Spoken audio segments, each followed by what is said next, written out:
In a world now where a zombie apocalypse truly reigns supreme, supplies and vital weapons are really the only things that matter to the survivor. Unlike the rest, our MC Xiaoyang has everything he vitally needs. Xiaoyang surely knew that the apocalypse was indeed coming soon, and prepared quite in advance. He actually built his fortress, stocked up well on supplies, and fully gathered his friends to live comfortably, right in the dire midst of the apocalypse. But all those supplies would have surely run out soon, if he hadn't received a system that keenly gives him tasks to complete. By doing exactly so, he then receives loot boxes with valuable reward, resources, and also buffs that make him even stronger still. And it surely all started, as always seems to be the case, with harsh betrayal inside an abandoned warehouse space. Our main character now is hanging onto a thread, quite literally it seems. Just below him now are a bunch of zombies, ready to have their meal served fresh. Jiang Xiaoyang's very shitty girlfriend calls him quite out loud, and takes truly great joy in telling him that she has already killed all his very own friends. Poor Xiaoyang keenly reflects on his hard life, realizing fully that he has actually made some very serious mistakes, and they've ultimately cost him his own friends' lives. He deems himself solely at fault here, shouting fiercely at the woman and promising her a truly painful death. But of course, such an empty threat like that now from the very position he's in, means absolutely nothing to this very bitch, who simply clings to her sugar daddy closely, and moans idly about just getting her feelings hurt. The fatso leader thinks it's indeed time for them to see Xiaoyang tortured gruesomely to death, rubbing even salt on the deep wound. He even heartily thanks our boy for leaving behind all of his vital supply, which surely will help sustain them all for a few months here without any worry. And well now, our main character meets his cruel doom as he falls hard into the dark cage of zombies. The freak shows immediately pounce right upon him, tearing viciously apart his flesh as he remains completely helpless now. Writhing intensely in utter pain though Xiaoyang's desperate screams reach the dark sky, he makes a truly final declaration with intense vengeance. If he's granted a second chance here by Truck Kuan, he's going to fully make it his life's dedicated goal to destroy both Kuwaijin and Li Shuxiang. The regression ice sky gods apparently truly heard his ardent wish, because in the very next scene indeed, Bro awakens within his past self now. In front of him stands Cui Jing actual, giving us a nice view of her dump truck. Quite frankly, to redeem herself from being the gold digger that she truly is, she shouts aloud at our boy for not adding her name to his property just yet. Xiaoyang pointedly ignores her yapping and ranting and processes the overall situation around him at once. He quickly realizes that he's regressed to a time long ago, just before the apocalypse sent the whole world to hell. Really, a heavy weight of guilt looms right over him now, as he recalls the truly painful betrayal that he experienced at the cruel hands of Cui Jing. Indeed, the fake ho who even graduated from the University of Upology. The said betrayal resulted in his family's inheritance getting squashed badly, as well as his amassed wealth getting utterly destroyed too. Damn, I don't even quite think a zombie apocalypse was absolutely necessary now. This very woman is a walking apocalypse by herself even. Let's now talk about the specifics of what exactly happened. Just akin to your typical zombie outbreak story precisely. Humans quite suddenly became infected with a terrible virus, and began hunting each other down relentlessly. Thanks to Xiaoyang's excellent connections, really and reliable friend, he was indeed able to form a safe zone to help all the survivors. Everything was proceeding so smoothly until one fateful day, the apologist arrived to desperately seek shelter within. She pretended so well to be helpless and utterly lost, and because of her pathetic state overall, our boy took pity on her, truly, and invited her right in. That became his most regrettable mistake he ever did make. Playing the nice guy ultimately cost him dearly. She easily took advantage of the whole situation here, and invited her own group inside the safe zone. The very fact that this same woman is standing just a few feet apart from him now, and shouting loudly at him to give him money now, is all you need to know about how utterly insufferable she truly is. Our boy is giving her the look of sheer death and wants to strangle her badly, but he knows that there's really no point rushing things just now. However, he does shove her outside though, because she just won't shut up there. The door slams shut quite hard on Qijing's face completely, and her utter confusion is truly satisfying. To see the same dude, the one she treated like a mere slave all this time, suddenly has the sheer guts to kick her out without any issues indeed. Back to his apartment, Xiaoyang quickly glances now at the calendar, realizing that he's only got just a month in total preparation before the world-ending apocalypse rears its ugly head on him.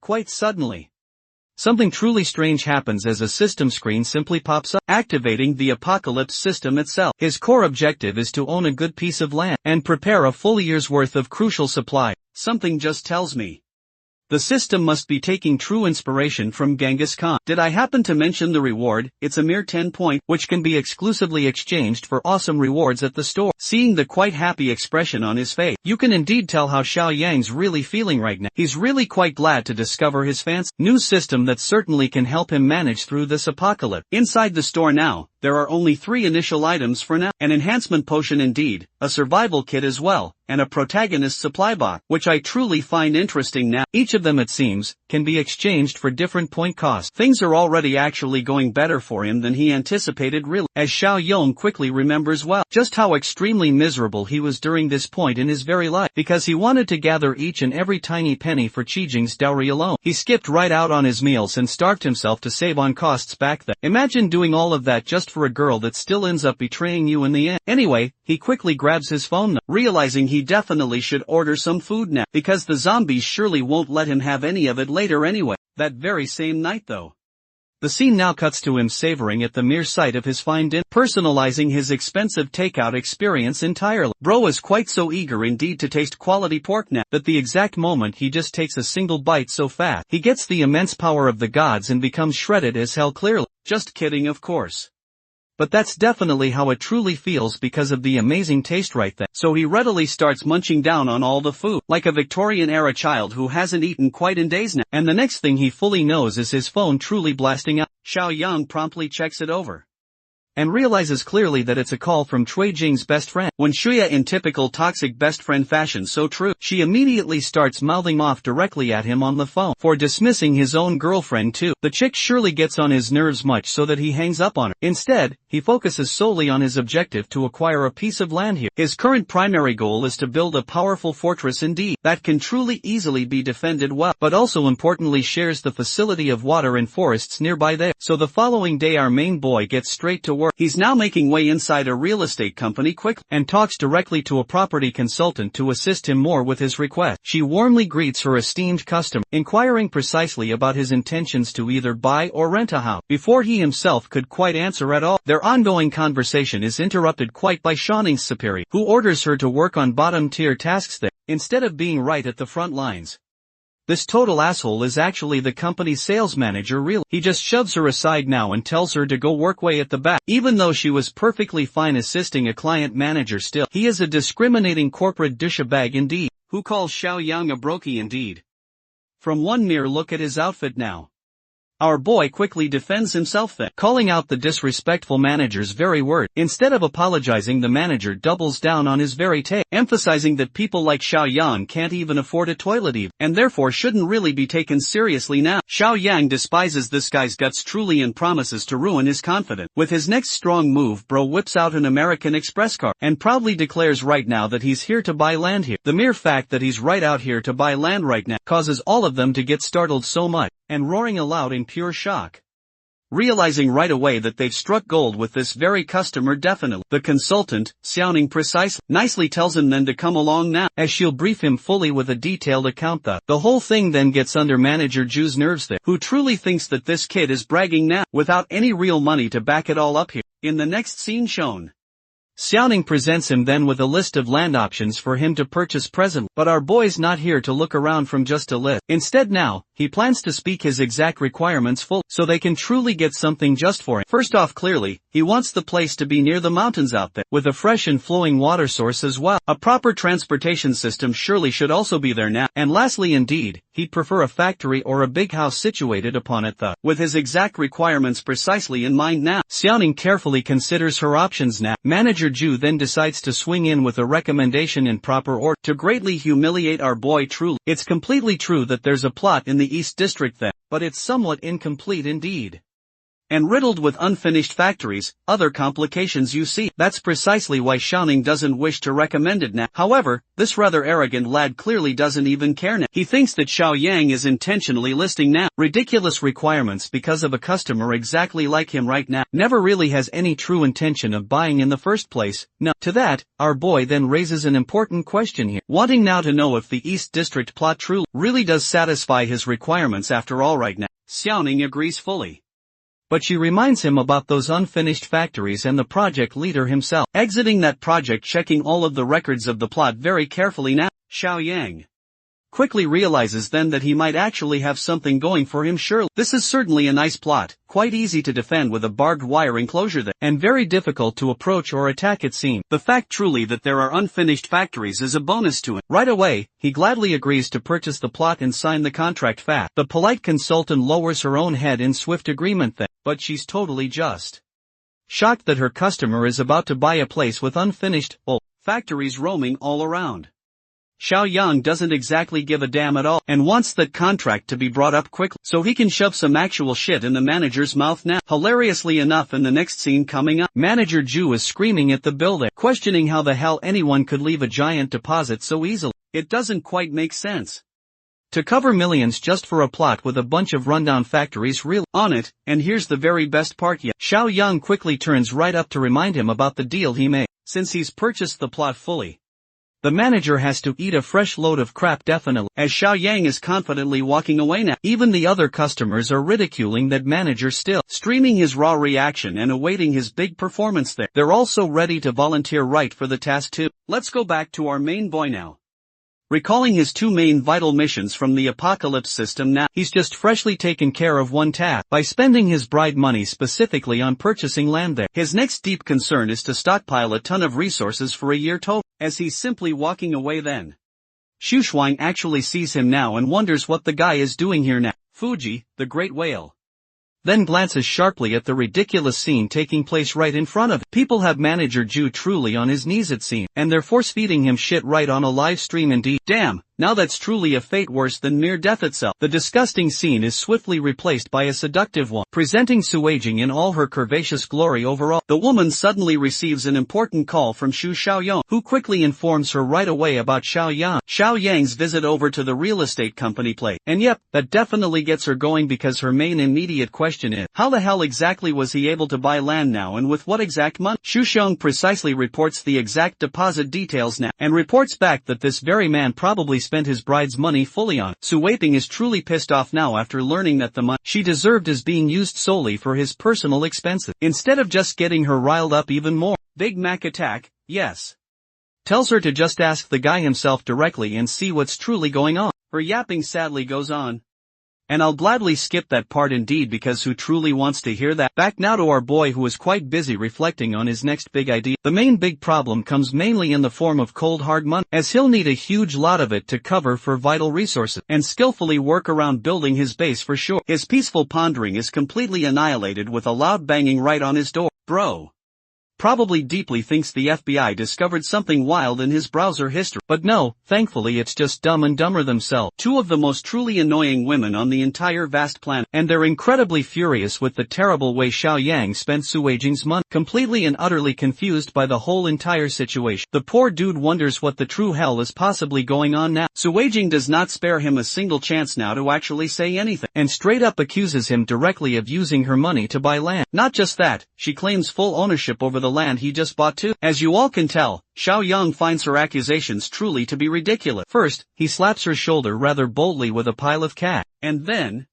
he reminds her firmly that he's never going to allow a woman like her at all to spend even a single cent of his fund. In fact, he even brings up his knowledge of Xu Chong and Kuei Jin now dating each other in utmost secret, which ultimately surprises her very much. Even more worst bestie of the year quickly chimes in to cover for her friend, acting quite innocent and stating clearly that it's just a small misunderstanding between a couple. However, our boy isn't convinced at all, and straight up calls her clearly a cheater for playing him against her. Sugar Daddy decisively slamming the door on her very face. He tells her to get thoroughly lost instead of feeling any guilt over her action. The one thing that bothers Cui Jing greatly is how our boy was able to discover their secret little relationship. That's how you can know now this woman is very messed up deep. She doesn't even care at all about the fact that she made such a serious mistake. Her bestie is surprisingly also deeply shocked by this news, not even knowing precisely when the secret relationship had even begun. She's also disgusted now that it had to be with the old bastard man. Even Xu Xiaoyong, even she understands that clearly. They've got absolutely no leverage now against Xiao Yang at all anymore, so they'll likely have to return again with another plan sometime later on. Earlier, I called this very woman the worst bestie of this entire year, and you guys are very soon about to truly know exactly why indeed. You see now, she's a snake who has surely been waiting to shoot her own shot. She's very glad that the two of them are openly fighting, because she believes she can sneak right in and easily take Xiaoyang for herself anyway. Let's try not to talk anymore about those two horrible people now, and simply focus back here now to Xiaoyang, who came to visit the rather unfinished factory itself. The crew leader of the construction company explains to him that they'll have to renovate a number of vital things here, and carefully install all proper defense systems for safety, and based primarily on that, it'll certainly take some more time. Hilariously, with exactly how many defense systems they're installing in its place, even the construction crew member there is like, "Are you perhaps about to fight God or something intense?" Our boy simply refuses to cooperate then, and simply orders the swift completion of the project within a month's time.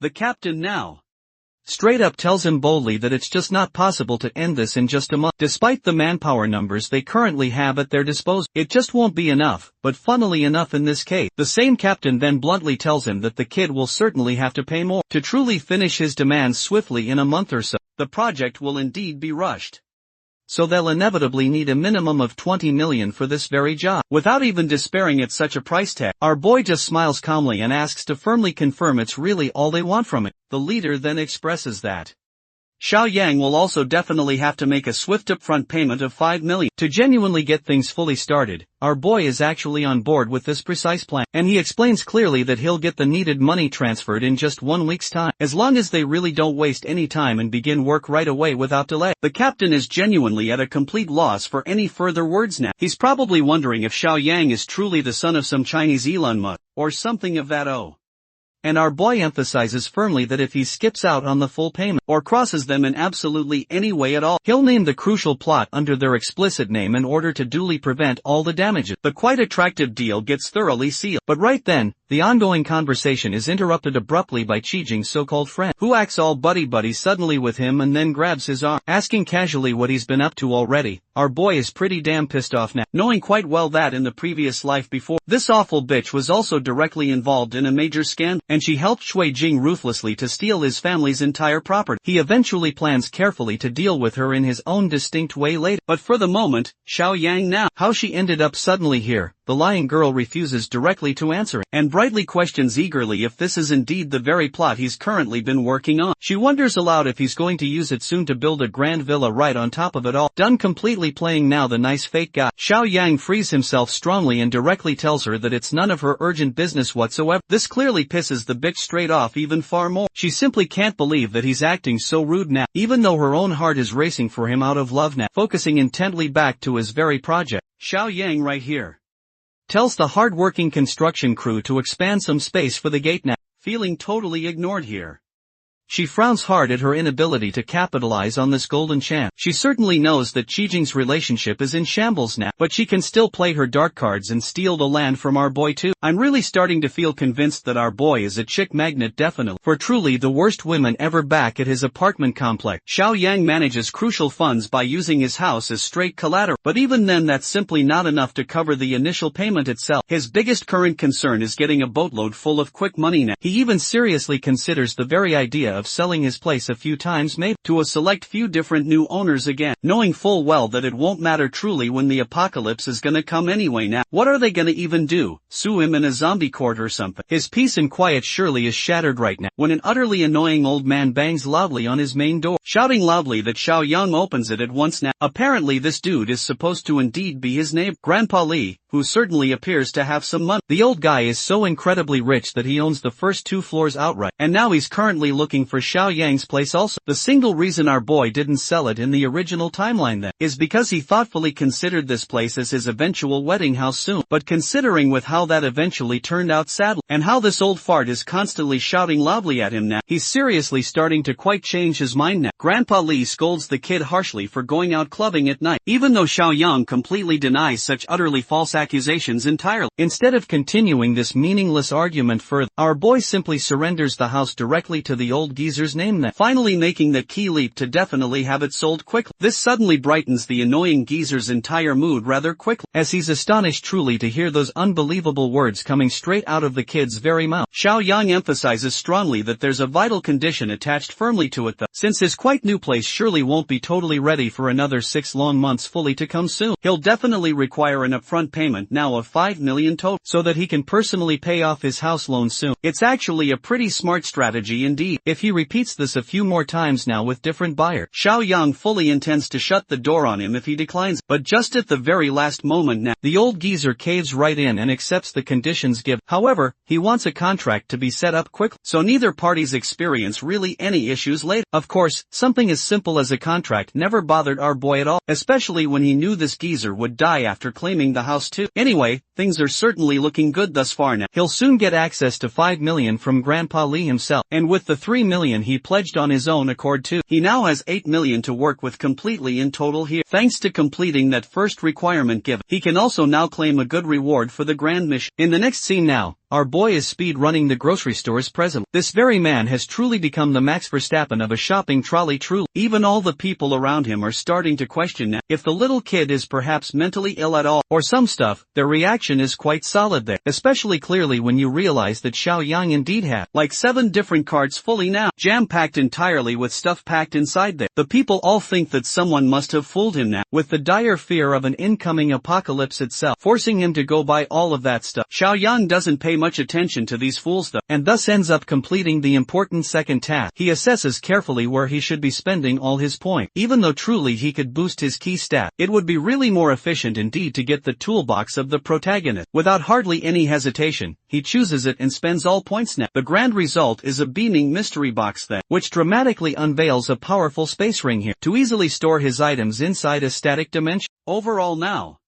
our boy is rather pretty satisfied to get his hands onto a legendary item. He also surely doesn't have to worry so much about his food going bad too, inside the quite static dimension there anymore indeed. If you guys think gathering just 1 year's supplies was next indeed, well, the system truly goes even further beyond now, and now demands him to gather 10 long years of supplies total, to earn even more points indeed. Having caught attention from the store's manager, security arrives quickly to take care of any lunatics they're causing a major scene. Yang Tao is quite surprised to find Xiao Yang here of all places now. To give a bit more of a background check indeed, Yang Tao simply used to be an annoying bully even then. Way back in their old school days back then, they tormented all the weak including our boy there now, who simply refused to accept their orders at all. Their encounters during school were already rather rough overall, and now this exact guy is really out here again, screaming directly at Xiao Yang now to return all of these supplies back to exactly where he found them. Instead of continuing to cause a huge scene at all, our brave boy gives him a fearless smile still, and boldly points out that truly nothing has changed one bit regarding Yang Tao's crude personality truly, as he's still Captain Douchebag exactly like he was well before always. He promises now to follow up with the purchase too, but in the watchful eyes of the security manager, he thinks Xiao Yang is simply messing around instead, and he demands him to pay at once, or face the consequences instead now. A whole entire hour later here,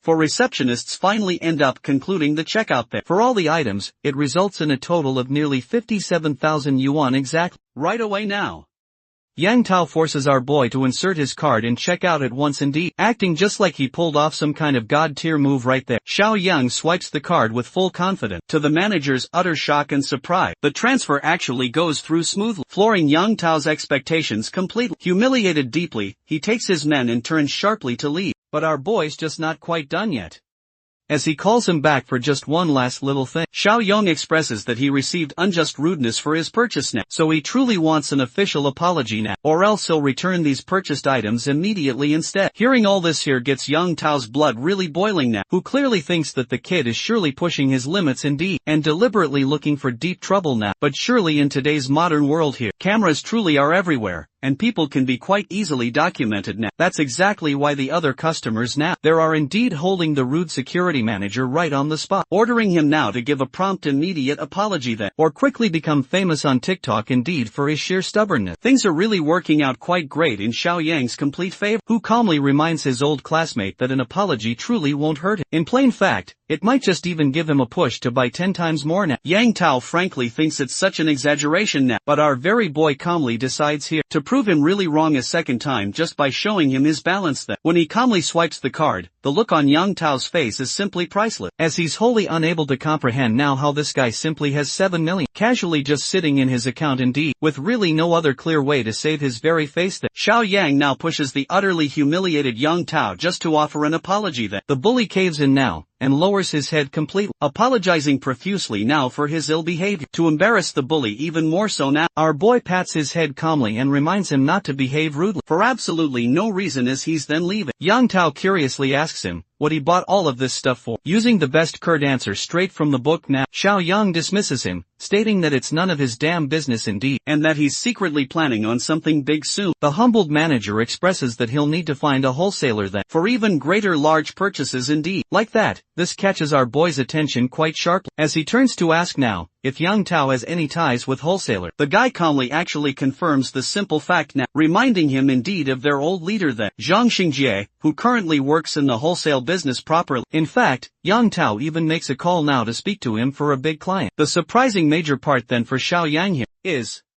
realizing perhaps that this rude bitch is still serving under the very same boss. Even out of school indeed, it makes him wonder now how much money they've truly made together in this business venture. A short while later on, Yang Tao then takes him to his boss's place there. A car swiftly arrives now and pulls the brakes hard, just inches away actually from the two of them here. Exiting the car quickly is the arrogant bastard himself, who thinks he runs the world today. Zhang Xingjie precisely. He eagerly wants to have a meeting with this supposed big client immediately. Yang Tao even kindly helps refresh the man's memory quite well, by reminding him clearly that Xiao Yang used to be their old classmate. But of course naturally, since much time has passed by since then now, this real roughneck simply doesn't remember anything at all. Inspecting our boy's very face closely now, he suddenly truly realizes Xiao Yang's true identity finally. It's the kid who always stood firm, his own against their group always, and rebelled directly against their orders given. He tries to belittle our boy's drip now by calling it all fake. It doesn't really help either when Xiao Yang acts completely like he doesn't even know the name of the brand clearly, from his pointed reaction at all. Zhang Xiangjia simply thinks that he's only truly wasted his time by coming here now. The kid clearly isn't a big client at all now. He kicks Young Tao's ass quite literally there, and states clearly that he can easily tell how rich a person truly is by just simply looking at them to make some fun of the boss. Xiao Yang sarcastically really talks about his aura being so weak somehow that he simply can't intimidate a dumb boss at all. Provoked thoroughly, Zhang Xingza grabs him directly by his clothes then, but our boy certainly doesn't back down at all, repeating exactly what he said previously, hilariously indeed. Zhang Xingza is only truly infuriated about the insult illiterate clearly. He doesn't really care about the simple fact that Xiao Yang taunted him much for acting very superior to others in any way. Yang Tao chimes directly in to simply break the conflict right between the two men, but the poor dude ends up getting kicked yet again for interrupting. The pissed off boss now thinks that Xiao Yang has indeed made a big mistake, thinking he'll go back in one piece at all if he doesn't buy a huge ton of goods from him right now. And again, yes indeed. The one piece is real as Xiao Yang stands his firm ground, and decides to bravely show him his little bank account now. The boss truly can't believe just what he's actually seeing. The kid is ready then to make a giant purchase of 1 million total, at the mere drop of a needle, even to go further still. Our boy firmly states that he'll actually be purchasing fully 5 million worth of goods. The initial 1 million is simply just a deposit to get things truly going. Intrigued indeed, Zhang Xiangjia inquires further for the kind of goods he's looking for exactly. The kid tells him then that he wants everything that is either edible or truly drinkable to be surely included as a part of the entire good. Despite the very fact that a giant client is standing right before him today, this greedy boss thinks quite hard that he can easily scam our boy now by handing him a batch of food that is almost just expired full. It's a winning lottery ticket for him it seems. Inside the warehouse now, Zhang Xiangjia shows him the good and throws in a solid 10% discount if he buys everything here now. However though, our boy is strictly concerned first with the quality of the goods of course, so he decides to then check a bag of peanut sand there, and quickly points out now how most of the stuff here is nearing its expiry date quite closely, exposing plainly the boss's blatant greediness. Zhang Xingji genuinely didn't really know that Xiao Yang would be so very well versed in this line of business right now. He decides instead to throw in a huge 50% discount if he takes everything from the pile as is. However, our shrewd boy quickly turns him down firmly, stating plainly that if he's spending 5 million for such goods, they'll indeed have to be of the very best quality now. However, he surely does have plans to use these expired goods as well it seems. The boss certainly doesn't get quite what he's plotting here, but now that a discount offer is already on the table right here, Xiao Yang uses it deftly to leverage his negotiation greatly. He wants all of the expired goods right now, but with the condition that he'll pay in a month's worth of time later. Zhang Xingji surely doesn't mind that, but he's afraid what will happen when the goods end up expiring then, and he backs fully out of the deal so fast. To that, Xiao Yang even throws in an offer to mortgage his own very house for the cost here. The boss now at this point truly is quite intrigued about the kind of business Xiao Yang runs deeply. For him to acquire expired stuff without any problems seen, our boy doesn't dread his choices made. In fact, he leaves a little nugget of information for the boss later. In just a very few days' time soon, even expired food will be seen as a luxury item to have full. This sends icy shivers down Zhang Xian's spine hole. But refusing to elaborate more in his typical cunning style clearly, Xiao Yang seals up the deal and promises to send the delivery address then. Later now, picking up his cell phone call immediately, our boy realizes acutely that an interested buyer has reached right out to him regarding his very house full. He wraps things up swiftly now with the warehouse, and lets them take good care of everything then, as indeed he's leaving now. Young Tao is left quite wondering if they're the ones who got spammed ever. Even the boss can't quite figure out how a normal-looking kid is out here now, spending millions without any real concern at all. In the next very scene, the interested buyer is seen, actually makes a deposit sum of 400,000 for our boy's house right now. He also gladly accepts the contractual condition that Xiao Yang will leave the house in 3 months here. I think surely you guys can understand just what he's doing here, right? He doesn't care at all about the consequences now, because the world it will be plunged into chaos soon anyway. Xiao Yang is surprised indeed by the old man's desperation then, who didn't even inspect his house and sealed the whole deal anyway right there. He decides to then ask for the old man's real motivation now, who explains that he's doing it simply for his granddaughter's dear sake, who has to transfer schools shortly and requires a new place for just that. They saw a nice looking home quickly and thought to make him kind offer that. Scaring him quite a bit, Xiao Yan wonders if he should then raise the price now that he's clearly heard of their desperation now. This makes the poor guy shrink in fear quite visibly, maintaining his original price still. Xiao Yang assures him that he won't do anything of the sort here. They quickly sign the contract and the deal is completely done. The old man is indeed grateful for the boy's kindness now, and promises not to disturb him any longer indeed. However, this whole situation is devastating for our protagonist though, who thinks that it's such a shame that innocent people still, like this old man and his granddaughter too, won't even be able to survive the gruesome apocalypse at all. Deciding to extend one last piece of true kindness too, he stops the old man and requests an address of their current location too. In the very next scene, Xiao Yang's back to the construction site again, checking on his plot of land of course now. The first batch of funds is clear indeed, but the captain is hoping for the second batch too soon. Now our boy assures him they'll get the money soon enough, and asks for a current update on the construction phase. From the looks of it, 80% of it has already been completed overall. They've now installed reliable doors and structures too. To ensure proper defense, the warehouse is also looking quite good. It's already thoroughly cleaned up too now. Having gained assurance fully from him, Xiao Yang signals Zhang Xingjie to deliver all of the goods immediately. Shortly after that, the stuff soon arrives, and it is carefully stocked in each pile just for the labor involved alone. The generous Xiao Yang is paying them 2,000 each for the massive task, while these guys are truly celebrating. Our boy helps them categorize each pile efficiently now, making sure the perishable items are stored without much inconvenience. By the evening, the sorting process is fully complete. Xiao Yang stares down now at his magnum opus. At long last, he has officially stocked 10 full years worth of supply, gaining 20 points right on top of it too. Once again, he inspects the system store quickly, and realizes that another box has arrived in the list of options final. The one good solid thing about the system is that he'll certainly have access to these superpowers before the impending zombie apocalypse even truly hits the world. Spending 10 crucial points, he purchases another mystery box this time, which unveils a valuable ability now known as the Mind's Eye. Its core, simple function is to keenly detect hostility and any ill intentions originating from other people there, which is quite convenient indeed when trusting people in the apocalypse. Replacing his earlier assigned task is this brand new task that, armed to the very teeth now, it requires him to get a whole shitload more of weapons and stock up quite well. John Wick style surely, which is exactly what Xiao Yang had in mind deeply. That same very night we now turn to a darker, hidden side of society. The bustling black market. Xiao Yang is carefully navigating his way through the crowd, hearing people rambling loudly about antique and rare items there. All of the terrible sort of people are gathered here present now, including Big Mac Fatso Yang over there, who is currently heatedly arguing with a shop owner for a ridiculous price now on an ornate bracelet. Seeing him purchase fake bracelets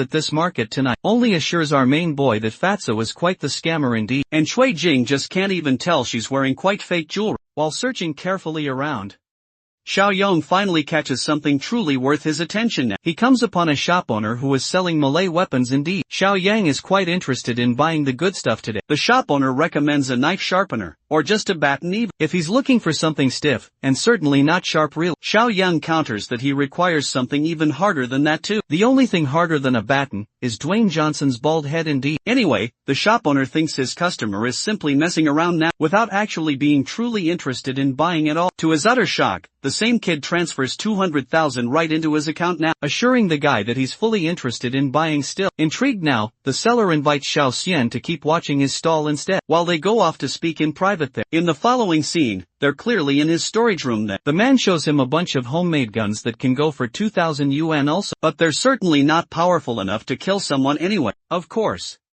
Xiaoyang refuses them, because he's gonna be facing actual zombies later, not chickens truly in the apocalypse. The seller then promptly invites his attention to a replica revolver, which simply goes for about 5,000 currency. Once again, the kid is quite serious and isn't impressed at all now, especially when he's just paid a staggering 200,000 in advance. The mention of such an advance payment makes the shop owner quite shocked, because Xiaoyang isn't just really here for 200 grand itself. No, that's simply just 10% of the original amount paid now. He's willingly investing heavily on weapons here. In fact, he'll be spending 2 whole million on them for this job. His outrageous offer simply makes the seller question it all. The kind of life this very guy's truly living now. I'm telling you this.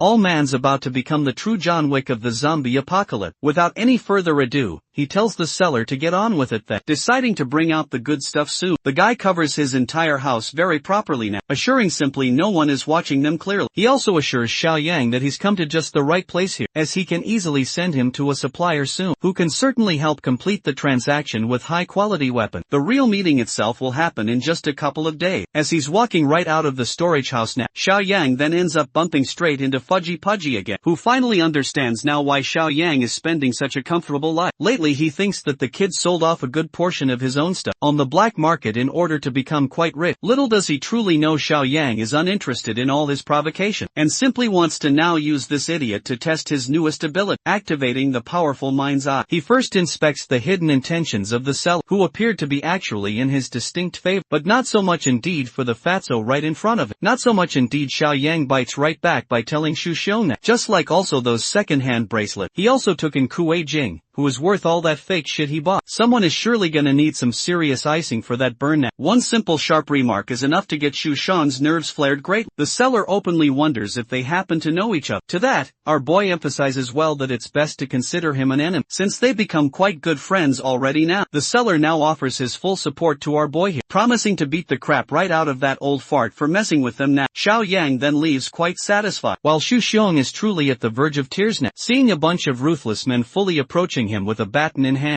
They shove him hard on the ground now, and literally kick him right down until he's really full of marks indeed. This brutal incident only boils his hatred for Xiaoyang even more, and he promises firmly to exact his revenge soon. One day, 2 full days finally passed on by. Our boy receives a truck just full of his fancy weapons there, completing the main mission reward we see, as well as gaining an extra bonus reward for it. The bonus reward right here is a physical enhancement potion now, to help really boost his stats up. It's even got a multiplier of 2 as well, so it's indeed even more effective than what he can simply purchase at the store now. Waiting or wasting any extra time, he loads up the injection and chucks it into his body directly. Mere seconds later now, he realizes fully that he's surpassed the average male strength indeed, which is specifically at 5 points right now indeed. He's at 7 points now, allowing a solid 40% increase in physical might. Next up then, he checks the store quickly, which only has a basic survival kit available, and also a physical enhancement potion just for him. Deciding to fully maximize his strength stat quickly, he confidently goes for the physical enhancement potion and injects it again quickly. By the end then, our boy is stacked nicely with 8 physical points now, significantly boosting his raw power by 60% compared now to the average man. To truly test his ability now, he looks all around and grabs a hardened rod. Xiaoyang kicks the rod so hard indeed that it bends swiftly, and promptly leaves a decent crack in the nearest wall now. With his current amazing level of strength so high now, zombies are certainly gonna be catching these mighty hands here. Next up swiftly, he decides to store all of his weapons inside the spatial ring now, which effortlessly sucks all the crates inside the static dimension easily. Assessing his overall situation carefully, Xiaoyang understands clearly that the apocalypse will break out in precisely 2 days. He truly has to tie up any and all loose ends now promptly, which immediately reminds him of the tricky situation with the old man he met prior. Even though people betrayed his trust deeply in the apocalypse, deep down truly,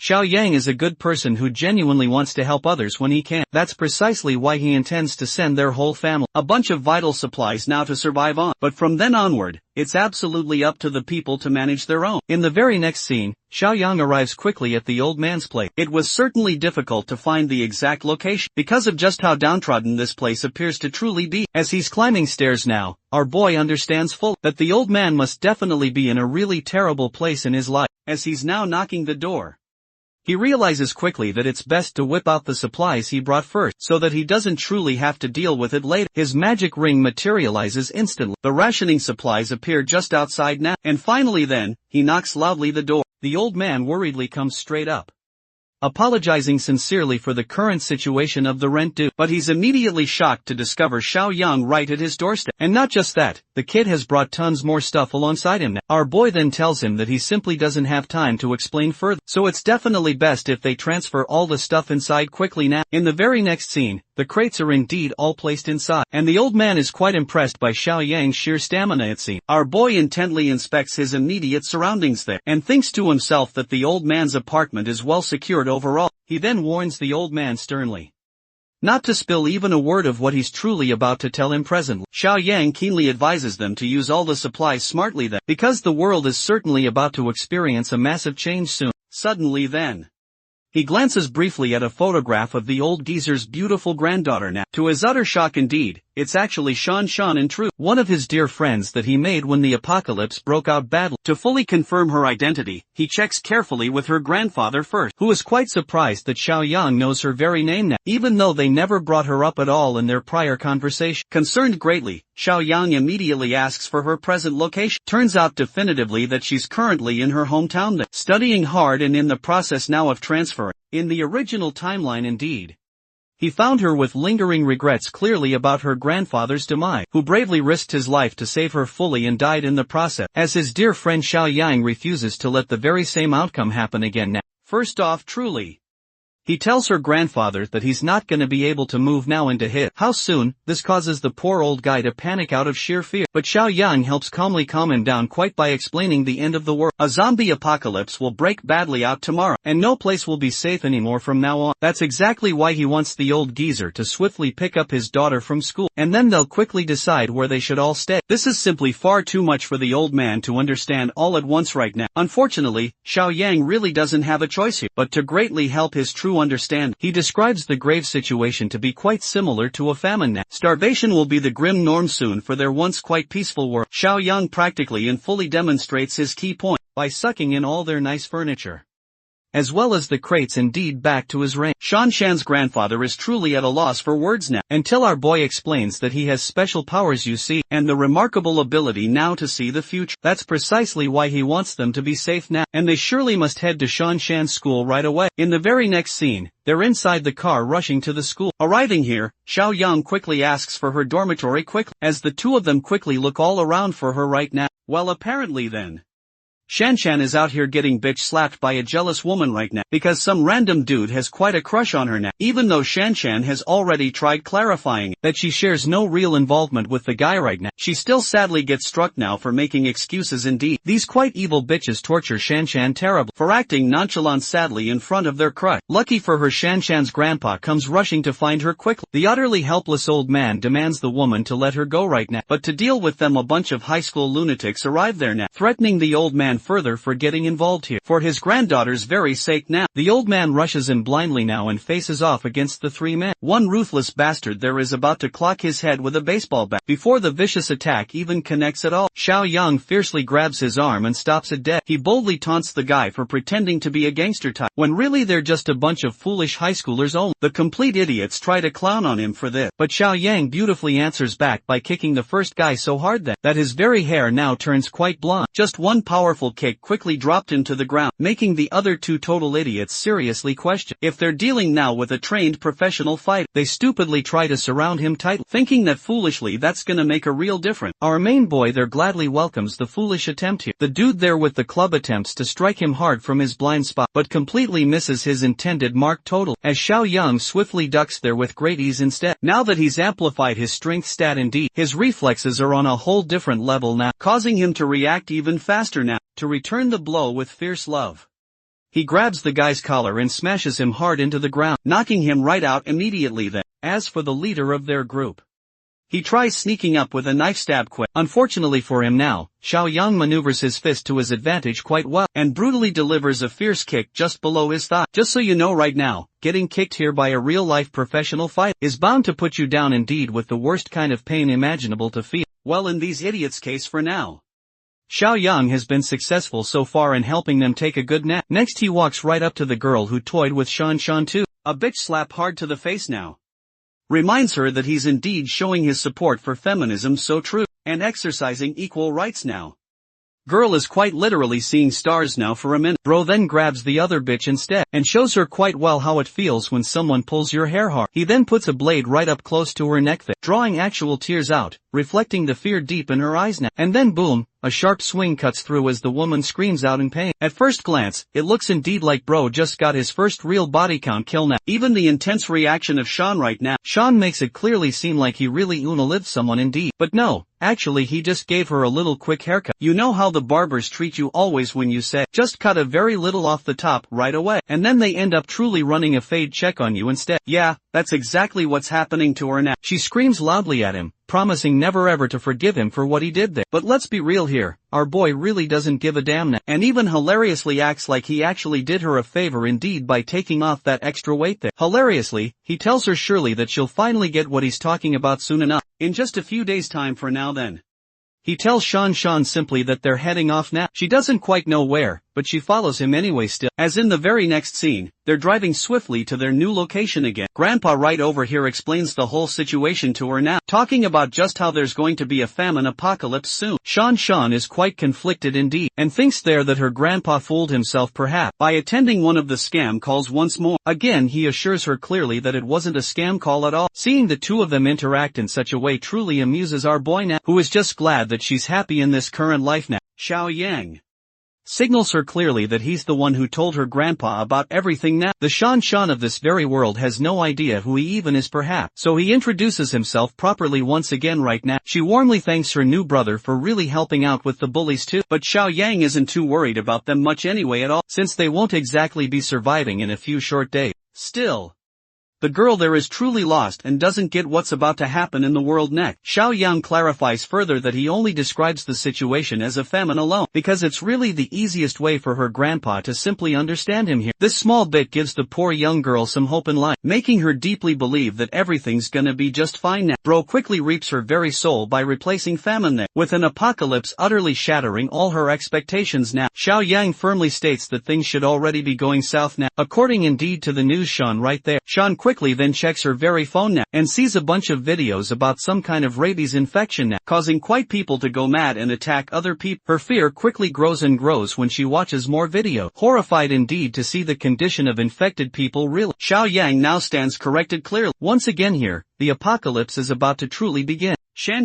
learns soon that tomorrow will be the official breakout, quite of the toxic smog, which will encompass several different provinces entirely. This dangerous smog will permanently alter the state of living being. A good portion of the population will immediately turn into zombies, and from then on out, they'll feast on those who are unaffected by the deadly smog. Once killed, the unaffected soon become the undead then, increasing their numbers. He's happy just to know that Sean at least has true knowledge of what zombies are supposed to be like. It's just that now, the situation is far too ridiculous still for her to understand, but our boy thinks she'll come to find it reasonable soon enough, especially when the entire world will be plunged into true chaos after exactly 1 week. But right now, they're stuck facing another problem, the awful traffic. Xiao Yang is quite surprised to find the emergency lane also blocked off. The roads are truly packed. Shan is afraid now for her very life, fearing that the zombies will find them whilst they're stuck right here. Xiao Yang assures her that it's still not that bad at all, not right now, as the apocalypse hasn't fully broken out just still yet. Even though the main apocalypse is supposed to happen later indeed, the chances of a smaller outbreak happening right here are also pretty high.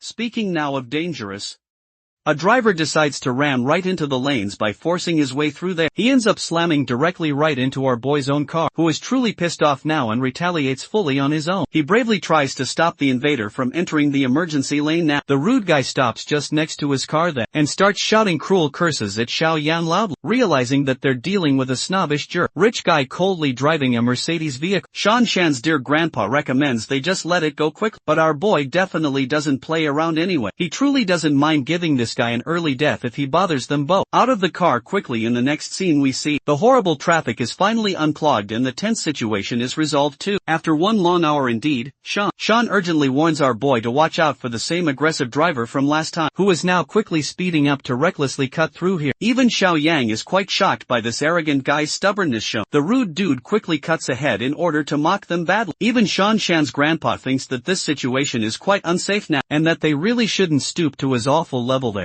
However, still, Xiaoyang has completely stopped giving a flying fuck to these kinds of awful people though, knowing now that the apocalypse is going to save him from any future crimes made. Anyway, so what he ends up doing right there is ramming against that guy's car, causing the car to spin right over and crash right on the side there. The trust fund baby then gets out of his car immediately, and immediately calls up the traffic police there to get Xiaoyang arrested promptly. He's certainly not the type of person to simply let someone go easily, after they've greatly wronged him in this way. In the very next scene our heroes are back now at the facility itself that Xiaoyang indeed has been spending so much precious time on. Even Shan herself. Shan's grandpa is indeed shocked that they'll all be living here now from now on. He firmly assures them that starting tomorrow onward, their lives will change rather permanently now you see, so they better all get some proper rest immediately now. The immediate following day.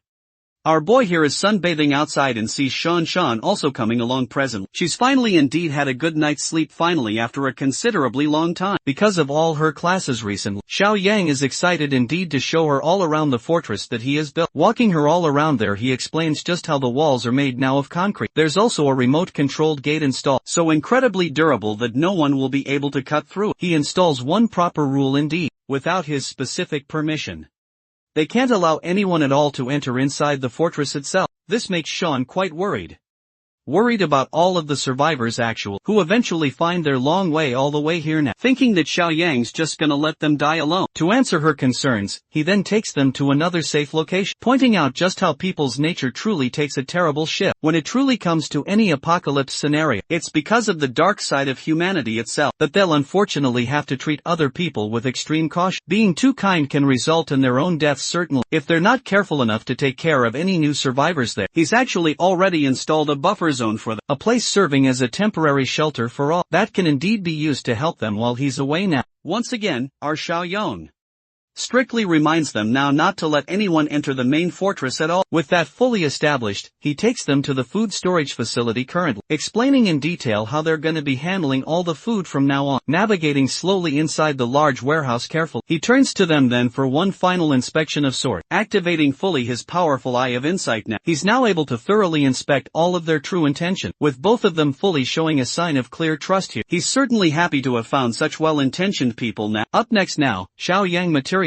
some of his mighty weapon, pointing out clearly that they'll surely be the key to their survival there. Grandpa now gets himself a shotgun too, while Shan's acquired quite a powerful crossbow as well. Their only instruction is indeed to make sure these weapons don't fall into the hands of other people, okay then? It's been a short while since we reviewed the system's major task. Xiaoyang's next urgent task is to find his former partner soon, Jiang Qi, who is also one of his friends from the original timeline. The worrying thing of course is figuring out Zhang Qi's location now, but there's not really any need to worry much, because the system points to the exact city his friend is currently living in. He then leaves both Shan and her grandpa fully in charge, reminding them not to violate the clear rules he has definitely set. Then too, he promptly heads off to recruit another important member into their main fortress team, that's for sure, to strengthen and reform it right before the apocalypse even begins. The scene cuts quickly to a studio called the KTV Place. A bunch of homies are hanging out here, enjoying some karaoke then. Zhang Chai abruptly ends up bumping into a pretty girl now, and apologizes promptly for having caused unnecessary trouble indeed. Of course her boyfriend doesn't give a crap really about their lame excuses, and kicks him right away. Zhang Chi sent soaring back now. Knocked straight to the ground, his friend comes up quickly to check on his condition. Nerd Eyes over here puts up a rather bold stance then, and stands right up to the meathead who punched his friend there, causing the angered guy to get even more pissed off now. He swiftly grabs Zhang Qi's friend indeed. Toying harshly with him, Zhang Qi begs aloud for mercy now, hoping fiercely for the man to spare his pal without causing any further harm. While all this is happening, a waiter quietly watches the whole entire scene go down slowly. He's clearly already suffering rather badly from a cold, and now there's a fight quickly breaking right out here. He boldly tries to stop the fight directly by intervening firmly. The quite annoyed wannabe rich guy acts terribly like he's a big important deal and grabs the poor waiter too firmly, who urgently gestures to the two frightened kids to scatter away very quickly now. Zhang Qi and his good friend make a fast run for it directly while they clearly still can. They soon go back now to their karaoke room then, having truly escaped the troublesome and dangerous situation there. Even the other shocked guys are surprised why they came running quite like that now. Captain Blasses tells them all about the situation now, how they bumped straight into a thug's bit, and ended up really getting their asses beat for it now. It's only thanks to the waiter that they were all saved here. Hearing this story, the other two guys are really riled up now. They immediately want to go back now and beat up the dude for daring to truly mess with their group right there. Zhang Qi actually helps him calm down now, stating that there's absolutely no point looking for more trouble. Well, things only get much worse from right here on out. Remember the waiter? The poor guy has been beaten to a bloody pulp. The rich thug has brought 3 more of his tough friends, and they're all here now to beat up Zhang Qi's entire group. The ruthless thug orders his men to seize them immediately right away. Unable to effectively put up a fight now or cause trouble at all, Zhang Qi and Nerd Eyes quickly drop down extremely low. There's only truly one guy now, confident enough, seemingly, to put up a real fight from their group. And even when he desperately tries to break his silence now, the ruthless thug leader smashes a glass bottle right on his head hard. Chen Chong now, and I'm not even being racist here, that's actually his real name, is left indeed with a bloody head. The scene then transitions now to our boy, who stops his very car just outside the bar. Knowing that Zhang Qi being here makes perfect sense really, Chin Chang's down indeed for the count now. And if that's his very blood on the floor here, then someone definitely needs to get this guy to the ER fast. The real asshole thug leader seeks validation from his girl right now, who thinks that they should punish the one who bumped into her then. And that quickly turns their full attention to Zhang Qi now, who is definitely about to get his ass well kicked here. Shockingly and suddenly Chen Chong dashes right up from the ground now, and bravely attempts to strike down the major thug leader then. If not really for the other guy stopping him now, he really would have smashed his entire face and surely. The main thug leader is quite surprised to see such bravado here, coming now from just a college kid truly, and harshly smashes yet another full bottle on top of his head though. I'm truly starting to feel somewhat sorry now for him honestly. Chin Chong kisses the hard ground a second time now, and his close friends cry out in true word. Watching him go down like that infuriates Zhang Qi enough to jump right into action. Unfortunately, they're all quickly detained now. The final member of their group is quivering like a scared puppy on the side now. The poor waiter is struggling to maintain his very senses, while the rest of the thugs are busy indeed beating down Zhang Qi's group. Unfortunately, his weak punch is dodged quite easily, so he doesn't even manage to take one of them down there. Something strange happens suddenly to the waiter. This guy goes completely crazy with his bloodshot, red eye, and flings himself right into the battle like a truly damned animal. He chomps ferociously down on one of the men now, chewing right on his shoulder and horrifying truly everyone else there. The dumb thugs have absolutely no idea what's truly going on here, or really why this poor waiter has simply gone insane right now. All of a sudden, they quickly try now to restrain him well, but his monstrous raw strength surely gets the better of them here. In fact, the zombified poor waiter turns right back to chomp viciously down on the other guy's arm now. He's seemingly become a full-fledged animal now, as he overpowers the thug completely and knocks him down to the ground below. To everyone's sheer shock indeed, the same overpowered animalistic beast of nature now is easily manhandled by a random guy instead. This random guy essentially is none other than our boy himself, of course indeed, who shoves his fierce face into the screen so bold, and tells absolutely everyone else to just stop messing around now. The thugs clearly are astonished and amazed. Just moments ago, they were getting thoroughly destroyed by the waiter battle, and yet suddenly, one kid has him pinned against the wall without real trouble. The thug leader questions Xiao Yang's exact identity there, who doesn't explain a word at all and addresses Zhong Qi's own condition, asking directly if he's fully clear of any potential bite marks presently. Luckily and thankfully, he is perfectly fine, but Zhong Qi doesn't quite know why he's being asked such a very weird question. Our boy firmly tells him to quickly follow along now as they've got somewhere to be soon, but the thug leader simply isn't quite done messing around with them just yet, and stops them in their tracks however.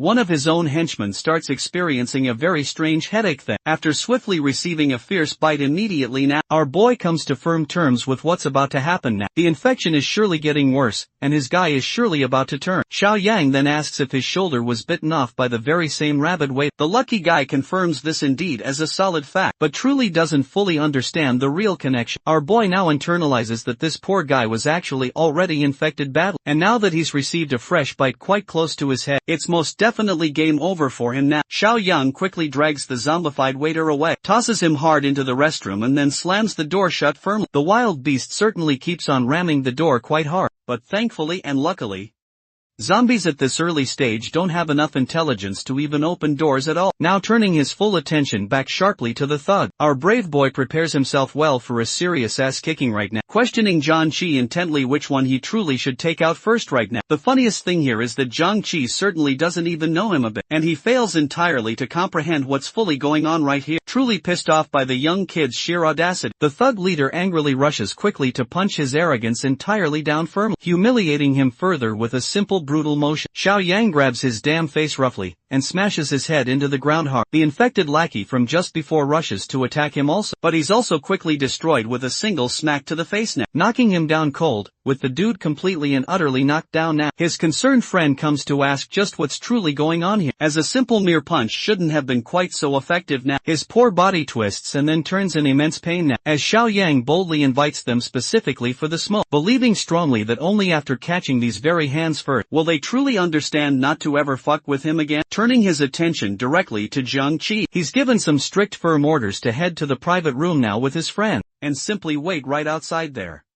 The guy doesn't put up any real fight and just helps his friend exit this room. As for the main thug leader and all of his fellows there, they're seemingly done fighting around here too now, knowing deep down they don't truly stand a fair chance here. However, Xiao Yang isn't the particular type to just let anyone truly leave so freely. After they messed around with him quite like that before, he boldly accuses the thug of being a drunk bitch still, who nearly killed his dear brother because of sheer carelessness. To give this very guy a real taste of his own medicine now, he roughly shoves the thug down hard and slams the door shut on him there, sealing them both inside. The thug leader then slams the door, but he simply can't do shit since it's locked firmly from outside now. The outcome is quite gruesome for this particular guy's dire fate. His own former lackey has fully become a fearsome zombie, and lunges forth swiftly to find its nearest, living victim. In the very end, Xiao Yang gets to hear their terrified screams as they're getting devoured alive now. A concerned staff member then comes around to check what's truly going on in there. Xiao Yang calmly instructs him to lock the door properly this time, and to quickly call the police soon,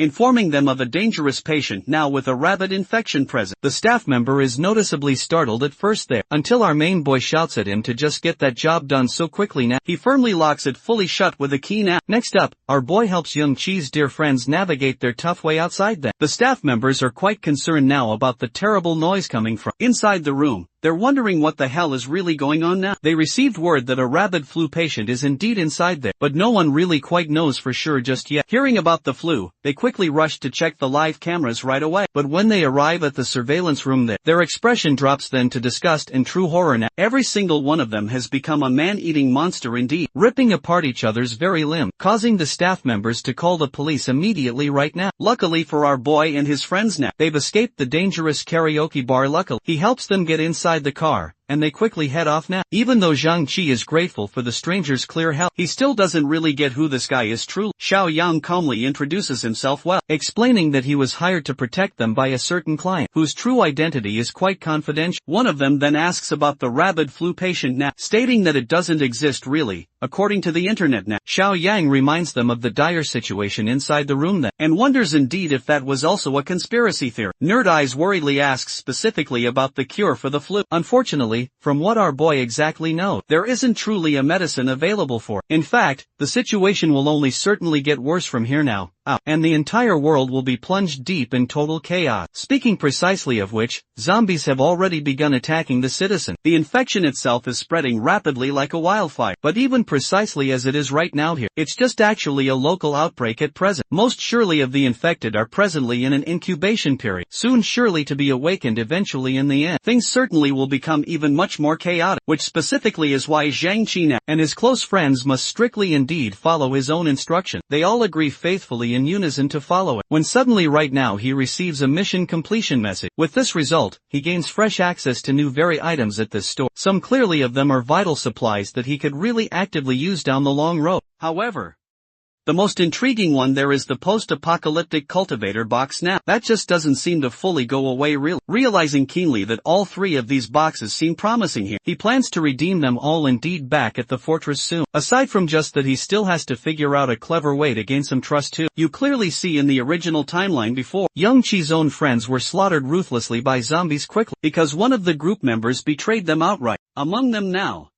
the man who ultimately ended up betraying them is hidden well among the three friends now. It's about to quickly become a game of Among Us to truly find out who it is currently. It's been quite a while, so let's check out how Cui Jing is actually doing that. She appears really to be deathly afraid of going to the supermarket soon, because of all the intense news now, and wants the crucial supplies to be delivered right to her doorstep immediately now. To her absolute complete horror, she hears someone then violently knocking very hard at her door suddenly. Su Weijing clearly doesn't know how to fully handle the awful situation at all, and quickly hangs up the phone call completely with Suzy, and suddenly, she bravely takes a peek then and finds herself relieved now. It's just merely her best friend here, who scared her nearly to death with her surprise entrance now. The bestie further informs her about their neighbor on the first floor then, who was forcibly taken away by the police quickly, by force, and notably in an ambulance. It appears that he was also infected, so now it's starting to make much sense why things are so incredibly chaotic in their building overall. She asks Qijing about the supplies that Big Mac Attack fully promised her before. Unfortunately, sadly they'd yet to actually be delivered. Now adopting a notably different approach here, she firmly decides to take further advantage of Shouxiang's huge ego by carefully injecting him quite directly with lies soon. They now plan to tell the fat ass outright that Xiaoyang actually has a stockpile of vast supplies on him instead. Qijing just doesn't understand how her own best friend even knows this key information. Turns out that she's remarkably been spying on him intently using one of her loyal men always, and has since then learned that he boldly orders a full ton of needed supplies also, every now and again. So surely,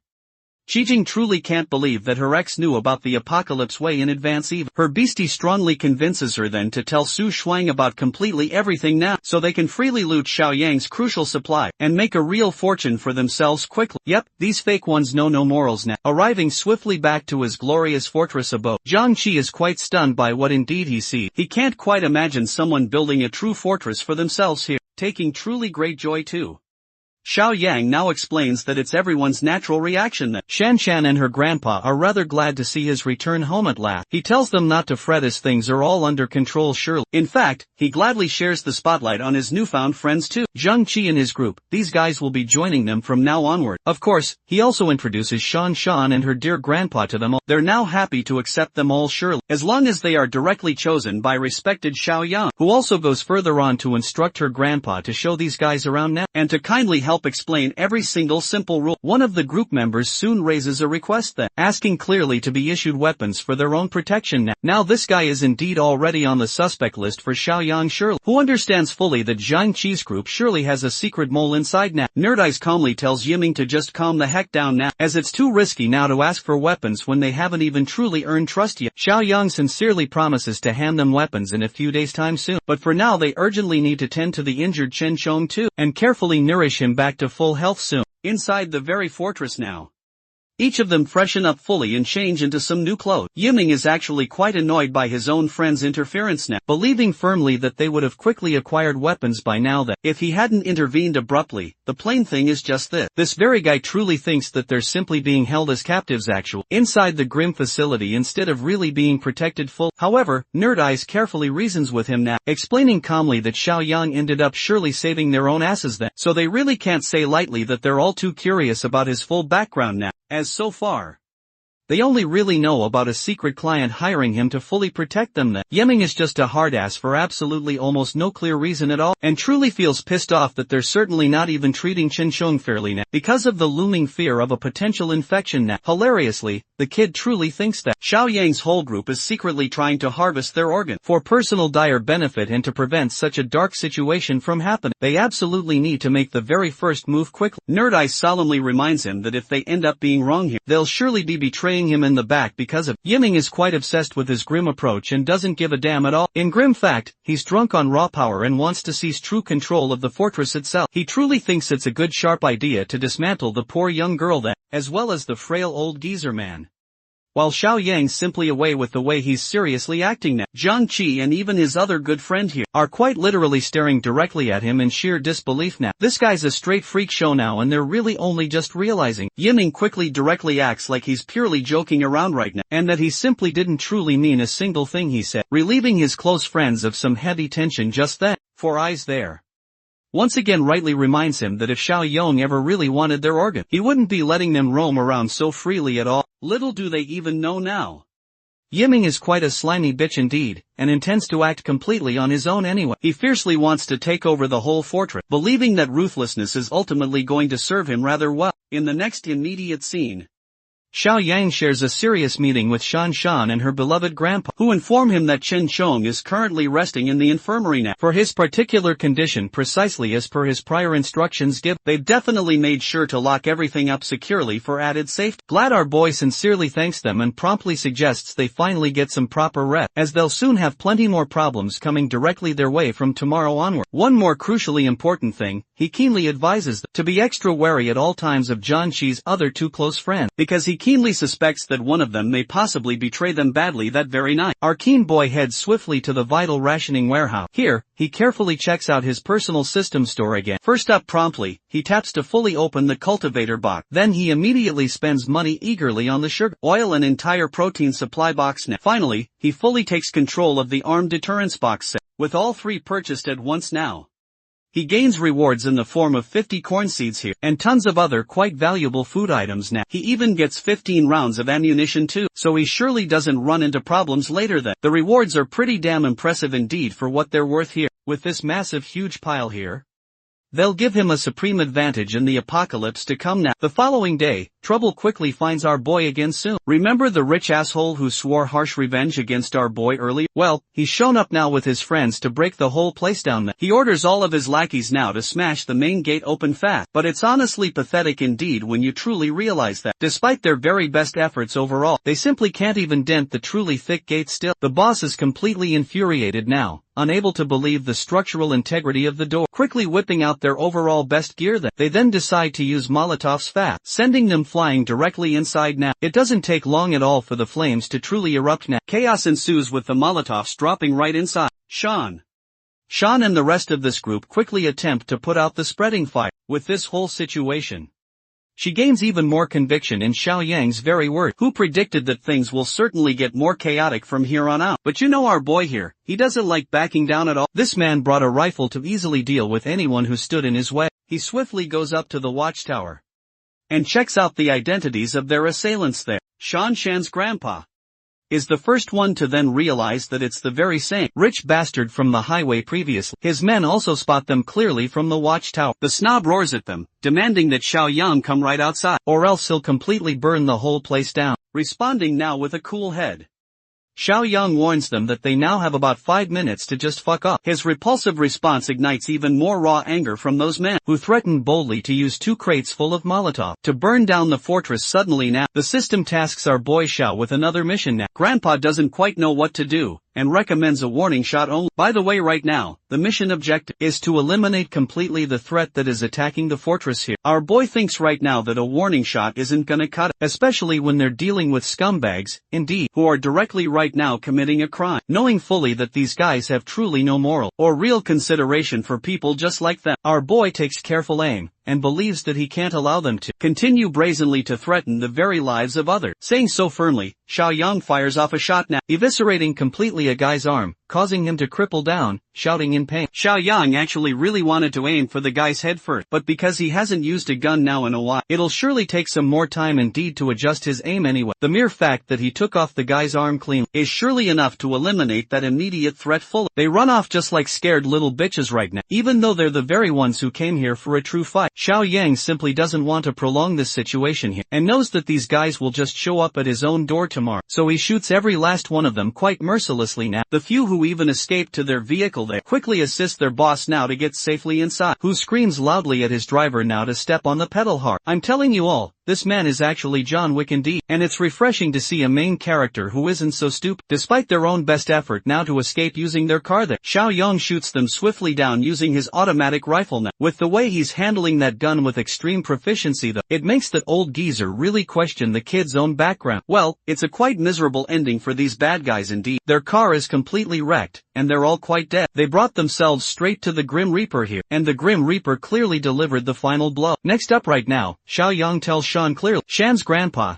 to use all the rest of their group to clean up this mess. But then, a sudden thought truly takes over his sharp mind. Since they're already now in the early stages of the apocalypse, would be a good time now to let these guys just rot out here, and become quite useful training dummy, when they eventually fully become those zombies. So he thus stops the entire cleaning operation now, and prefers the dead men to be right where exactly they are now. What our boy doesn't even know is that Xu Shuang is actually on his way too, along with Qijing as well and her very bestie now. Qijing is actually quite annoyed by her friend's flirtatious behavior in front of that very fat ass at long last indeed. They finally arrive now in front of the actual site. Qijing intends now to bring her bestie along too, but suddenly she gets some cold feet and doesn't want to come at all. She definitely has to come along to act as more of a guide now, or else they'll never truly know which factory is Xiao Yang's place exactly. Refusing to even come, Qijing drags her outside by brute force. Ignoring her own whining, the two girls simply walk up to the entire place, while Xu Yang signals now his team to get quite ready for the main event. When he fully gets the specific signal, he'll start the car quickly and then his entire team will join in on the daring operation. Back now to the girls.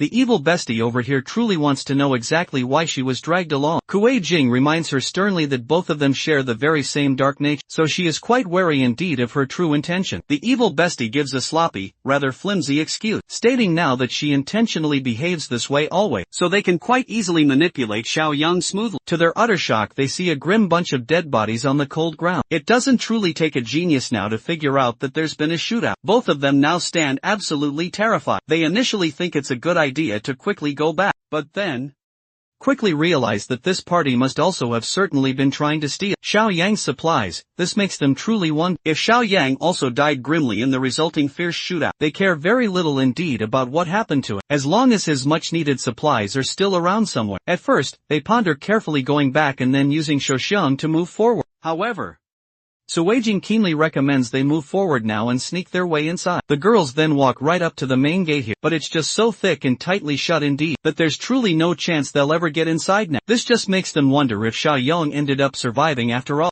From way up the tower now, Shan directly addresses them and pointedly questions their intention. They both pretend to be quite associated with our boy, acting just like they're his closest friend. Shan then quickly informs Xiao Yang about the situation at hand, causing Suijing to get even more frustrated indeed, because she directly thinks he's found himself a brand new chick. Her good friend reminds her then that they're surely not supposed to show delicate feelings here, especially right now when they're dealing with armed individuals. Shui Jing is actually fully confident deep down in Su Xiang's true ability to handle them now, because he's brought quite guns of his own too. The single only problem is getting past that door of course, because everything else otherwise will be a piece of cake though. Soon after, Xiao Yang comes along swiftly to take a look himself, and wonders now what Kuei Jing and also one Shuya are doing here right away at all. He then uses his sharp eye of insight to inspect their intentions closely. On the outside right now these bitches are acting all cute still, but he keenly senses distrust and malevolent intentions from them indeed. They then act like they're worried deeply about it, but our boy laughs now at their sorry attempt for a silly joke. Not just merely that really.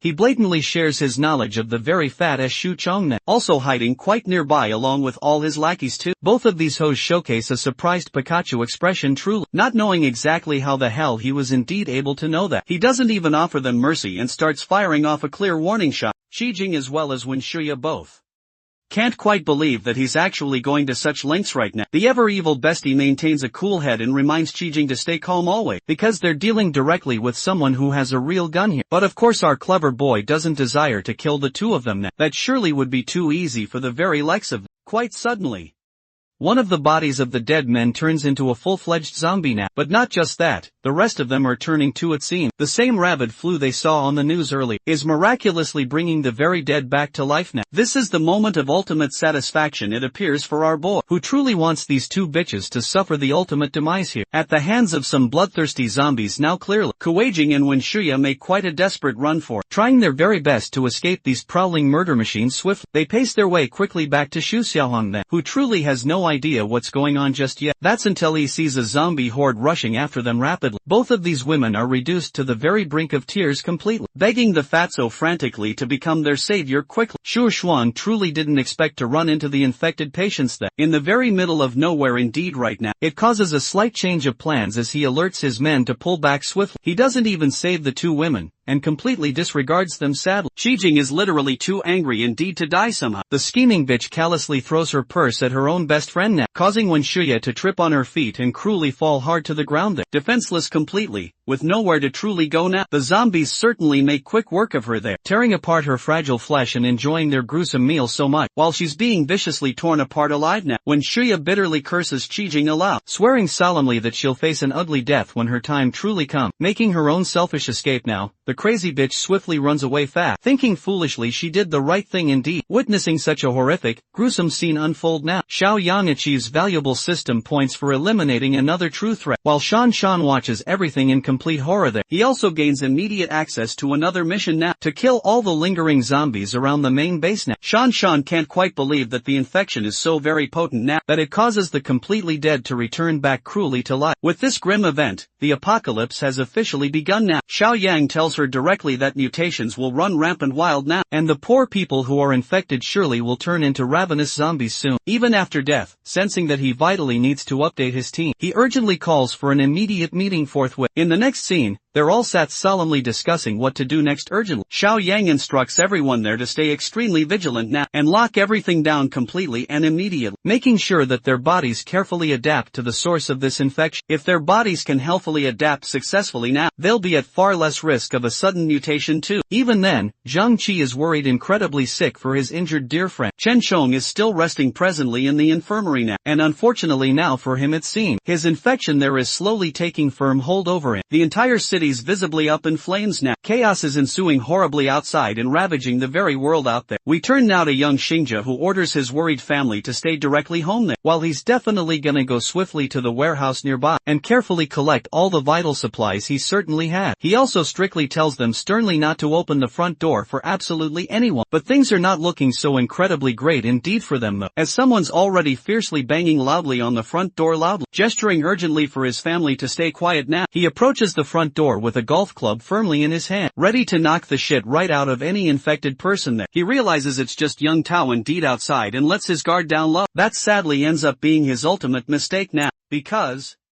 Yang Tao has brought his wicked friends to beat the total shit out of his boss then. They kick him down hard as he demands loudly to be let go now. Even though the boss showed great consideration to Yang Tao all these past years, his own lackey ended up betraying him badly in the end here. Of course, Yang Tao cruelly reminds his former boss that he was disgraced before, and callously tossed around just like a mere lapdog there. It's truly the polar opposite of being treated kindly ever. Zhang Shangji pointedly reminds him of the down payment he paid generously for Yang Tao's sake at all, so he actually can get his own house finally. Instead of being even grateful for that helpful gesture back then, Yang Tao shockingly acts like it shouldn't ever be a big deal really, since his wealthy boss has more than enough money to buy several houses at once now. He's purely here for the warehouse keys to brutally rob all the precious supplies now. The boss doesn't comply, thus causing this bastard to attack his family now. Yang Tao then drags his poor wife roughly by her hair, causing the little boy to roar loudly at him for hurting his dear mother. The poor kid really can only do so much there. Yang Tao doesn't even spare him there, and smacks the kid with a heavy slap now. Zhang Xingji roars fiercely at him for hurting his defenseless wife and child here. Being the truly evil son of a bitch he truly is, Yang Tao promises now not to hurt them, as long as he cooperates along with them fully now. In the next intense scene, they bring him all the way back to the warehouse right there. Unlocking it quickly, they get inside right away. But Yang Tao is severely disappointed greatly here, that there's barely anything left at all. The boss reminds him of their recent best client currently, Xiao Yang, who bought absolutely everything, including even the already expired food items now. There's practically nothing left in their current stock. The mere mention of Xiao Yang makes Yang Tao suddenly realize something crucial. All of a sudden, if they can just steal those supplies from our boy right now, things will be quite easy indeed for them all, as they'll surely have a decade's worth of rations on them all. Of course, even the boss now thinks that's truly a bad idea, because he surely knows from his previous encounter with Xiao Yang himself that he simply isn't a pushover, no not at all. He even suspects indeed that Xiao Yang must have learned about the apocalypse long before it actually happened and thus prepared accordingly. Well, Yang Tao doesn't even take it up at all as part of his critical mission, and instead now forces his former boss to do this truly dirty work instead. Chang Xingji really has no idea what he's even talking about here, until this bastard actually puts his family at such severe risk. This clearly means that if he doesn't secure Xiao Yang's very supply, they'll just fully take out their frustrations on his own wife and child too. It's a very depressing situation indeed for this poor guy here. Back at the fortress now, things aren't looking too good for Zhang Qi's good friend. He's simply turned into a wild animal now without any regard at all for reason. The entire group now despairs at the awful sight of watching their once good friend now get reduced to such a pitiful state of being. Finally now, Yiming even suggests that they dispose of him swiftly. Once again here, Xiao Yang is surely made suspicious by all his exact words. Zhang Qi just can't believe the very words now coming out of Yiming's mouth here. However, indeed, this guy is actually quite serious here, believing strongly that there's simply no reason to keep an infected person alive now, especially when they're unfortunately already dead. You see, he fully understands that if he were ever to break out of containment somehow, he will gravely endanger the rest of them around here. His stark words are painful but regrettably true. Xiao Yang agrees sadly that there's absolutely no cure, so there's indeed no possible way to bring their dear friend back to life. To truly test Yiming's firm resolve, our boy bravely offers him a sharp blade just to see exactly what he'll do with it then. The guy is visibly startled at first to be sure, but eventually realizes fully what's going on presently. Xiao Yang simply wants him now to kill his infected friend surely. Yiming's body shivers badly at the mere sight of the blade itself, while our boy eggs him further on ahead, reminding him clearly that he's indeed the one who wanted a weapon from the beginning here. It's now finally time for him surely to pick it straight up, you see, and peacefully now send off his dear friend quietly, interrupting their deep conversation.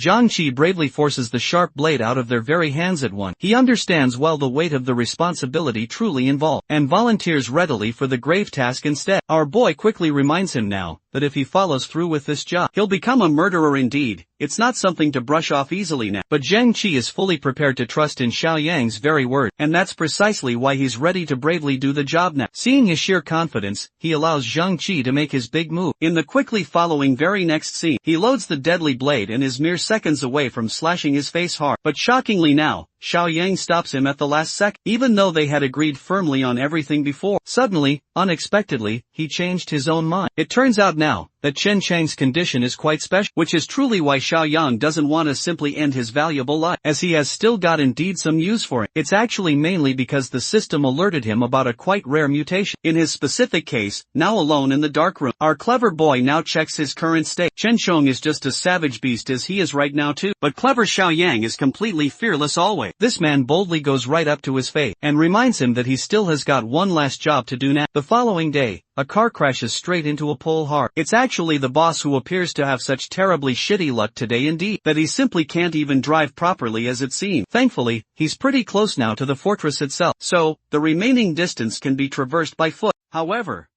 things get a lot more truly complicated when an ugly zombie attacks him fiercely. Unfortunately, the boss ends up swiftly getting bitten right on his arm. He shoves the mad beast right back down and runs back towards his car quick, grabbing a sturdy metal pipe fast. This man literally knocks the sonic rings right out of the zombie's very head. He doesn't even stop there yet, continuing to smash the poor creature's head again, until it is sadly reduced to a gruesome pile of blood. Well, he wasted far too much valuable time on just one zombie, as others are also quickly gaining up on him now. With his terribly compromised condition now, he keeps walking steadily in the direction towards the fortress. Speaking of such things, our boy's got his whole crew locked and fully loaded now. Each of them are armed and ready with weapons to kill the zombies now. Lingering around this very base itself, Shan is struggling slightly with the protective gear on, covering rather important parts of her entire body. Even though it's uncomfortable for her, it's necessary enough to wear this gear. Xiao Yang points out zombies known for their explosive strong power, and it can get overwhelming more for them when they lack actual combat experience. He's quite fine with them taking it completely off later on, outside the base itself. They're now locking down on just one zombie as their main primary target. Xiao Yang now instructs his entire team to get fully ready, as they're well within clear range to strike now. Suddenly the lone zombie catches sight of all of them and initiates its vicious attack, as it quickly bursts directly towards our main boy here. Xiao Yang reminds his entire team of instructions he fed them much earlier. Everyone is tasked fully to cover for each other, maintaining good clear distance. He now quickly dodges the zombie's sudden lunge, and shows them a great visual demonstration on how to create an opening now. After skillfully avoiding an attack there, the best areas to strike are the creature's temples and nape precise. Think of it just like Attack on Titan indeed. The neck is certainly their main weakness. Surprisingly still, Four Eyes is brave enough now to smash his weapon right into the zombie's face, but instead of effectively cutting through with his sharp blade, he only ends up really hurting himself then. I was glazing him, and he ended up truly losing all of his aura now. In the exact same scene, Xiao Yang emphasizes strongly that attacking the skull is truly useless now. It's the very least effective move they could pull off in a serious battle. It also gives the menacing zombie a clear window to attack the poor dude, forcing Four Eyes to block swiftly with his own blade. The creature really wants a full piece of him while he's quivering there in fear, calling for backup now. Xiao Yang is at least pretty impressed with the true way he handled his swift defense. Next up is Zhang Qi, who goes directly in to target the monster's exposed neck quickly. The zombie is then struck quite precisely at its inherent weak spot, creating a critical opening for the rest of the team to keep on moving, bashing the zombie to its death now. Our boy here highlights the importance of striking numerous times there, to ensure a quite successful kill indeed. Jiangxi looks quickly back to ask how they're currently doing, to which our boy replies that they should know the answer themselves too. However, a zombie is swiftly rushing to attack him from his blind side now, causing Zhang Qi to shout and instantly alert him now. The mindless beast is merely inches away from biting his shoulder now, but even then Xiao Yang quickly turns right back and grabs him by the head firmly, displaying absolutely no signs of fear in his steady approach. Once again, he skillfully uses this as a lesson effective, to thoroughly teach them the clear importance of keeping an eye on their surroundings then. The rest of them are quite amazed by his incredible reflexes display, and indeed quick thinking abilities showcase. Okay, let's readily go and see what the boss is doing currently. Boss is right over here regretting his very own life's choices deeply, as he instantly spots a bunch of vehicles stopped right outside the fortress indeed. This situation makes him wonder specifically if Xiao Yang now has already been killed swiftly by another party nearby. Suddenly, he then hears a bunch of people talking distinctly to each other closely. He recognizes one of the voices surely as Xiao Yang, and slowly, he draws near to clearly see what's going on. Spying closely on the group from behind a car now, he simply can't believe at all what he's truly seeing. Xiao Yang and his team are hunting down zombies with not much struggle, unbeknownst indeed to this unlucky guy right now, when Shuai's zombified corpse crawls out suddenly from under the car, and grabs his leg. This zombie doesn't know truly how to die. She unfortunately causes him then to trip and heavily fall, left there completely defenseless indeed at this moment. The boss braces himself as the zombie hastens to feast upon him there, right as she's fully about to surely kill him now. Her zombie head gets blown instantly to bits right there. It's Xiao Yang who came just in time clearly to save his very life. The boss shoves her headless corpse quickly to the side there, while our boy questions what he's even doing here of all places now. The boss right now explains rather fully the situation, but just before he gets clearly to say anything at all, Xiao Yang unfortunately spots his clearly infected bite mark now. He sadly puts the gun indeed over his very head, stating quite clearly that he's already a lost cause now. The boss begs him sincerely to at least hear him out now before shooting. Even though Xiao Yang is willing indeed to give an ear to his request, he's certainly not gonna let this particular guy come near him at all. Filled with immense grief, even the boss understands he's done for sure. The clock is surely ticking down for him to become a zombie soon, but the very last thing he truly wants is for his family to experience the exact same tragic fate at hand. He reveals desperately how Yang Tao terrorized his entire family, and is currently holding them hostage still, in direct exchange now for Xiao Yang's critical supply. Even though Zhang Xingjie has indeed done a lot of bad things in his life, he's never ever done anything quite close to what Yang Tao is doing right now. In any real case, his family is absolutely innocent here, but he surely knows that Yang Tao won't spare their precious lives. That's precisely why he's begging urgently for help now, for Xiao Yang to just take mercy and save his dear family. The whole situation is conflicting indeed for our protagonist currently. He fully understands that Zhang Xingjie is clearly a selfish man, but at the same instant, he did help out readily with the delivery of the supply. What's more indeed is that even though his team is quite well made, the ratio between men and women is notably unequal though. Xiao Yang truly thinks that improvements could be made in light of that fact. He gets even happier then. after receiving a system mission to protect the boss's entire family, allotting him a good 25 points for total completion. There's also still his current main mission, which is to slay all the undead lurking outside his very base. Anyway, Xiaoyang fully agrees to take responsibility for the boss family now. Hearing precisely such words now, the soon-to-be infected Zhang Xingjie plummets right to the ground hard, forever deeply grateful for his kind action. But now it's time, even the boss knows that he'll be infected quite soon, and he really doesn't want to die a human's bitter death now. Fully understanding his current situation now, Xiaoyang orders Shan Shan to grab quickly a bike from the storage room that she surely doesn't get his exact intention, but she still goes to grab one anyway now. As for our brave boy then, he tells the boss to fully isolate himself from the entire crowd in a safe place, to where no one can ever reach him now. Even though he doesn't quite explain the reason why exactly, he thinks it's the absolute best strategy to use before he becomes fully infected. Accepting his suggestion so well, the boss thanks him once again deeply. In the very next scene, we can see Zhang Xingjie racing off swiftly on his bike now. He's slowly turning into a full infected quite sadly, and his final thoughts now before turning into one are purely those of his family alone, with him sadly gone. Xiaoyang turns to the growing pile of zombies that they've all successfully killed, pouring gasoline all over the top of their lifeless corpses. He decides to burn all of them completely to ashes at once. The team officially has conducted now a very proper training session right here. Xiaoyang has truly become confident definitely in their very ability to fend off a bunch of isolated zombies together, without any major problems at all, as long as they all work closely together still. However, just with their current skills now, they'll be quite unable to take on a small horde now or even a large zombie wave alone. That's gonna need definitely some more time for them to adapt to full. Xiaoyang tells all of his very team to follow after him closely. And in this next scene now, they're facing yet another one of his storage rooms now. Our boy uses the old geezer indeed to watch over the weapon storage room for tonight, as he'll be heading over to the city soon. Of course, Shan right now. Shan's grandpa is worried, so worried that he's leaving for a destroyed city. It truly doesn't make any sense at all for him to do that. Zhang Qi and Four Eyes now volunteer to tag along for the mission too, but our boy firmly refuses them though, stating clearly that it's a level of danger far beyond their current skill. That's precisely why he's leaving them, just to protect the fortress until then. With that settled quite firmly, a few minutes later, he's already in his car indeed with all his weapons, prepared now for the hunt for the first time in forevermore. The store is quite empty, and even the refreshing option takes a while now. This time around, he decides to spend points to refresh everything full. When he does that, he is welcomed by a bunch of completely new loot boxes that he'd truly never seen before now. Among them is certainly the black tech box, a life-saving box, also and an armed threat box as well. Also, with every manual refresh now, the point cost doubles now, which clearly means he'll have to be more careful about how he uses this feature. Xiaoyang still thinks it's quite a good idea to spend all of his points now on the fancy new crates for himself for now.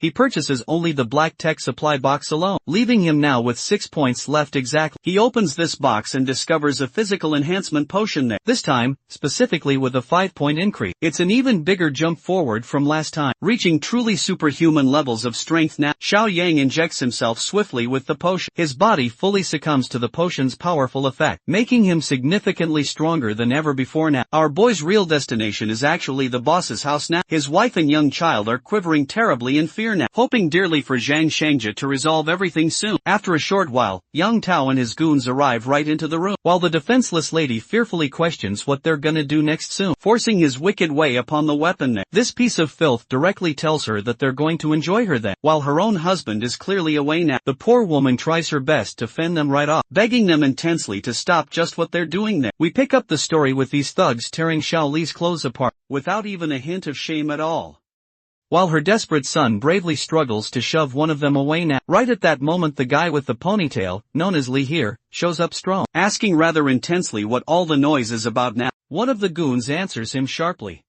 saying they're about to have some fun, and invites Li to join right in. But the ponytail guy firmly tells him that the job isn't finished just yet, so there's absolutely no time now for messing around at all. They better focus sharply and get right to work quick. The goon gets quite annoyed and asks why it's such a problem, since they've done this particular kind of thing many times previously. The ponytail guy now gets pissed off to see this horny gorilla intensely, not fully catching the gist or depth of the situation right now. He firmly reminds the goon that he's messing with Zhang Xingjie's wife indeed, and young kid now. He warns the goon sternly that if she can't handle it at all, and tries to actually kill herself now, Zhang Xingjie will soon have nothing left to truly loot. He'll come after them all surely. and nobody is getting out of that alive certainly. He gives the horny gorilla some solid hope, saying that once they deal with her husband first, they'll come right back and work her to the bone now, not letting her rest for even a single day more. The horny gorilla calls Lee party pooper for ruining their mood, but he decides to take the advice anyway now. With that action, the goons start walking out of that room. One of them shoots her a creepy look then, telling her to just wait for her turn patiently. The mother and son are left truly helpless with nothing to do but cry. As night falls fast, the zombies start to roam those streets, and in these desolate roads right here, our boy is cruising in his own car now. He's deep in thought, reflecting on his recent gains achieved. With 13 whole points in stamina overall, he's now got more than double the strength of any average person now, and his overall reaction time and control have improved significantly now. He's quickly zooming through the cluttered streets there, skillfully drifting his car around tight corners right now, feeling the raw rush of adrenaline with absolutely every turn he makes. The entire place truly is crawling with countless zombies here, so our bold boy decides it's now time to get out of the car itself. The main city center is straight ahead, and driving would attract far too much attention, so it's surely time to go on foot from here. Just at that very moment, he distinctly hears loud roars. He quickly turns around and sees two zombies charging hard at him, but our cool guy isn't fazed at all. He dashes to avoid that direct hit, locks his firm shoulder into just one of the monsters out there, and throws it hard enough to knock another approaching zombie over. Quickly he summons his powerful sword and charges at them all once again, going absolutely full throttle with one single swing this time. Both hideous zombies instantly lose their heads now. In merely an instant, these zombies have swiftly become nothing more than simple punching bags for our skilled boy. To fully test his truly newfound strength and those amazing reflexes, he's quite amazed at just how easily he's overpowering them all right now. There's truly no doubt in his own mind now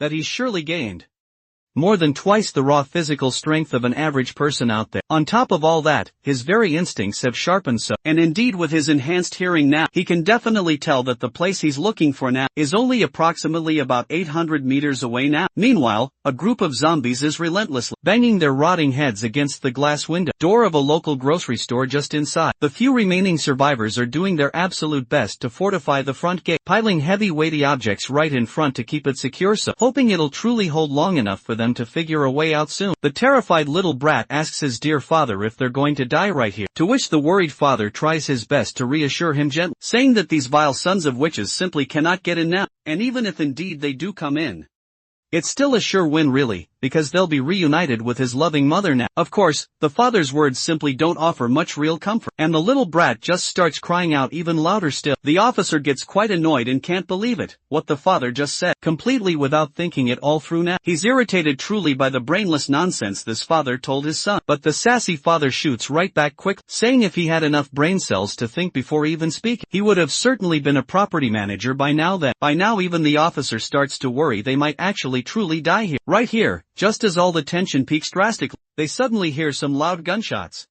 One of the zombies clinging to the door has its head obliterated entirely, and the brat falls hard to the ground in complete shock now, while the father is left simply clueless about what just occurred. The officer urgently tells them to move the heavy stuff aside quickly, to see exactly who's outside now, and warns them not to make any noise out there. As they carefully now peek through the gate itself, they quickly realize that all of the nearby zombies have been dealt with indeed, so they cautiously step right out. The brat starts shouting something aloud about a mutant creature. The father quickly now asks what he's even talking about then, and the son then explains clearly that it's a stronger, even faster version of a regular zombie now, just like indeed in the comics, novels, and games too. The father gets quite annoyed by his entertainment-obsessed son here, and snaps back sharply at him right away, wondering just how he can still be talking about games and stuff now, even in the very face of danger itself. He's now absolutely sure that this is why his son always had the worst grades truly. The officer now turns directly to the father it seems, telling him firmly to stop all this bickering here, and asks just how the hell grades are relevant right now anyway. He urges them all to hurry up now and keep a close watch on their surroundings here, since they don't want that mutant to ambush them quickly now. Don't forget please that this father's name is Old Song specifically, so we will definitely be calling him that specifically. As they move ever forward, the officer warns them once again soon to stay completely alert and keep an eye on all their surroundings full, as they slowly head together toward the base gradually. When they reach a fork directly in the path soon, they abruptly stop still there.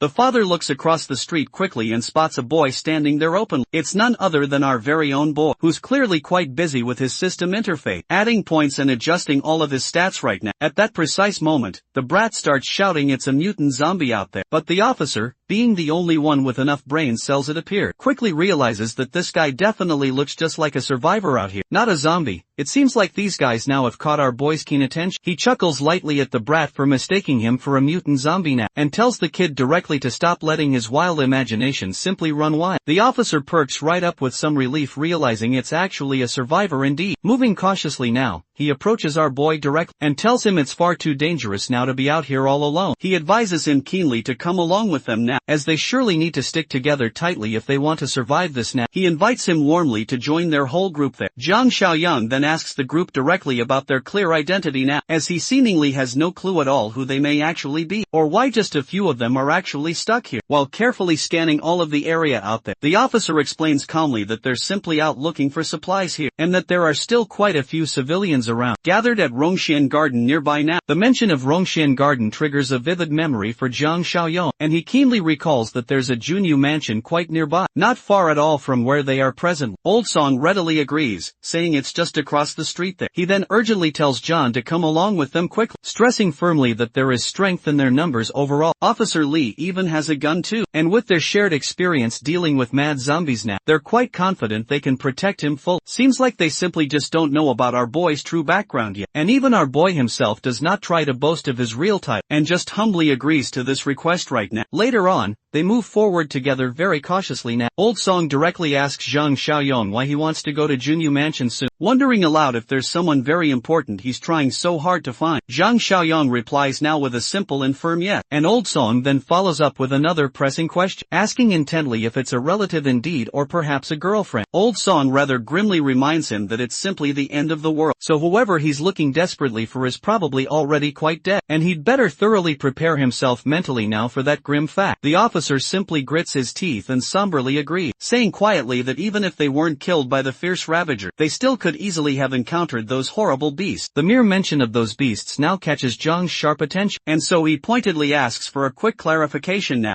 Officer Lee reveals grimly that a group of thugs is holed up tight in the Buyu Mountain villa area way out in the east of this city. To desperately survive, they don't hesitate much to harm other survivors, and they unfortunately ran into them once before, sadly losing far too many of their companions at their brutal hand. The man decides now not to talk about it much further, sternly reminding everyone now that they all must stay vigilant when indeed encountering other survivors now. Suddenly the brat shouts out loud for the officer to be careful there. As the officer spins quickly around right now, he notices a lone zombie lunging straight at him so fast. The officer swiftly takes it right down with a few well-placed shots now. Officer Lee pants heavily right after the close encounter indeed, his very heart racing fast as he thought he truly was done for there. However, it seems the loud gunshots have attracted the close attention of nearby zombies all around, and the officer quickly falls deeply into panic mode too. But right at that exact moment, he spots an abandoned old bus over there. Everyone quickly rushes together straight toward the bus now. Zhang Xiaoyang grins slightly as he thinks just ahead of them all now. In his quick mind, running recklessly could attract even more new zombies, but the bus, as a closed shelter, is quite perfect indeed for good defense. The only crucial downside is that if it were to fall, there's absolutely nowhere left now to even retreat to at all. After deeply weighing all the pros and the cons of the quick decision, Zhang ultimately decides to give this emergency plan a good score of 70 total. Everyone has already quickly made it now into the bus safe, when Officer Lee urgently tells him to hurry and keep up now. At that intense moment, Zhang Xiaoyang quickly jumps onto the bus, and Officer Lee swiftly slams the door shut tightly behind him now. The vigilant officer warns everyone to be extra cautious, and carefully check each seat for any hidden ravagers there. But the young brat quickly shouts out that the zombies aren't giving up yet. They're still gathering fiercely outside.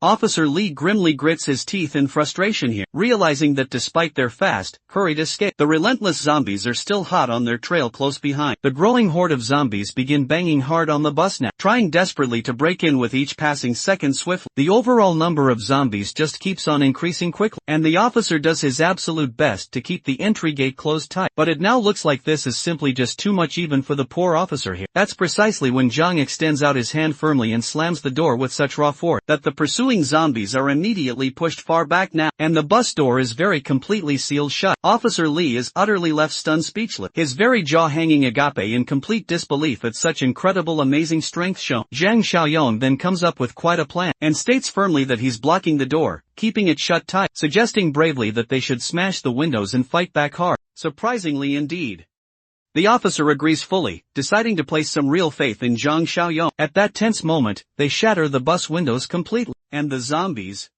trying desperately to cling to the bus, are struck hard on the head by Old Song. The others assist Old Song quickly, making certain he doesn't topple off, while hanging right out the window. Officer Lee, however, is holding back deliberately on using his bullet, as he doesn't have many of them left at all, and wants to carefully reserve them for when things truly get dire. That's just when Zhang Xiaoyang pulls out a crossbow now, and tells Officer Lee very urgently to use it instead. The officer is utterly bewildered by this, not understanding how this guy seemingly pulled the bow out of absolutely nowhere. John casually explains now that he just picked it up earlier on. With that said, Old Song and Officer Lee joined in too, using the crossbow now and their own combined strength to clear out the zombies effectively. After just a while, they manage to defeat all of the zombies nearby, and finally they make it out of the bus they'd been using as shelter now. The brat, feeling absolutely confident then and full of himself it seemed, believes they've just turned a dangerous situation into one that's quite safe. He's fully convinced this simply can't be a coincidence at all, and that they must be the actual children of fate in this apocalypse world. My guy then immediately tells everyone to stay quite cautious, and not make the same careless mistakes they made again. Meanwhile, back at their secure fort again, everyone is truly hoping that things go smoothly now for Zhang Xiaoyong. Lu Yiming keenly decides to keep watch diligently that very night. The glasses guy directly asks why he's suddenly so enthusiastic really, and Lu Yiming, annoyed quite a bit by the gentle teasing, tells him promptly to stop talking utter nonsense now. He reminds him that he had always been sincere with his duties only. The fatty then quickly gets humbled indeed by his friend's reaction, quite swift, and even asks why Lu Yiming is getting so worked up by this bit of banter. Regardless now,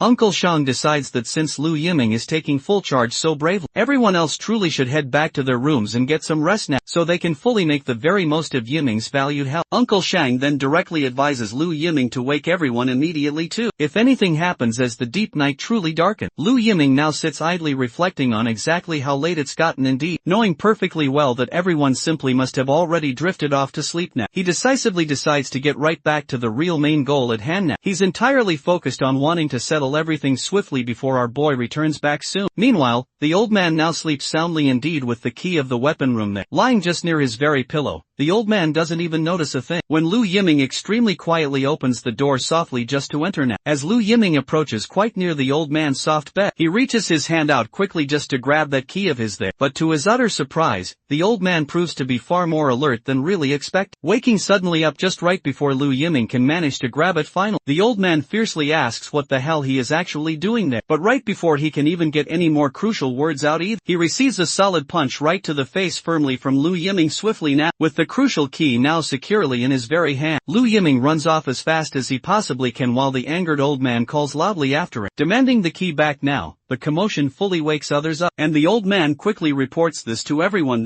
that Lu Yiming has indeed taken the key to the weapons room now. They all run as fast as they possibly can to catch that bastard quick, but the idiot throws a bunch of stuff in the way while running fast. Everyone chasing him abruptly stops right there now. It's pretty hilarious though really, because they could easily jump clear over these obstacles here, but they just stand still there like game characters too, flatly refusing to enter a restricted area full. Li Yiming notices the nursery room on his way then, and figures he might as well go all the way now, since he's already doing all of this now. He heads right into the room where Chen Chong now, the zombie, is lying there on the bed strapped firmly down. As he tries to then approach now, the zombie suddenly retaliates hard with its free hand too. Li Yiming is quite taken aback now, because the second hand was supposed to be tied down quite well, and he wonders now if they made the straps too loose possibly when they bound this freak entirely.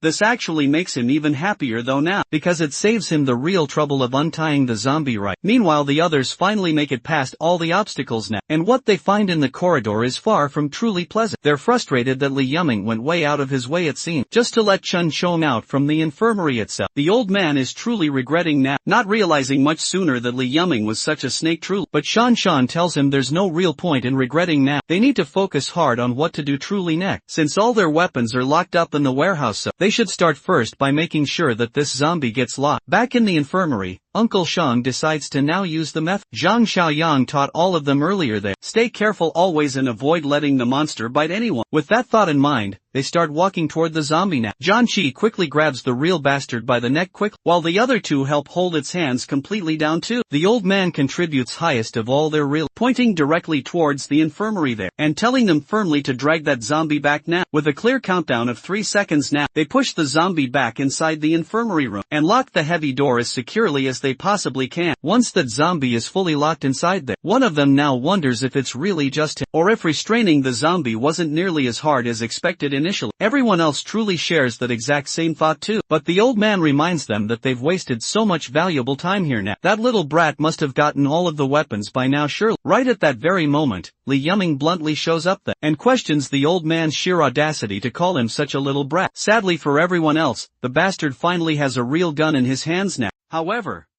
he seems quite annoyed by the grim fact that the storeroom only held one single weapon, but he figures this one gun will surely be enough to deal with absolutely all of them. After he quickly takes care of everyone present, he'll take his sweet time fully searching now for those other weapons that Li Yuming points his loaded gun directly at them now, ordering them now to move back into the room again. Jiang Qi bravely tries to reason with the bastard still, reminding him clearly that it was Zhang Xiaoyang who saved everyone present, and gave them all a precious chance to live freely. But Li Yuming sharply reminds them that our boy always acts high and mighty indeed. Saving their very lives doesn't mean they must serve him like slaves at all for the remainder of their days completely. The old man also vehemently calls this bastard an ungrateful sucker. So true. Meanwhile, elsewhere, inside the infirmary itself, Chen Chong seemingly has his very own careful plans perhaps, and it looks now like he's about to intervene directly in the heated argument now. But before anything major can fully happen, the scene quickly transitions now to Rongxian Garden suddenly, where Officer Li is giving clear, precise directions to our boy there, telling him specifically how to reach Jinyu Mansion soon. He warns urgently that the layout of the residential area is quite complicated, making it rather easy for zombies there to hide away. So, he certainly needs to be extra careful out there. Officer Li tells Zhang Xiaoyang solemnly that, once he actually finds the people he's looking for properly, he should promptly return to Rongshan Garden to meet everyone else. He advises Zhang to indeed take the side gate of the community instead, not the main gate though, for his own safety of course. Zhang thanks him kindly and says he'll surely keep that in mind now, as he then begins walking his way onward towards his next destination. Old Song earnestly suggests helping him out now, since he helped them bravely fend off those zombies and saved their very lives. But Officer Li quickly reminds him sternly that they frankly have no real idea what the situation is currently like inside Jinyu Mansion itself. If they accidentally walk directly into a huge horde of zombies, everyone will most likely be dead very quickly, in no time at all. Old Song asks right now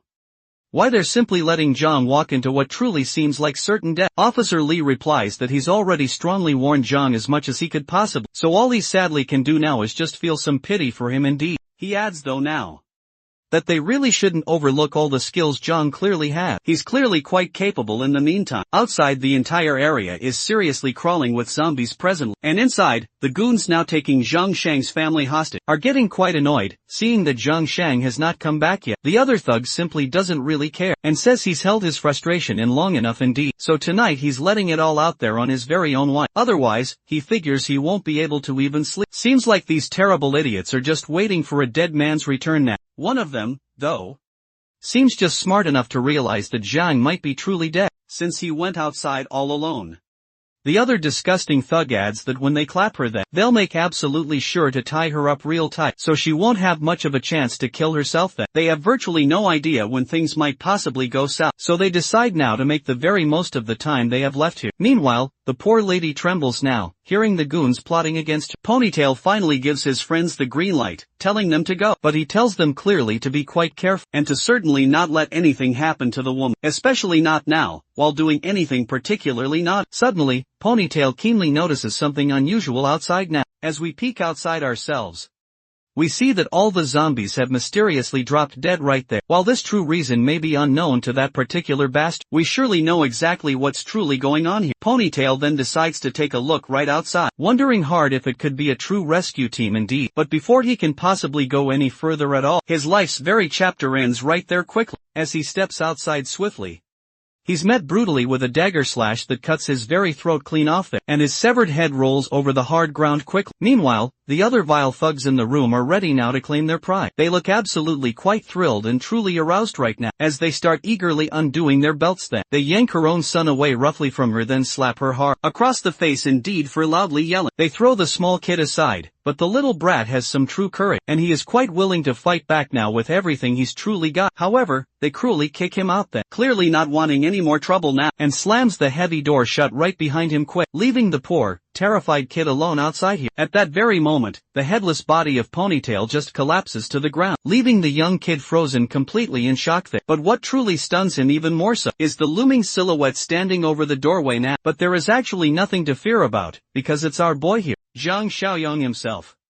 Zhang looks intently at the kid and asks plainly if Zhang Xingjie is his father, right? The young boy stutters for just a moment before managing to finally respond soft. Meanwhile, back inside the chaotic room, the cruel thugs have already begun tearing at the terrified woman's clothes there, as she desperately struggles to try and cover herself right up. One of them is cocky, feeling smug and leering, slaps the poor woman hard across her vulnerable face now, demanding her to scream loudly as they continue to harass her brutally. But the brave woman stays completely silent, as she truly does not want her beloved son to hear her suffer anymore. Eventually, the awful thug just decides to go completely over her then, and then let his other buddies each have their turns there. But before he could even do anything at all, the door slams wide open suddenly now. One of the thugs thinks it must be the brat who kicked the door open just now, but before he can even react to it, his head is cleanly sliced clean off and he goes completely silent instantly now. His friend, quite clueless about what just happened at all, asks why he's standing there just like a fool and then tells him straight to just kick the brat right out immediately. But what his friend doesn't seem to know quite yet is that the guy has already truly lost his very head now, and promptly collapses hard right to the ground there. The others are totally and utterly confused here, not quite understanding what's truly going on at that very moment now. Zhang Xiaoyang swiftly grabs one of them there and slams him hard against the wall. The thug, who had been quite happily undoing his belt, even stutters a bit, asking Zhang's full identity, but Zhang doesn't bother with any answer at all. Instead, he delivers a solid, swift kick right to the thug's face so hard, knocking him out stone cold instantly and finishing him for good for sure. The scene fully transitions right back to the fort again now, where Li Yuming is indeed holding his very own gun against everyone right now. He tells them then, one last final time, to move quickly or he will shoot surely. The old man tells the others now to just do as this bastard says clearly, and move to the room directly. However, indeed, Shan decides ultimately against this very idea.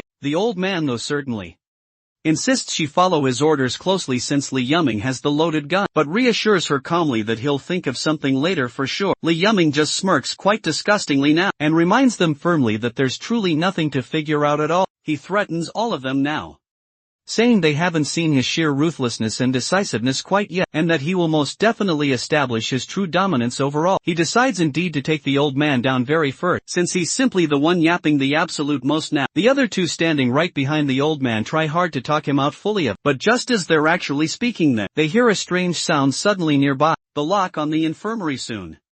Door begins to move gradually and with a quite loud swing now. The door opens wide to everyone's utter shock now. It's Chen Chong indeed, who had somehow used the key to break free himself. They all find it utterly ridiculous that Chen Chong even managed to unlock the heavy door himself, even in his truly berserk state right now. It's quite clear now that Chen Chong has a serious bone to pick with Lu Ming, and he locks his own deadly glare right onto the hated bastard. Lu Ming quickly points his gun directly now, determined truly not to let a monster who can even open gates at will live onward. He pulls the trigger swiftly, but to his rising despair now, the gun frustratingly jams, and he realizes he's truly about to get screwed quickly. Before he can even properly react, the monster lunges swiftly at him there, tearing him fully apart now and killing the truly hated bastard, who's kept absolutely everyone on tense edge for the past few chapters indeed. Not only does Chen Chong take out Li Yuming completely, but he also physically drags his own lifeless body toward the infirmary swiftly. Absolutely no one knows quite what's happening now, and all they can do truly is watch in total disbelief indeed. Chen Chong, meanwhile, on the other monstrous hand, grabs the specific key now to the infirmary door right there, tosses it roughly aside indeed, and he then locks himself fully in now, leaving everyone standing there utterly bewildered now. Meanwhile, Zhang Xiaoyang is done completely taking down the thugs there, and finally frees the poor wife at last. He then firmly calls the kid over to him right there, but the quite protective mother holds her young son close now, asking Jiang what he even plans to do with him then. Jiang doesn't bother fully explaining and simply tells the kid to come over here. The kid finally decides to trust him full, assuredly assuring his worried mother it'll be alright indeed. When he reaches Jiang just then,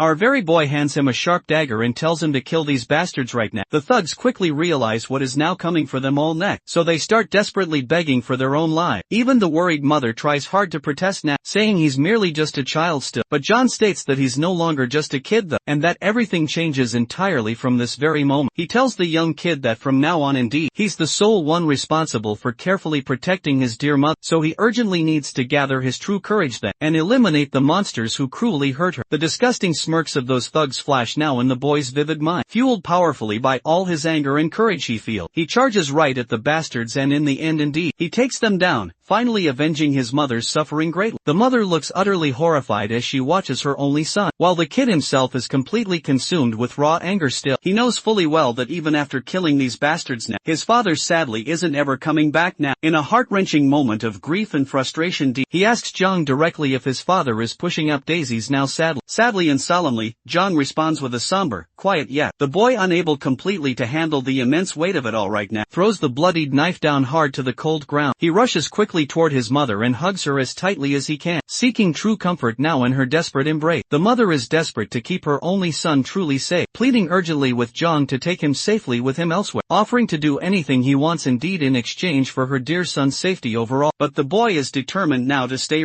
says he truly wants to protect her. But John invites both of them along to come with him. He reveals now that he had promised Zhang Sheng that he would always keep them safe indeed. With that assurance given, the mother and son follow John closely then, walking right past the dead bodies of the defeated thugs lying there. The kid looks quite scared to see those bodies now, and he is even more scared about the monster who killed these guys now. Zhang, with his usual calm demeanor, replies that it was indeed he who took down all of them. By the way, for now, let's not forget that this kid's name is Shuai, and his dear mother's name is Xiaoli now. Suddenly Zhang gestures abruptly for them to stop there. Sensing some very suspicious sounds nearby them, he turns suddenly to Xiaoli and asks if she knows where Building 8 is in Banyan Garden specifically. The worried mother responds softly by reminding him plainly that it's the same direction he is currently facing squarely, and asks him directly why he's now asking about it now. The tense scene then shifts abruptly to Building 8 itself, where a group of ruthless looters stands outside now, demandingly asking supplies from everyone within now. They assure the fearful residents that they will spare them all, if they just surrender all their valuable resources there. Inside now, our brave team is hiding in the apartment, debating intensely whether they should give in soon. Officer Lee quickly shoots down that fearful idea, saying that those looters are mere animals who won't keep their word ever, and will cruelly kill everyone except defenseless women. The menacing thugs outside continue their loud shouting, giving everyone just 10 short minutes to cooperate now, or fatally risk being killed brutally inside them. One of the scared women thinks about going outside soon, to desperately beg those cruel looters to spare them all, but another fiercely protests this idea now, refusing strongly to become a mere plaything for those animals. But the powerful gorilla silences both of them sternly, telling them firmly not to worry so much. He assures them all they aren't planning to surrender at all, and tells them now to guard the hallway very carefully, confident that the looters simply won't get past them at all. Meanwhile, the gang leader of looters outside smirks quietly to himself just now, thinking intently about how well armed they truly are now. His lackey, however, knows their strength is simply not enough to force their actual way in, as the brave leader of the survivors inside is fully armed too, not to even mention they are cleverly hiding here, making it so much harder indeed to force their way safely inside. But the cunning leader just smiles slightly as he then said, they really don't need to directly force their real way through now. Instead, he keenly orders his men to cut off the vital water supply to all the first floor apartments now, and waits patiently to see just how long they'll hold on, while these common thugs plot their cruel tactics out. Zhang Xiaoyang stands right nearby, watching these guys sneakily of course. Shuai innocently asks softly if these are very bad people at all, to which John responds quite positively in truth. It's truly both humorous and quite ironic surely, that Shuai is asking such a truly innocent question indeed, especially considering he's indeed the one who just killed 3 grown men directly, with just a dagger.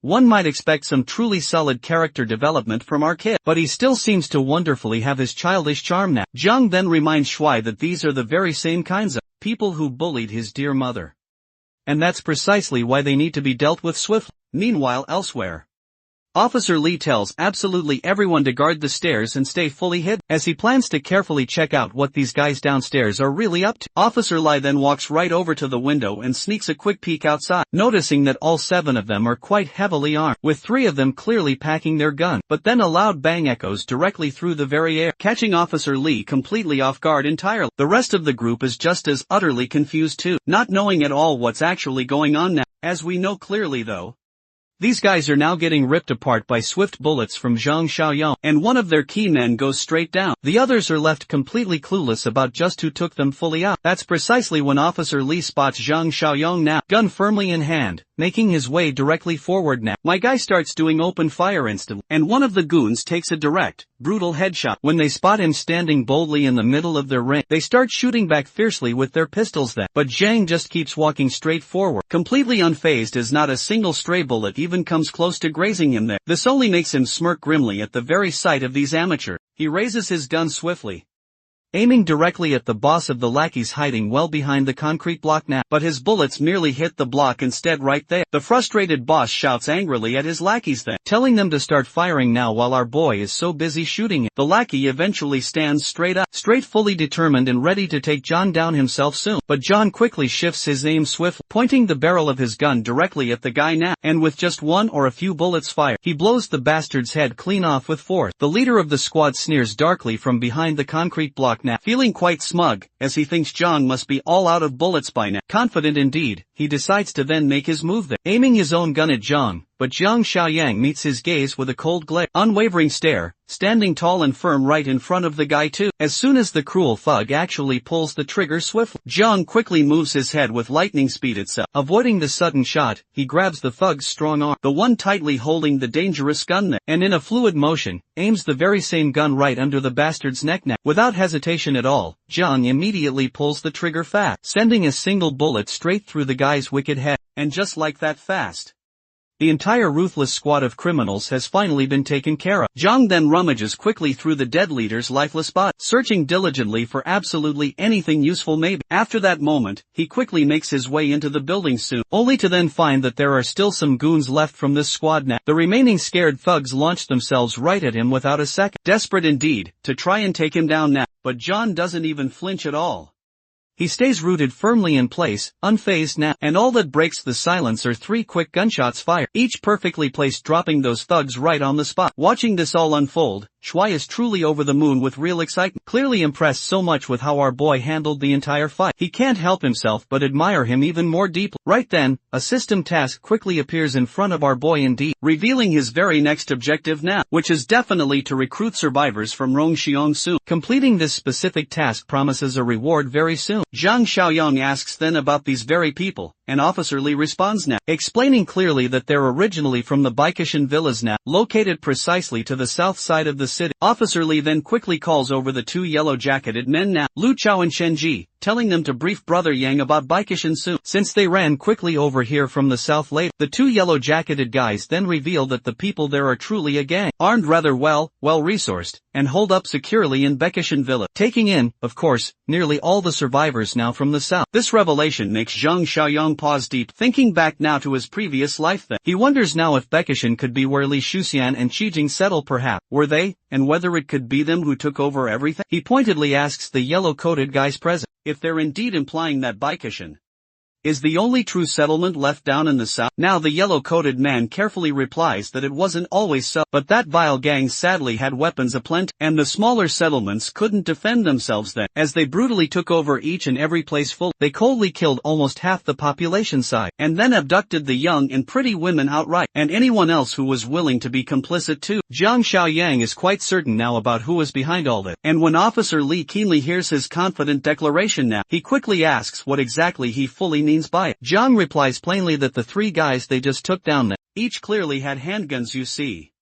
And he tells them to hold on to those well and check for extra magazines too, because there's probably definitely more of them still out there. He also readily gives them his rifle now and tells Officer Li to keep it safe, and he'll leave them 5 full magazines presently. John explains clearly that the Baikishan crew won't simply let this go now, and with these weapons, 10 or so men really should not be such an issue. Now he tells them firmly to hold out here for a couple of days for now, while he reorganizes everything back home indeed, and then comes right back to deal with that awful shitty crew that. One of the men standing right there is shocked greatly, and asks directly if John is seriously now planning to take on Baikishan. He points out firmly that there are probably dozens strong here, if not even more, and it's no small task at all to go up against them. Officer Li tries hard to convince Young that it's really not worth the risk for them. He suggests wisely that they just simply find another place instead. Our boy reassures Officer Li now not to worry too much about it, because he already truly has some beef with the Big Wish and crew now. Besides, in just a few days, He plans surely to return with a bigger vehicle to evacuate everyone soon. To the east of the very city near the old Tea Leaf City location, he's building quite a stronghold there now, and surely will need good people to help with exactly that task. John turns swiftly and walks directly away then, offering a casual goodbye now and telling them to take great care of themselves. He also specifically takes Xiaoli and Shuai with him too. The scene transitions quickly to a dark, more ominous setting than before. Dead bodies now lie scattered all around, and outside a lone guard is dutifully on duty. The very place he's guarding is none other than Bikue Shan itself. Inside the mansion we clearly see the people actually running this dangerous gang. One gay with his signature orange hair is the main boss of this place certainly, and he pointedly asks why they haven't dealt with the supplies at the Jinyu Entertainment Center establishment yet. Xiaoli, precisely the overweight man, responds during a serious meeting saying he's already sent his people over quickly, so they should all be back safely by now. But little do they truly know those people have already been totally wiped out. The other guy, notably known as Kaige, addresses the fatty directly and reminds him bluntly that there are quite a few high-end affiliates currently living right over at Jinyu Mansion itself. They simply can't just take all the supplies from the entertainment center freely, without consequences at all. Xiaoli assures him now that his people are already instructed indeed, to bring back anyone alive now. The boss looks truly furious now, and openly expresses his deep disappointment with Xiaoli right now, clearly frustrated here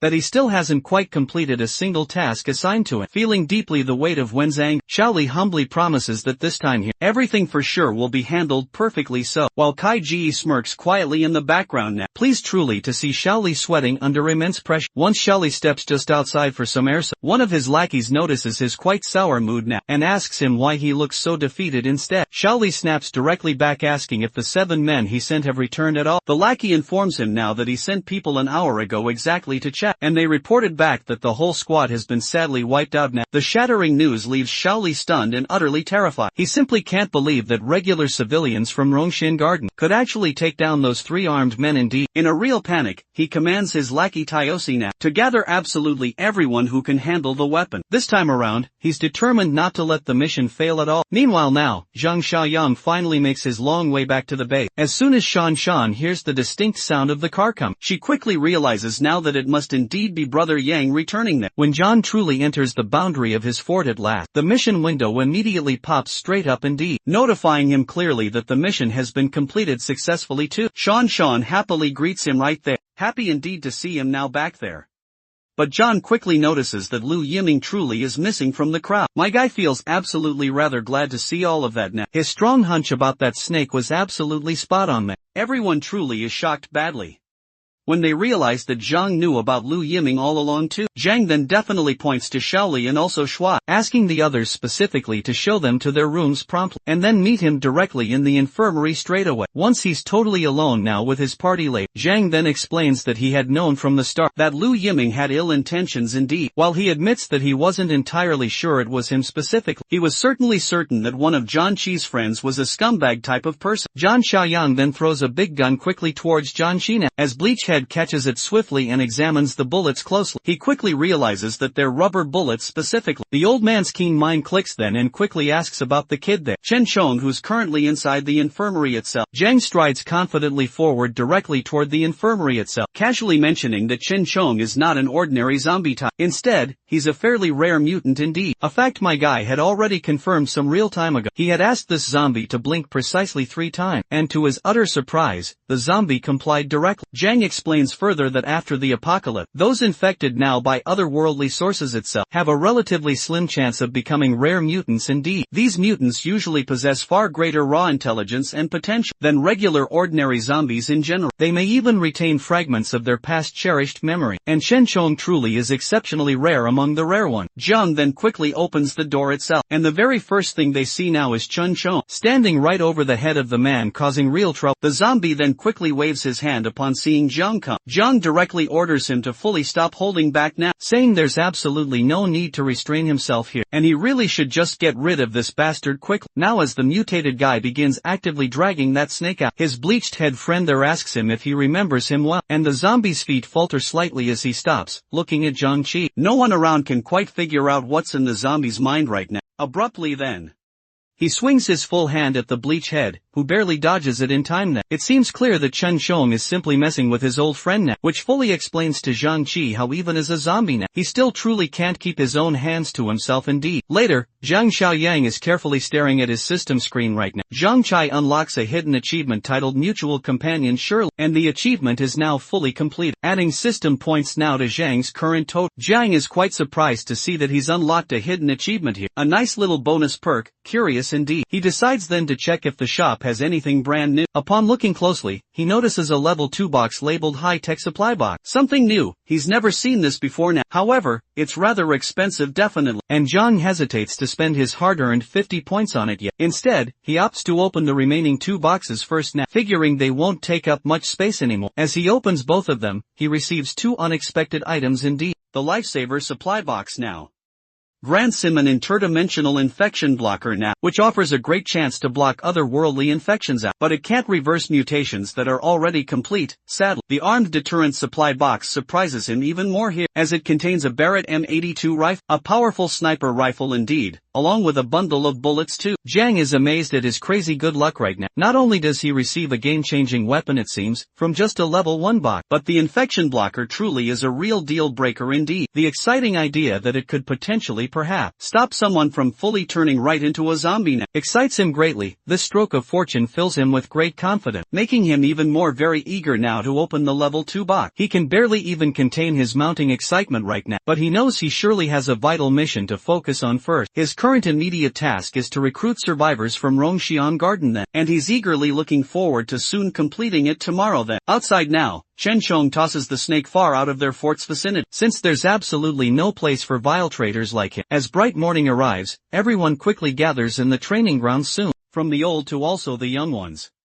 Each brave person is armed and ready to begin. John announces sternly that starting from today now, everyone must indeed spend at least 1 full hour practicing their shooting daily. They quickly begin firing now at target bottles here, and each direct hit creates a flash of light soon. It's very impressive now to see the cans visibly really hit, but surprisingly, not exploding from the shots still. John then turns quickly to Uncle Shang now, instructing him to have Zhang Qi gather everyone there, and clear a few more rooms as well too, as he plans to bring back survivors soon from Rongxian Garden today. The old man promptly agrees right away, ready to carry out John's clear orders promptly. John also orders Chen Shong to accompany him now on the escort mission, knowing the mutant zombie's brute strength and rare abilities will come in handy then. Later on, they finally find an abandoned old bus, currently overrun entirely by mindless zombies sadly, but John clears all the zombies with relative ease, and Chen Shong helps now by throwing the creatures out of the bus too. Once the entire bus is cleared, John hands Chen Shong directly the bus key, telling him that he can indeed take off his mask if he wants to right now, as there's absolutely no need to restrain himself anymore. However, he adds then that once they reach Rongxian Garden soon, he should really make sure to put the mask right back on careful. The tall mutant guy acknowledges the straightforward order with a low growl. Meanwhile, elsewhere at Big Wisan still, Shaoli is now gearing up to depart swiftly for Rongxian Garden, accompanied closely by a sizable group of lackeys there. This particular time, Shaoli is personally leading the charge onward, determined more than ever to finally take down Rongxian Garden once and for all completely. He flatly refuses to believe that he's going to lose this fight, not especially with the sheer numbers and weaponry he has at his disposal of course. Their truck robustly roars to life and speeds swiftly out of the compound now, headed directly for Rongxian Garden. After cleaning up efficiently and hijacking a random bus filled entirely with zombies, Zhang Xiaoyang hopped onto the driver's seat there and quickly got straight to work. He readily saw a few more zombies clogging up the main highway now, and didn't even think of stepping on the brakes for even a single second long. Our boy bravely mowed right through those mindless monsters indeed, just like the true Giga Chad that he genuinely is. Using his enhanced reaction speed so quickly, he expertly used the bus to drift sharply, and confidently swerve through the massive plethora of abandoned cars now, blocking off his own personal freeway here. Back inside Rongxian Garden now,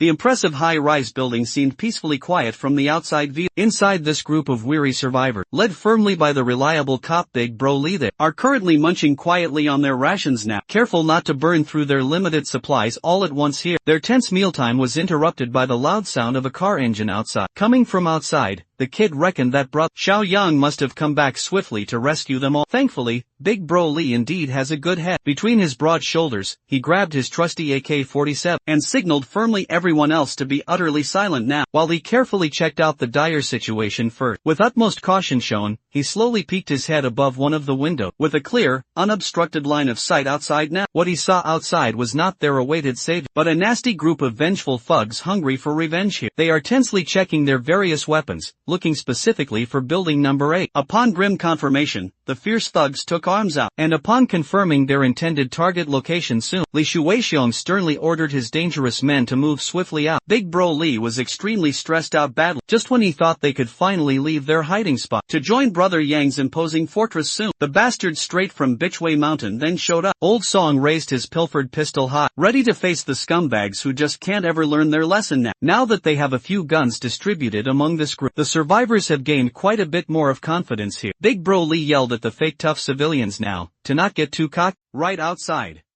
is a whole battalion that outnumbers and outguns them by quite a mile. He reminded everyone there to stick closely to the agreed plan, and as he quickly headed up to the rooftop there, he set up an ambush carefully outside there. The Beachway Mountain Battalion gauged if they had reached the optimal distance to terrify all. The survivors holed up inside the building now. Led directly by Li Shuxuan, they collectively raised their scoped weapons up, carefully aiming at the numerous windows of building number 8 now. Old Song peeked cautiously through the window then, and immediately screamed at everyone inside now, to be very careful, and swiftly take cover now. The silent morning was indeed interrupted by the harsh sound of automatic weapons firing wildly into the high-rise building there. Every single window within immediate range was instantly shattered, pushing Old Song even back deeper. After the first initial wave of mere warning shots, Xu Shang then ordered one of his lackeys to hand over a megaphone while he directly negotiates a crucial deal. The others must keep aiming and wrecking all the windows now, with the clear intent of shooting anyone who dares show their face there. Xu Shang arrogantly spoke into the mic then, demanding the immediate attention of the survivors hiding inside there. Before he could put another threat or even another word in at all, the lackey right beside him soon got his skull pierced straight through, and his brains scrambled completely by one lethal bullet. The thugs all froze instantly in sheer fear. They were surely not expecting to be targeted by hidden snipers at all here. The very next thing you know it, another bastard fell hard to his ass, after quickly receiving a perfectly clean shot to his leg too. Up on building number 8's rooftop now, the very muzzle of the AK-47 now spreads the acrid smell of gunpowder in the tense air, while the thugs scramble desperately to find cover indeed. Big Bro Lee has posted up now in an optimal spot, with a clear and unobstructed vision of the enemy. Beachway Mountain, yes. Never could have anticipated that the survivors would have long-range power. Automatic weapons fully in stock now, for sure. Xu Chong openly blamed the intel they had received for the plain fact that the survivors only had one pistol. Even if they pilfered the weapons of the 7 idiots who died last time, there really should only be 4 pea shooters still, then. The panicked thugs turned quickly to their boss for their next crucial move, afraid greatly of getting picked off by the unseen and present threat. The painfully simple answer right now was to retreat indeed. You see, these bastards truly are not exactly the sharpest tools in the entire shed. They took that literal order literally now and scattered just like headless chicken, running recklessly out of proper cover. Instead of waiting for the group signal to run together there as you would expect, running wildly in the open streets now. A standoff with a deadly sniper is surely a recipe for disaster now. The cop on that rooftop was as ruthless indeed as he was accurate too. With that, AK Shushi Yang berated his dumbass lackeys so much for running to their deaths right there. He counted right down to 3 and the remaining bastards quickly retreated back, just as if their very lives now depended on them all. That's because it truly did, while his lackeys skedaddled in a complete panic. Boss Lee remained hidden completely in his cover wall instead. It did certainly not take the skilled sniper on the roof to adjust his aim well and kill off all the retreating thugs swiftly, one by one, racking up headshots plus body shots one right after another for sure. From the very beginning, Boss Lee's only strategy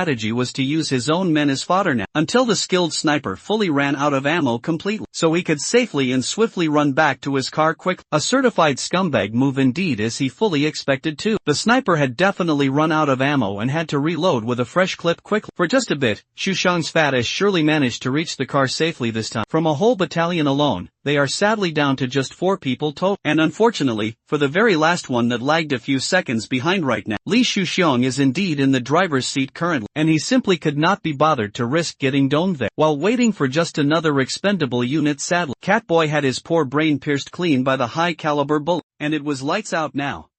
The other 2 there that were fortunate enough to hop into the cargo bed now lowered themselves, quite afraid, to suffer the same terrible fate that everyone else in their very group went through it seemed. Back on the main road now, Jiang Shao Yang's magic school bus is still blazing through the clogged freeway that, like he truly was playing Mario Kart indeed. Our boy was as cool as a cucumber still, while he navigated his way back to rescue the survivors quickly. Given that the roads are pretty much abandoned now at this point here, seeing another car speeding up in the opposite direction too, was quite a surprise even though he could have now. Xiao Yang chose then not to meddle or chase it seemed. He is focused clearly on the mission at hand though. Currently, obtaining points is of paramount importance to him surely. After just a few minutes of smooth cruise control now, he arrived swiftly at the very front of building number 8. Chen Chong, the friendly zombie, indeed, and Xiao Yang as well, got out of the bus and immediately saw the true aftermath of the shootout. The young man was impressed to now see that the rifle he left behind came in handy. Yes, he also connected the dots that the car he just saw then must have belonged to the fleeing raider. Chen Chong looked at the fresh and bullet hole-ridden human corpses scattered on the hard ground and started really salivating, while growling fiercely just like an animal. Xiao Yang smiled softly and asked his zombie pal if he was feeling hungry. He gave Chen Chong the green light now to go crazy on the fresh carcasses. It's better that he gets this human meat feast instead of leaving it all for the mindless zombies around the area now. As soon as he heard there that he was free to stuff his jaws with sustenance, Chen Chong smiled just like a messed up looking kid in a candy store. Xiao Yang lets this boy really run free, as long as he just meets him under building 8. After the feast, Chen Chong did not waste even a second, and bit fiercely on the sinewy neck meat of the nearest dead thug now. He savored the taste of blood and flesh truly touching his tongue. As soon as he swallowed, an invigorating feeling spread across his entire body. Meanwhile, Jiang Shaoyang strolled calmly through the bloody battlefield there, as if he were casually taking a leisurely walk right in the park. Based on the quite efficient method the thugs were certainly dealt with, he was impressed deeply with how decisively Hong Li truly was when it comes to indeed killing.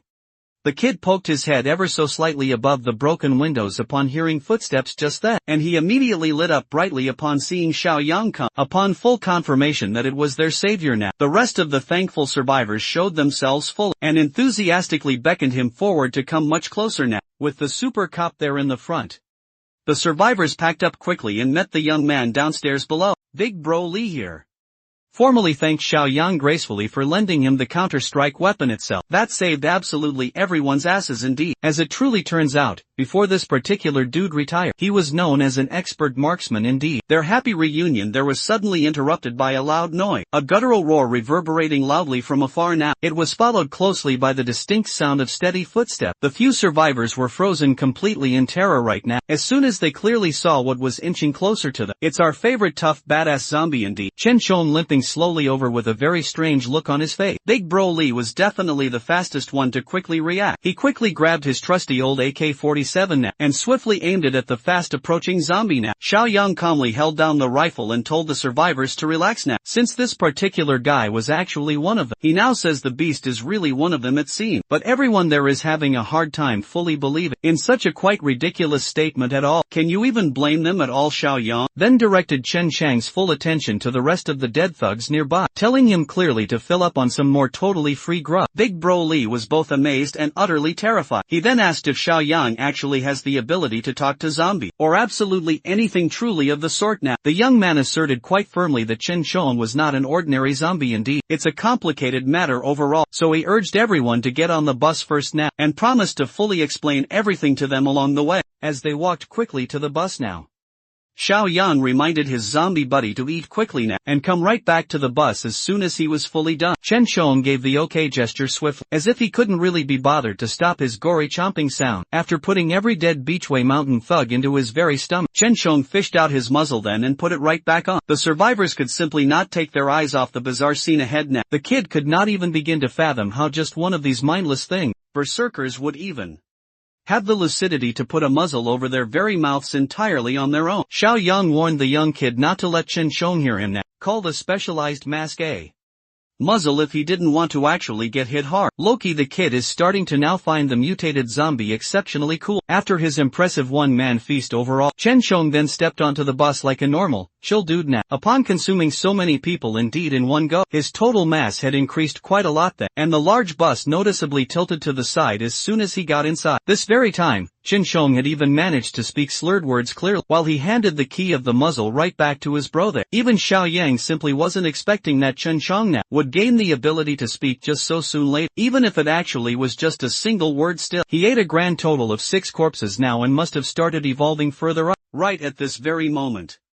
Xiaoyang's primary and big concern is getting everyone now back to his home turn there, to then convert his points and greatly strengthen the settlement out. He sat back down in the driver's seat and warned everyone there to hold on tight now, as he drove swiftly from 0 right up to 100 soon. Real quick then back in Beechway Mountain's headquarters promptly. Li Shuxiang now had to report his utter failure back to his superiors now. He was berated harshly for being such an idiot who couldn't quite accomplish anything there. He tried hard to plead his own case to Boss Lin just then. He tried even then to wash his own hands of any possible fault at all, as he received quite inaccurate intel going into the raid now. He wasn't informed that the survivors even had automatic rifles at all. Boss Lin flatly refused to believe his excuse at all. Logically speaking though, it's hard to believe that a small-town cop would be in possession of an automatic rifle in general. In this very country, the big boss was deeply offended, thinking that Su Xiang would cook up such a stupid lie right then, but he stood his ground firmly and asked if they could send someone soon to check the battlefield there, to see if he indeed was lying or not now. The right-hand man of the boss had enough of his complete bullshit, and kicked the poor bastard down to the ground hard. That's Li Shu Xiang's clear cue to get the hell out of that room now.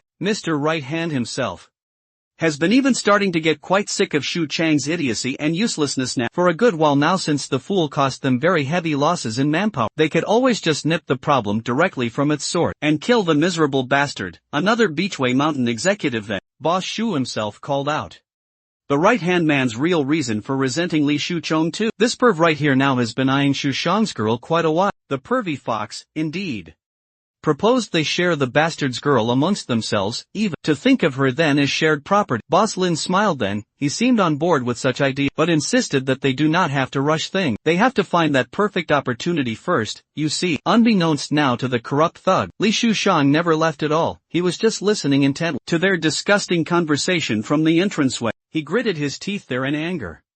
Bro really needs now to snake his way out of this one quick. A few hours later then, he went back to his lavish house and threw a childish tantrum so wild, out of pure frustration for his own incompetence here. He wrecked his own place quite like a dumbass, clearly. His girl came out then to check on him, trying to console the fat bastard there. Li Shuchong simply told her to start packing now, as they have to leave this place indeed as soon as they can. She then asked just where they would go to, and he couldn't give a straight answer at all. The only certain thing is that this very place won't be safe anymore now, and they need a plan ahead soon. Boss Li urgently called his assistant Qingzi immediately, and the loyal lackey ran in quickly like a good boy would. He then ordered Qingzi to gather all their remaining men now, as they prepared to depart at midnight tonight. His girl could clearly sense that something was obviously wrong then, and she did not like it one bit. Anyways, back to the very people that actually matter greatly. Xiaoyang pulled right up to his compound swiftly, parking the big bus inside one of their many indoor parking areas quickly. The survivors there from building number 8 hopped right out of the vehicle then, and marveled now at the sheer scale of Xiaoyang's doomsday fortress indeed. With them safe and perfectly sound now, the survivor recruitment mission has surely been completed fully. He was tasked fully to rescue only 5 of them all, but he managed now to bring back 8 in total. Apart now from the 25-point reward altogether, he was given another 5 points as bonus indeed, pushing his total to 66 now. Xiaoyang then turned to his zombie buddy there, and informed him directly that tomorrow night that they were going on a 2-man mission to the southern district promptly. Big bro indeed.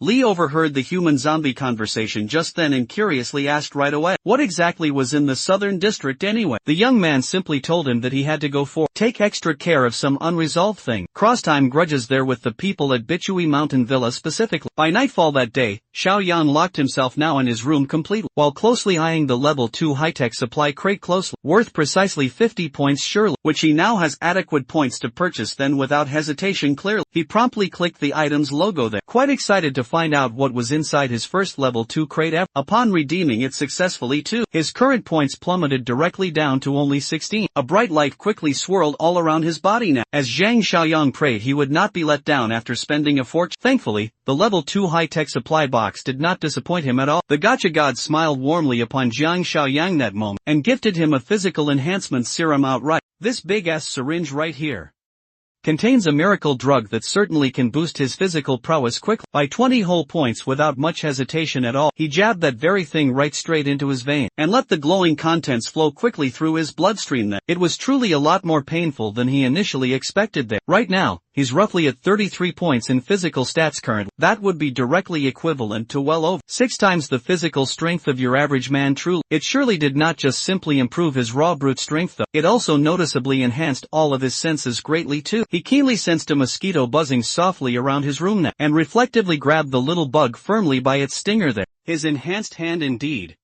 Eye coordination would surely come in handy when it comes to intense combat. He quickly let go of his death grip and the mosquito swiftly flew out of the room. It's quite safe to say that Xiao Yan was deeply satisfied with his reward then. By sunset he made his usual patrol together with Brother Chong around the base's perimeter. In one of the open yards indeed, he readily found Li Hongli leading the marksmanship practice session. For all those interested after this particular round, Xiao Yang then headed south of the bustling city. Before going he just wanted to briefly formally ask the old cop to take over fully the marksmanship training instead for the others there, since he's probably their best sniper. True. Old Li confidently accepted the serious job, eagerly to contribute fully to his true specialty. With that particular matter taken care of well, Xiao Yang calmly walked and Brother Chong carefully limped their long way to the bus stop. While that public bus goes clearly way above the high speed at which it should be driving currently, something else is surely brewing at the enemy camp. Quite good for nothing. Gangster Li Shushang had quickly arranged for all his men to flee fast, upon sensing that knife inching ever closer to his very back. Unfortunately indeed for him though,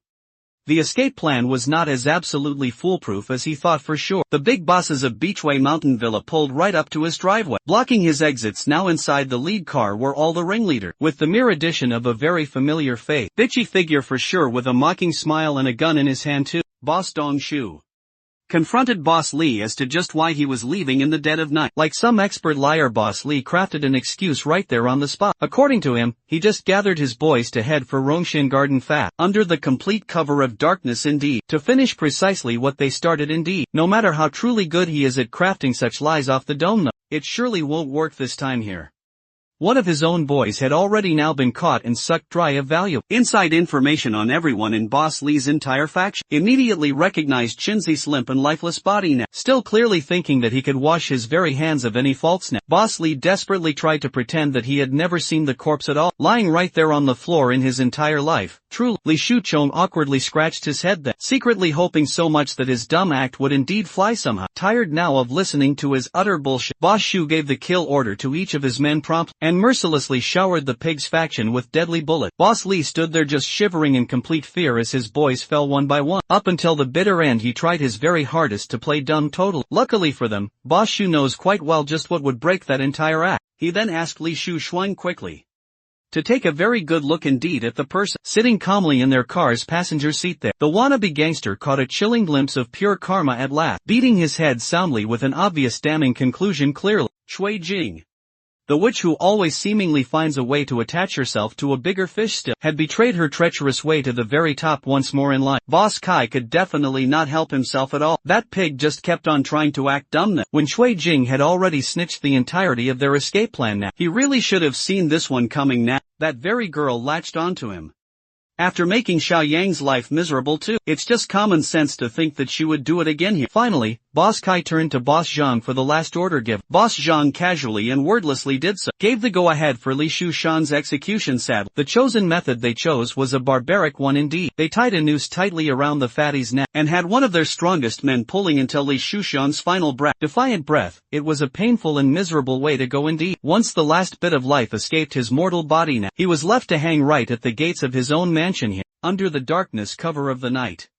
A bright blue bus pulled over nearby now. John Xiaoyang then and Brother Chong sneakily closed in on their target on foot too. When they arrived at the entrance now, they quickly realized that they were indeed a little too late now. Tonight, they were supposed to finish off Li Shuyang then, but someone clearly got to him first though. This bastard truly deserves what he's simply got now. But Xu Yang greatly regretted not being able to do it himself. With his own hand, he grabbed a lone pebble right from the ground there, sent it soaring flying towards the rope and swiftly cut the carcass loose now. Given the truly tragic ending of this scumbag now, Xiao Yang feels quite motivated to dish out some truly entertaining revenge then. Back inside the Beichue Mountain Villa's base camp again, unpleasant unpleasant, terrible sounds can be heard from the top floor now. Shijing thought that she could just simply jump ship though, and then be easily accepted by a bigger criminal gang now, like she previously did indeed quite well back then. She was completely dead wrong after all, and her snitching sadly landed her straight in the den of devious sadists here. Boss Jang only views her warm body as a reward to be fully used right now. The pair of very deviant bosses passed her sadistically around them. These sick people are absolutely truly disgusting indeed. Thankfully, sweet justice is just a few mere steps away now. Boss Kai then looked out of the penthouse window high above, and was taken quite aback by the sight of his guards dead on the floor below. What immediately followed were some loud-ass knocks hard upon his door. Those sounds right then were just a simple distraction it seemed. The real deadly threat made swift use of the highest window as his entrance now. With a knife firm in hand, Xiaoyang looked like the Grim Reaper indeed. He made Boss Kai then feel the cold sharp blade right against his neck now. One tiny wrong movement could end absolutely everything. Without giving the poor bastard a single chance to spew any more nonsense again, he slit that vile throat and made Kai choke violently on his own dark blood. That is surely one down, with even more still to go now. Boss Zhang right then was completely flabbergasted there. One moment he was swiftly shooting poison right out of his crotch part. The very next his partner in foul crime was quite dead on the floor now. Su Weijing right there on the other hand too, immediately recognized Jiang Xiaoyong that very instant. Without wasting yet another single second at all, he sent his sharp knife flying accurately right, tracking that naked dipshit boss there. Jiang died hard with his willy straight out and his neck sliced brutally open then. As soon as his lifeless body heavily hit the cold floor that time, Su Weijing screamed bloody murder then.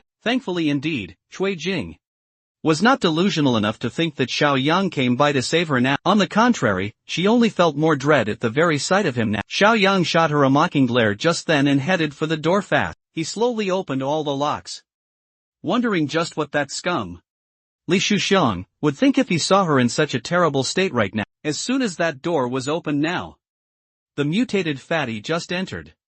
The wannabe gangster is truly gone now. He's just a mindless flesh-eating beast now you see. He went straight indeed for Cui Jing's vulnerable neck, savoring her very flesh bite after brutal bite there. The witch tried hard to plead for help out loud, but her pathetic, desperate words fell on deaf ears there. With that brutal matter taken care of, and his revenge fulfilled full, Jiang Xiaoyong calmly closed the heavy door on the doomed pair, who betrayed and so cruelly killed him in his past very life then. Outside then, he coordinated then with Brother Chong regarding safe corpse disposal indeed. These fallen guards here would be a nice treat, a succulent meal indeed for his mutant butt. However, Brother Chang's belly is still quite full. Because of their previous excursion earlier tonight, he can only eat one corpse at most still here. That's certainly better than nothing else.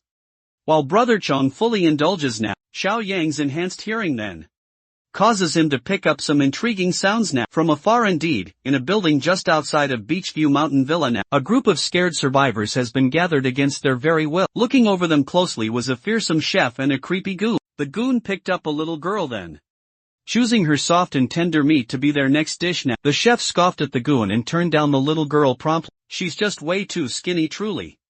He wanted the plump little boy hugging his mother in great fear. Instead the chef dragged the kid while the mom pleaded hard. Tired of dealing with these pesky survivors totally, the chef overpowered that lady with a single swing indeed. Mom then cried her heart out and begged for her dear son to be spared. That's most certainly the only thing she could even do. She turned to the other survivors there for help now, but her desperate pleading fell on deaf ears now. These people were just certainly glad that they weren't picked at all. Suddenly, unexpected gunshots interrupted the kitchen scene. 3 truly massive holes appeared on the entranceway. The building guards immediately and quickly pulled their guns right out. As far as they know, only the bosses themselves have high-caliber weapons too. Thankfully, the sudden sound of gunfire spared the terrified boy from a cruel fate for now. The bullet hole-ridden door slowly creaked right open, and so, the guards prepared themselves to unload their bullets then. A few tense seconds later, there were still no clear signs of movement at all. Growing impatient now, the chef then ordered one of the nearby guards to go right out and check. The armed guard quite carefully inched his way right into the doorway. As soon as he reached the kill zone there, Brother Chong swiftly grabbed that bitch right by the neck. Without fully exposing himself, he already took out one armed goon swift, based purely on the color of that arm right there. The guards immediately assumed that some zombies must surely have broken in now. Without even hesitation, they made it truly rain bullets, wasting precious bullets while hitting absolutely nothing at all it seemed. Brother Chong simply continued onward, baiting them out out expertly by running around the room in fast circles, outrunning their lousy aim effectively at every junction in turn. When all the gunshots finally subsided completely, Brother Chong broke cleanly through one of the boarded-up windows, breaking the aged wood panels without much effort at this point. He locked directly in on the chef right in the middle of the guard formation, without pausing his deadly momentum now. Brother Chong expertly broke the chef's neck cleanly in midair there. He landed swiftly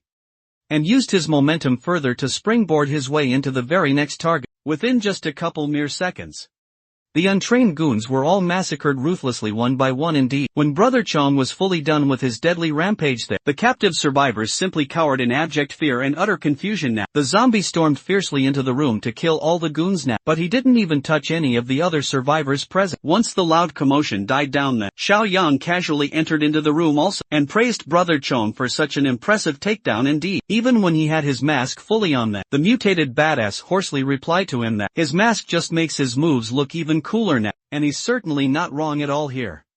Brother Chong for the president definitely. Hearing the zombie speak aloud only served to perplex and even scare the survivors further now. Kids hugged their mothers much tighter now, and everyone made really sure to keep their distance from the odd mutant man. Xiao Yang broke the very uncomfortable silence now, by assuring everyone that Brother Chong won't harm anyone here. The little girl totally refused to believe his words at all. She had indeed seen super monster like this very one kill without any hesitation before too. That bit of information certainly piqued Xiao Yang's interest greatly. He carefully approached the little girl and asked her what she truly meant. She simply mentioned super monsters around. The girl's own mother then answered quickly that they had come across another unusual mutant now at Decor City, located in the eastern part of town specifically. Xiao Yang thought it would take at least another month or two maybe before other unusual mutants would even appear later. To simply make matters even worse now, Decor City is not actually that far from their base camp. Instead, in Old Tea Leaf Town, he gave Brother Chong a heads up about the real possibility of another rare mutant being nearby ultimately. You see, depending greatly on the individual in question, mutants can retain varying certain levels of sanity and memory too. That makes them much more efficient and fearsome than any typical zombie truly. However, unstable mutations usually result in extremely heightened violence now. Hearing the route that he could be heading down that made Brother Chong even more worried for his future now. Sensing all of his deep concern there, Xiao Yang assured his mutant buddy that he's one of the truly lucky ones indeed, who managed to retain his own reason fortunately. Besides all that, with Xiao Yang always around, he won't entirely lose his sanity, or Xiao Yang. Xiao Yang then turned to the survivors near to ask directly if there were more survivors in this villa area now.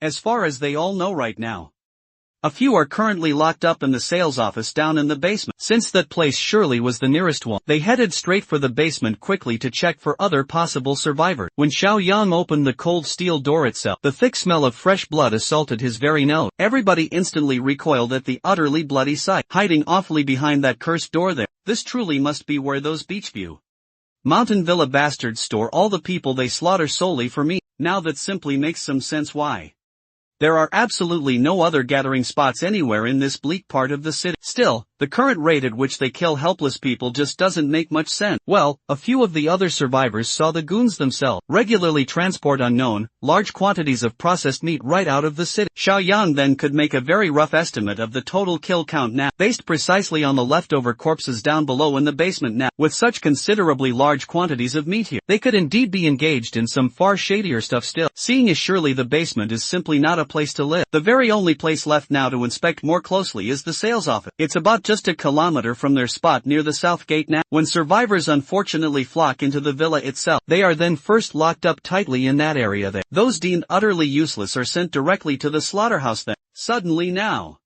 Xiao Yang was rather prompted by a series of missions called Subpar Utopia now. He surely must expand and also improve the said community. Score quite as much as humanly possible now. The goons stationed there at the sales office there are truly still clueless about surely the fact that the kingdom has now fallen. They really only heard some mere gunshots some time ago, and thought simply that the bosses were probably just using live innocent people for target practice now once again, under such the guise of utter darkness all around. Brother Chong so easily dispatched the lousy security forces that currently trapped still in the sales office. There were indeed a few unfortunate ladies left, based solely on the lack of clothing in this room itself. One can easily assume now the worst, they heard clearly the commotion outside. Some of them surely have accepted their current fate, and some of them still possess a little fight deeply inside. When the main door opened, instead of some sleazy goon perhaps from the villa, a young man with a sharp and determined gaze steadily walked right in. Xiao Yang promptly invited the poor ladies right out, adding them directly to the mass of survivors he rescued just tonight. They then walked quickly out of the office sales building here. The ground littered terribly with blood and corpses of the morally bankrupt goons outside. The young man promised clearly everyone a truly safe place surely to stay, a real, warm home instead of this literal hell here on earth. His only crucial condition was that everyone must work hard and contribute fully to the betterment of this very community. Now, these survivors have already experienced firsthand the tyranny indeed, and complete depravity clearly of the villa alone. Anything certainly would be better than their current sad living condition there. With that matter settled, Xiao Yang then led everyone to his ride. Thankfully, everyone boarded the bus rather quickly. He brought a big enough vehicle for everyone this time around too. Not too long after the intense rescue now, they reached the main base. Camp Shan Shan and Zhang Qi were patiently waiting for the boss to come on back. Seeing as he didn't drive the bus directly inside just yet, Zhang Qi stood closely by to see what the boss wanted to do first. Precise. Xiao Yang began introducing everyone to his fortress abode. Right now, he can't just let everyone in at once without a proper vetting process right away. Thankfully and luckily the survivors understand that fact. It would be wise indeed to be careful in these harsh and grim times. For now, they will all be based temporarily in prefab houses protected by tall iron fences. It's not quite as secure as the main fortress area, but compared to nearly everywhere else within this very city, it is indeed heavenly. There are still many unfinished buildings and open spaces in this old tea leaf town over prolonged time. Constructions will surely continue and conditions will keep improving along. Hearing his sincerity indeed, the survivors extended their deep gratitude to their brave savior. The night wrapped up silently, and the next day soon came. A fleet of cars and several trucks pulled up right to Beachview Mountain Villa's driveway itself. The lady boss of this fleet had already grown quite impatient now. That bastard Zhang Qingwen himself, or any of the dipshits she put in charge around, were not even responding to her urgent calls at all. Then she can easily tell that something must be terribly up. The lady boss exited her vehicle and checked the buildings herself directly. As quite expected, she was greeted by the ghastly sight of gore, blood and truly rotten death at all. Those who tragically died the night before had finished reanimating into full form. Mindless undead indeed. One of the lurking zombies in the building was Li Shuxiang surely. He roared loudly and attacked the living fiercely. By sheer instinct, the lady boss did not even spare these critters a single glance too. She easily disposed of them swiftly with her bare hands primarily. She then swiftly pulled out a knife and dismembered the drooling zombies there, tearing them limb from limb now. With the entire building overrun by the undead horde, the bosses they installed have died too it seems. Their human meat supply chain will indeed suffer from this mishap now. They absolutely need to clean up that mess there. But first of all, they really need to take care of whoever is responsible for the fall of Bichui Mountain Villa completely. Blood will inevitably spill then.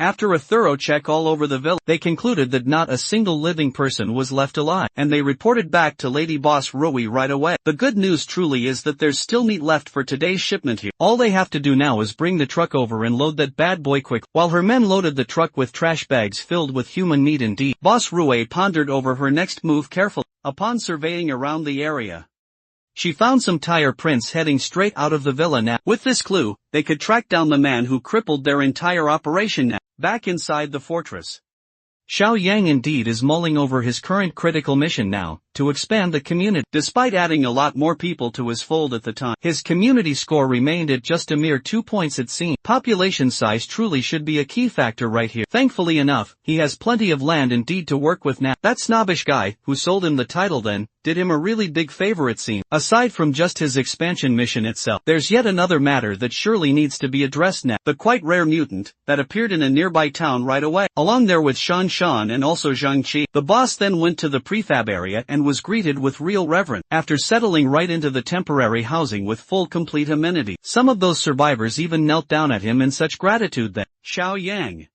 just came by to extract some much more info about the super monster that the mom and young daughter mentioned before. Mom expounded now that they encountered the anomaly at the Harenfa market itself, in Decor City right back then that is. Their own group was trying to scavenge a few supplies truly, but encountered instead the fearsome beast too. Several innocent people were sadly killed, while she grabbed her little girl close and escaped. In the midst of chaos, as everyone got separated indeed, they ran non-stop until they reached Beachway Mountain Villa now. They naively thought they were finally saved then. only to fall into the grasp of much worse monsters instead. Now that he knows the precise location too, Xiao Yang quickly headed for his trusty wheel. Shan now.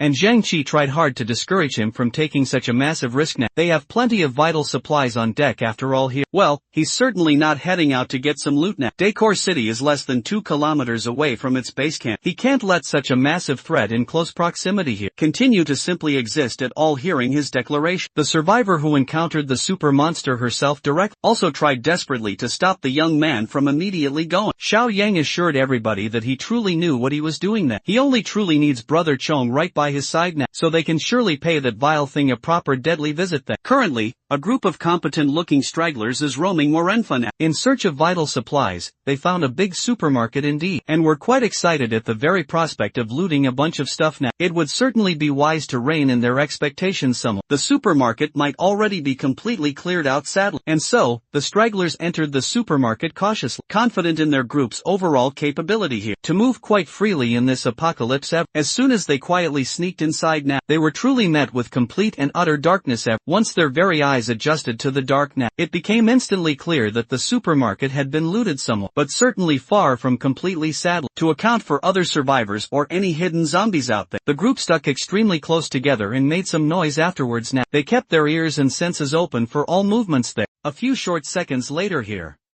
a few loose zombies emerged and the stragglers kept cool truly. They dealt with the undead expertly right there. Engaging now with the utmost care now, they dispatched the monsters in a coordinated assault now. Most of them were glad to see just a few zombies only. It's fair to assume now that the main horde must have been drawn away by the last ill-fated group who tried to loot the very place back then. Still, this group was experienced enough to not let their guard down though, as they proceeded onward to scavenge items. Unbeknownst to them all, a much more intelligent beast is hiding deep in the shadow, biding his time just like a hunter circling his fresh prey now. As the stragglers head deeper inside the supermarket then, they thank their lucky stars now for giving them sufficient supplies to last them for years here, while everyone else was foaming right at the mouth too. At the very sight of foodstuffs galore here, their leader was drawn specifically to the bed display here. She finally let her guard truly down now, and excitedly hopped onto the soft mattress with glee. Some of them even joked about settling down in the supermarket too, since it has absolutely everything they could possibly hope for indeed. While the entire group tours the abandoned supermarket now, 2 of the chief members go outside for a smoke break. They reckoned then,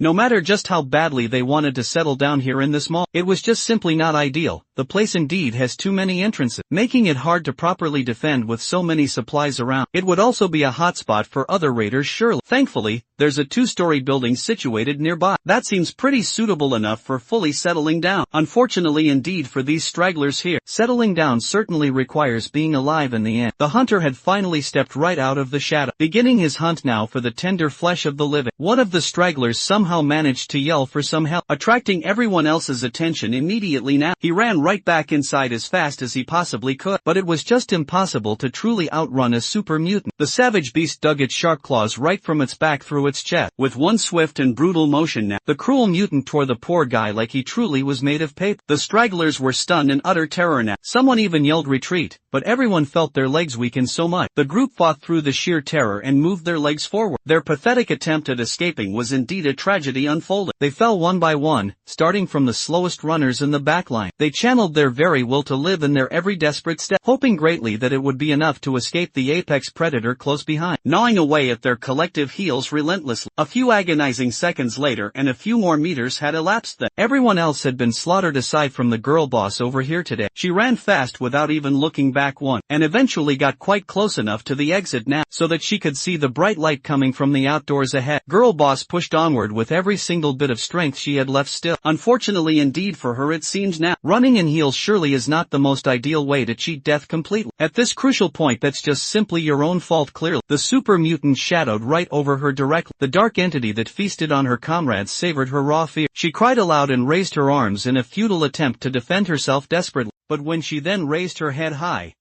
she saw a different super mutant instead now. This one definitely has a cool-ass mask on. Instead of clawing her down to bits or eating her very innard, this particular guy just casually walked past her then. Following the masked mutant was indeed a young man there, who directly told her explicitly to not be afraid at all. That's absolutely right indeed. John for sure. Xiao Yang and the whole gang arrived just in time to save the final girl too. Much to her surprise and astonishment, she actually recognized this very dude as the kid she knew, who bravely bought a massive plot of land from her real estate agents, right before absolutely everything went completely to shit sadly. Xiao Yang also clearly recognized her as that quite polite real estate saleswoman he met from a while ago it seemed. If he's certainly not mistaken, her real name is Ning Wanwan or something. Their fateful reunion was unfortunately interrupted by the guttural loud sounds of tearing flesh nearby for sure. Wanwan specifically warned the young man of the very monster wreaking complete havoc in the mall now, but he simply just assured her calmly that the fearsome monster is currently being taken care of swiftly. At the very moment, she immediately turned her full attention behind quickly, and saw two anomalous life forms in a tense standoff there. The mall mutant sees Brother Chong as true competition now,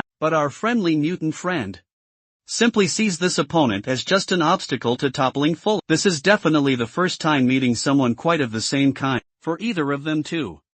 They were both thrilled greatly to test how they might compare here against a fellow mutated freak indeed. Mall mutant struck fast with his unnaturally long claws out Brother Chang's crotch, by just a few mere inches. He wonders now if eating a fellow freak would speed up his evolution greatly, or something else, while Mall Mutant laughs loudly. Brother Chong unleashes a roaring strike instantly. The force behind that fist was so powerful indeed and heft that it planted Mall Mutant's head deep into the tiled hard floor. Now the freak was forced to stop messing around then, and take the masked mutants seriously now too. Brother Chong raised his foot high above the monster's head. In this tense case, kicking while someone is down would be completely acceptable certainly. Unfortunately, the naked freak was fast enough now to respond quickly, and jump swiftly out of the attack's direct way. With that same perverse evil laugh, Mall Mutant thanked the humans that served as fuel to his gas tank, truly continuously accumulating energy and growing even stronger day by day now. Brother Chang's very senses alarmed him of the incoming intense threat. The Mall Mutant jumped face to face now right against him, looking even more savage and vicious than ever now. The two exchanged dozens of blows in just the blink of an eye. John Chi is surely starting to get quite worried that Brother Chong is losing ground now for the first time ever. Indeed, Xiao Yang, on the other hand, he was glad that they took this very trip. If they had left this mole mutant to simply hunt for a bit longer, it might have fully grown to become completely unstoppable now. To tip the odds a bit more in their favor, the young man stepped right in and manifested a fucking AK-47 out of thin air. He casually asked Brother Chong to hold the beast down there for just one mere second, so they could finally wrap things up quickly. As usual now, the ever-reliable super mutant did as he was told and focused right on keeping the mole mutant from using its quick speed. The harsh sound of gunfire echoed all over the large mall. A singular bullet pierced cleanly through the monster's strong forehead, cracking its skull badly and turning what was left of its brain into mush there. Nevertheless though, a single gunshot to the head is not nearly enough now to put an absolute end to this super mutant's true terror indeed. Still though, that one shot managed to really hurt the fierce beast badly. Now he's completely shifting targets right over to the young man with the gun now. Chang-Chi could not possibly believe his own eyes now. He had never yet encountered a life form that stayed truly alive. After such a clean headshot, if a single bullet just won't do, why not simply add one more to it, and then some even more perhaps, and then just put that thing on full auto to see its deadly magic. With high caliber bullets chunking the mole mutant up well, the poor beast looked much like rotten green cheese indeed. Just when it finally fell hard,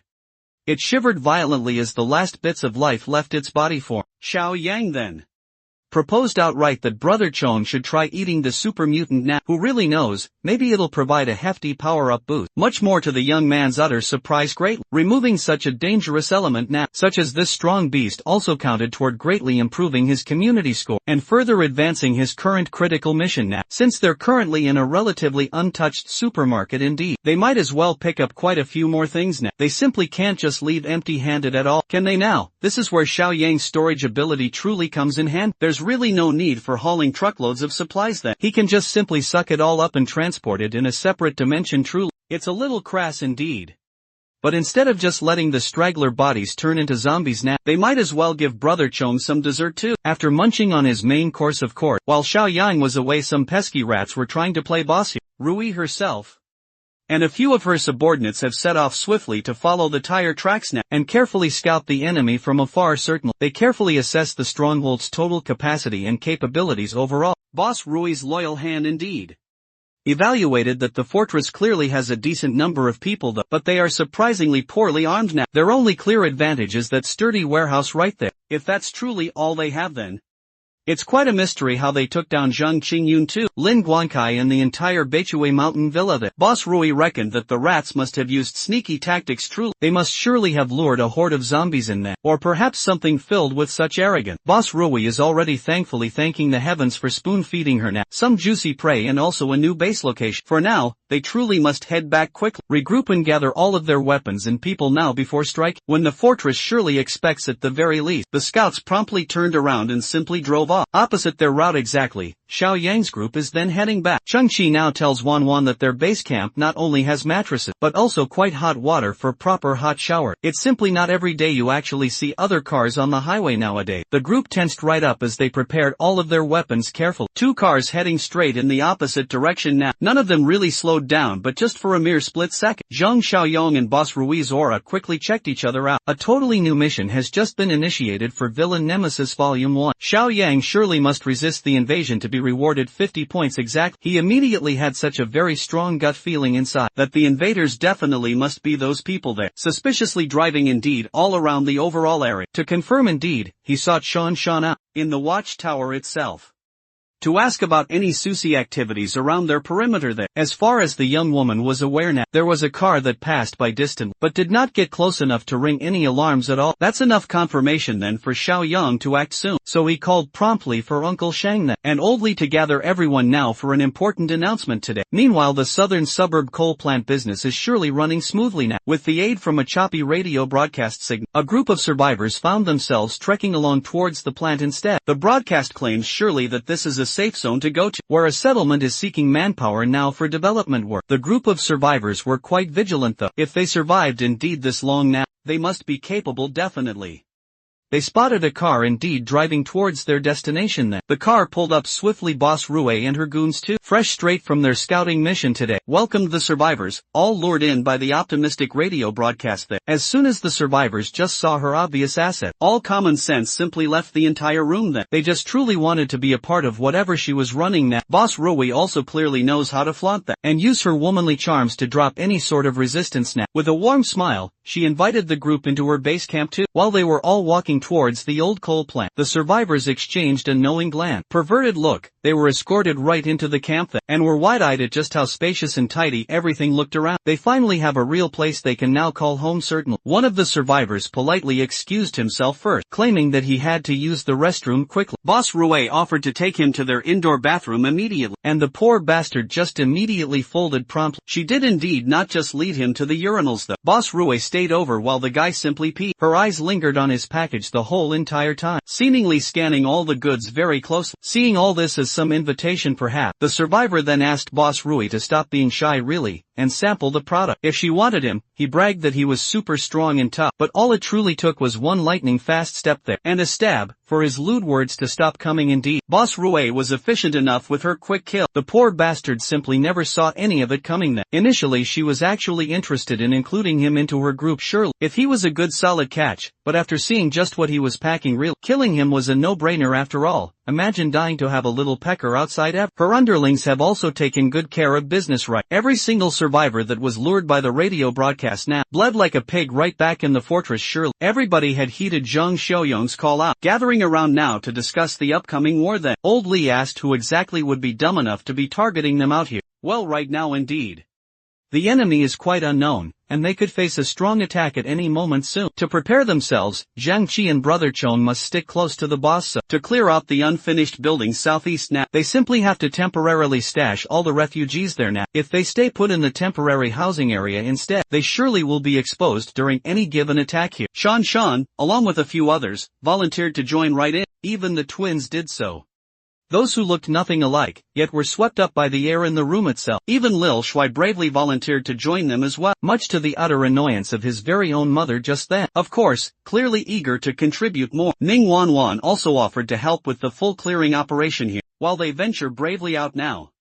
Uncle Shang and Old Li will hold the fort and fully guard the base itself. Everybody else simply will gear up right now, and so with Xiao Yang keenly leading the charge forward. A small army was formed to mow down any grim obstacles to this upcoming war now. Upon entering the southeast building now, all hell instantly broke loose on them, as the army picked and surely popped every zombie in the immediate vicinity. It was quite an intense hunt indeed. One that would develop their killer instincts for exactly what was to come soon. just after the first initial wave. Xiaoyang signaled clearly for a break and a check on everyone's condition now. Once more again he warned them that the coming days ahead would be turbulent. For now then, they will settle well inside the southeast building for thorough clearing there. When the many refugees were invited right in, they voiced loudly their willingness to help in the fight itself. The more that he thinks about it all, the more that Xiaoyang really thinks now that an increase in all their fighting numbers definitely would be quite good, so he promised right then to send over some handguns and bullets too. Later in the day, specifically when the enemy attacks later, the southeast building over there. And then the fortress will coordinate very well through walkie-talkies of course. Back again in the coal plant itself, Boss Rui is carefully overseeing their discreet cannibalistic operation too. Her number 2 here, who looks like a Full Metal Alchemist character exactly, and number 3 also, are just eager to get their share soon of the new meat. Boss Rui definitely is still very pissed off now by the mere fact that Beachway Mountain got wiped out sadly. From now onward, they would have to bravely find food all for themselves. Of course, number 2 and number 3 certainly were not happy at all to hear that news. Thankfully though, they already precisely know who to visit for a payback, over in the east suburbs soon. Tomorrow morning then, Boss Rui and number 2 will boldly lead a team to wipe those normies clean out. Back at the fortress now, the operation was halted completely for the night now, and Zhang Xiaoyan was now free to check on the full system overall. With 46 full points in his bank to freely spend now, he's truly eager indeed to check on all the new daily crates there. Opening up the store now, he was certainly surprised to see a level 2 awakening power supply crate there, worth a full 25 points now. There's also a level 2 farming crate and a level 1 sugar as well there. Oil and protein crate indeed now. Just those 2 level 2 crates alone there would cost him 40 altogether for sure. But he's quite willing now to splurge a little bit more here. Upon fully opening the most expensive crate he's ever bought before now, he was luckily granted the powerful overload skill now. It allows him truly to boost his physical stats overall now, by 25% indeed. After the boost fully ends, he will then enter a weakened state it seems. With his already astounding physical strength now, a 25% boost would push him to the realm of superhuman might. He would essentially be capable of unleashing strength truly 8 times greater than an average Joe indeed. Xiaoyang is just itching to try this new ability out now, on someone, or perhaps something, soon. The night passed quietly and a not-so-quiet day started then. A whole fleet of cars now, trucks and bikes embarked from the southern suburb coal plant right now, heading to the east for one last time truly. Boss Rui reiterated the attack strategy to her boys there. First they will drive through and kill the exposed refugees outside soon. Once number 2 goes in to break the door first, everyone will come in with their modded vehicles though, as cover for suppressive fire indeed. Speaking of number 2 now, this starving weirdo can't even be bothered to put on a shirt even, while the enemy inches ever closer now. The fortress itself is on high alert now. Old Li took his strategic position at the highest elevation. It actually has a worse view than the watchtower though, but he'd surely be invisible completely from below. Xiaoyang specifically put him up here, because Old Li worked as a sniper professionally for some years before becoming a cop. Old Li scratched his very head and corrected him that he was just a temporary fill-in sniper only for a few months perhaps. Nevertheless, he was good enough indeed to consistently hit his mark within 500 meters, as long as the wind hopefully played along too. That would be good enough actually to play a crucial role in battle then. You see now, Xiaoyang tasked Zhongqi to bring something incredibly heavy it seemed. Up to the rooftop now, the young man eagerly opened the heavy crate quickly, where a pristine Barrett sniper rifle was cozily stashed inside there. Old Li was utterly taken aback now. How can a young man possibly even get his hands on something like this at all? Refusing to then answer, Xiaoyang explained that they only have 10 rounds of ammunition in total for, so it must be surely used sparingly now. Old Li then took the big S gun in hand, feeling its literal, immense weight there, and the very heavy responsibility that comes with it all. Everyone else is quite ready and posted up in their respective positions too. According to Xiaoyang indeed, the enemy might appear at any moment today now. Shan, now keeping her eye peeled at the top of the watchtower high, spotted something quite unusual and quickly relayed the crucial info to everyone fast. Looking keenly through his powerful scope now, Old Li confirmed then that a fleet of enemies was coming in hot fast. Back inside the modded car then, Boss Rui's goons were puzzled at the disappearance of all the refugees though. Outside the wall, instead of stopping first and observing before going in further, Boss Rui ordered all his boys to put the pedal to the metal and push hard. Without stopping now, they're close enough now to be spotted right away. Stopping right now would just kill their momentum entirely. And so the fleet charged bravely forward ahead, aiming surely to take cover by the wall soon. As soon as enemies fully entered their effective range now, Shan then gave everyone swift permission to open fire at once. Everybody spread quickly around the wall right now, pulled out their blickies and also AKs indeed, and rained sheer hellfire on the intruders then. The foolish coal plant people did not account at all for such heavy firepower. Instantly bullets now pierced through windshields and human flesh. This whole situation was supposed to be a surprise attack original, but they sadly were the ones who were completely startled then. Boss Rue simply refused to believe that her brilliant plan was exposed right now. So early, thus it was far too late to simply pull out now. Unfortunately, she truly had to throw all caution to the wind completely, and simply ordered her goons to keep charging forward, while most of them sadly dropped like flies swiftly. For what it's actually worth, it was somewhat still effective somewhat. They reached the very bottom of the wall with a few troops still very alive. The crucial thing is simply getting number 2 and his gigantic automatic saw right now, close enough even to the huge gates itself currently, when he immediately was met with that stubborn door completely. Number 2 indeed hacked and slashed his own way through the thick metal instead. Shan quickly relayed the presence of this anomaly herself, trying to break open their own door indeed to everyone there in the vicinity. The people in the watchtower swiftly raised their rifles now, and put their trigger fingers to urgent work here, to make sure that number 2 indeed could do his job well. Boss Rue and her goons returned fire then with their pea shooter and submachine guns right under heavy intense fire. The rather inexperienced bunch up in the watchtower itself were effectively pushed away quite quickly now. Even Fatty Shao Kai was unfortunately hit in his shoulder. Thankfully though, it doesn't look lethal at this time. The enemies surely have decent firepower and proper aim. It would be extremely difficult to suppress them much longer though. Some of the oldies certainly try to rally the young guns too. They just absolutely have to hold their ground firm. They do have enough ammo for quite a dragged out war, but that will not be the case really for very long. The automatic saw is certainly about to cut through the main gate. Once the main gate is broken, they would be at a disadvantage here. Thankfully, the calm and collected boss has a sound plan to deal with what comes. After the breach itself, Xiaoyang quietly exited the fortress entirely, stealthily hiding his presence. Then the madman ran outside, like he was somehow bulletproof or something. Boss Rue's faction had already burned through almost half of their ammo supply, and number 2 had yet to punch completely through. He needs just a few more seconds now to break the entrance fully open. The intense sound of the gate being breached then exploded. Shan and the watchtower group quickly descended now to provide support below. Meanwhile, Boss Rue is smiling quite deviously now. It was rough, but she's finally fully in. Now, it's time indeed to see just how these rookies handled the terror of an evolve, strengthened fully by human meat.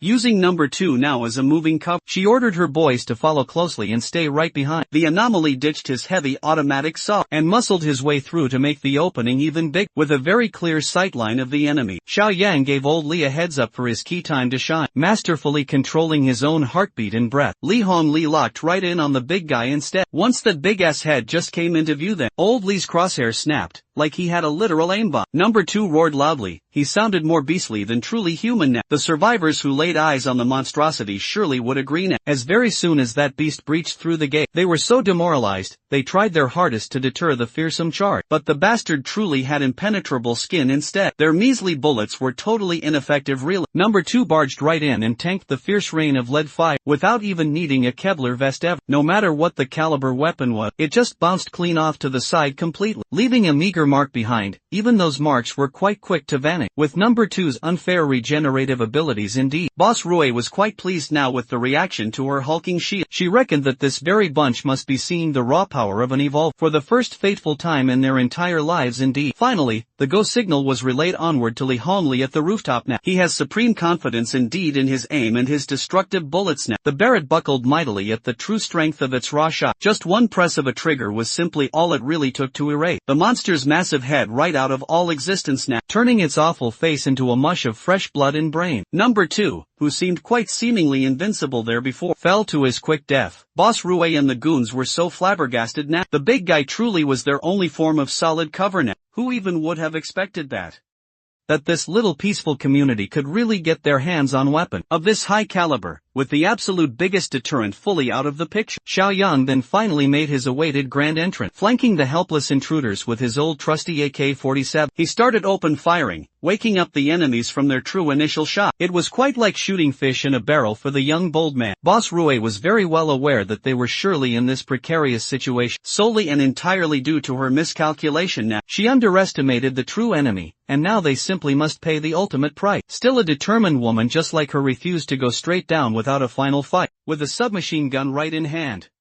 She fired back fiercely while bolting towards the exit quickly. With gritted teeth now, she desperately tried to fall back fast. Upon seeing Xiaoyang's killer eyes glaring, she finally recognized him as that kid indeed. They passed by in the car just the day before now. To make absolutely sure that she gets out of this shit show alive still, she grabbed one of her goons without as much as blinking her own eye. She quickly used that poor bastard as a human shield now. Xiaoyang noted then that with this woman's inhuman reaction speed too, she must be surely an evolver herself too. After effectively making one of his boys eat a bunch of bullets then, she hurled the poor bastard hard on the gunner straight, effectively blocking their exit while Xiaoyang had to dodge quite aside and was forced to stop firing them. That brief few seconds indeed was absolutely all Boss Rui needed just to make a run towards her car that, of course, old Lee flatly refused to let any straggler go by that. After these unwelcome intruders disrupted their peaceful way of living clearly, he locked in tightly with the scout then and announced that throughout heaven above and earth below his Barrett now was the only honored one always. This dude seriously thinks he's Gojo alright. Instead of hitting a clean headshot cleanly, he had to just settle by taking her incredibly swift leg. The sudden loss of but one of her limbs tripped Boss Rui up badly, just inches now from her getaway vehicle swiftly. Lee Honley actually felt ashamed that he missed a clean kill shot now. While he was busily readying another round still, Boss Rui's underling helped her then to get into the car fast. Unfortunately though,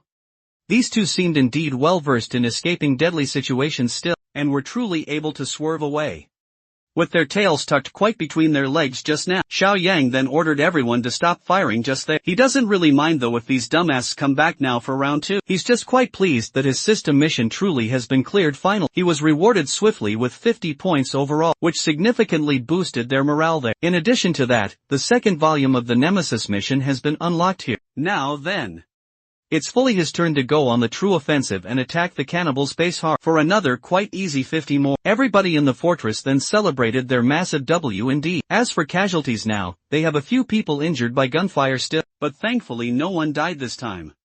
Those injured now were sent to the medical room for swift disinfection quickly, while enemy corpses soon were moved to the cold storage now for Brother Chang's tasty dinner tonight. Since the base is back to a relatively safe level now, the refugees will be allowed then back to their housing soon. As soon as he had some quiet alone time, Xiaoyang checked the points he had amassed in just a single mission now, and he was really excited to splurge again tonight soon. Back now in the southern suburb coal plant, the remaining survivors of the war sadly retreated, with just only 3 people and one less leg on Boss Rui unfortunately. Number 3 welcomed them with great confusion and worry now. Obviously quite ashamed, Boss Rui admitted that she was careless truly. They never expected to be under heavy weapon fire suddenly. She snapped at her goons and demanded human meat loudly, so she could refuel and heal herself soon. Hearing her bark orders just like it was business as per usual, a cruel and sly grin slowly crept up to Number 3's own mouth. She continued mouthing them all off now, calling them useless fools who simply can't even follow simple orders well, and claiming that everyone here is not even worth Number 2's mere toes. You see, Number 3 finally had quite enough of all her bullshit at last. The boss indeed had fallen to such a vulnerable level truly, and she still dares to belittle all of them here. Boss Rui truly made a gigantic mistake yet again it seemed. She surely did not expect any rebellion at all here. Panicking now, she tried to order her men to take Number 3 down quickly, but absolutely no one moved a muscle at all. Even the 2 survivors who dragged her to safety just now pretended outright not to even hear her plea. With Boss Rui missing a leg now and Number 2's demise apparent, Number 3 can easily use up power for himself as truly the strongest now. Besides, he's already planted the seed of full rebellion on everyone indeed. The brothers working at the coal mine itself had long since been rather dissatisfied with the very way she ran things of course. Now they have a perfect opportunity truly here to change leadership even now indeed. Boss Rui still thought she could make the boys stand down right now, but as they crowd around her now with malicious intent strong, her bossy attitude quickly crumbled all along, with Number 3's lead for sure.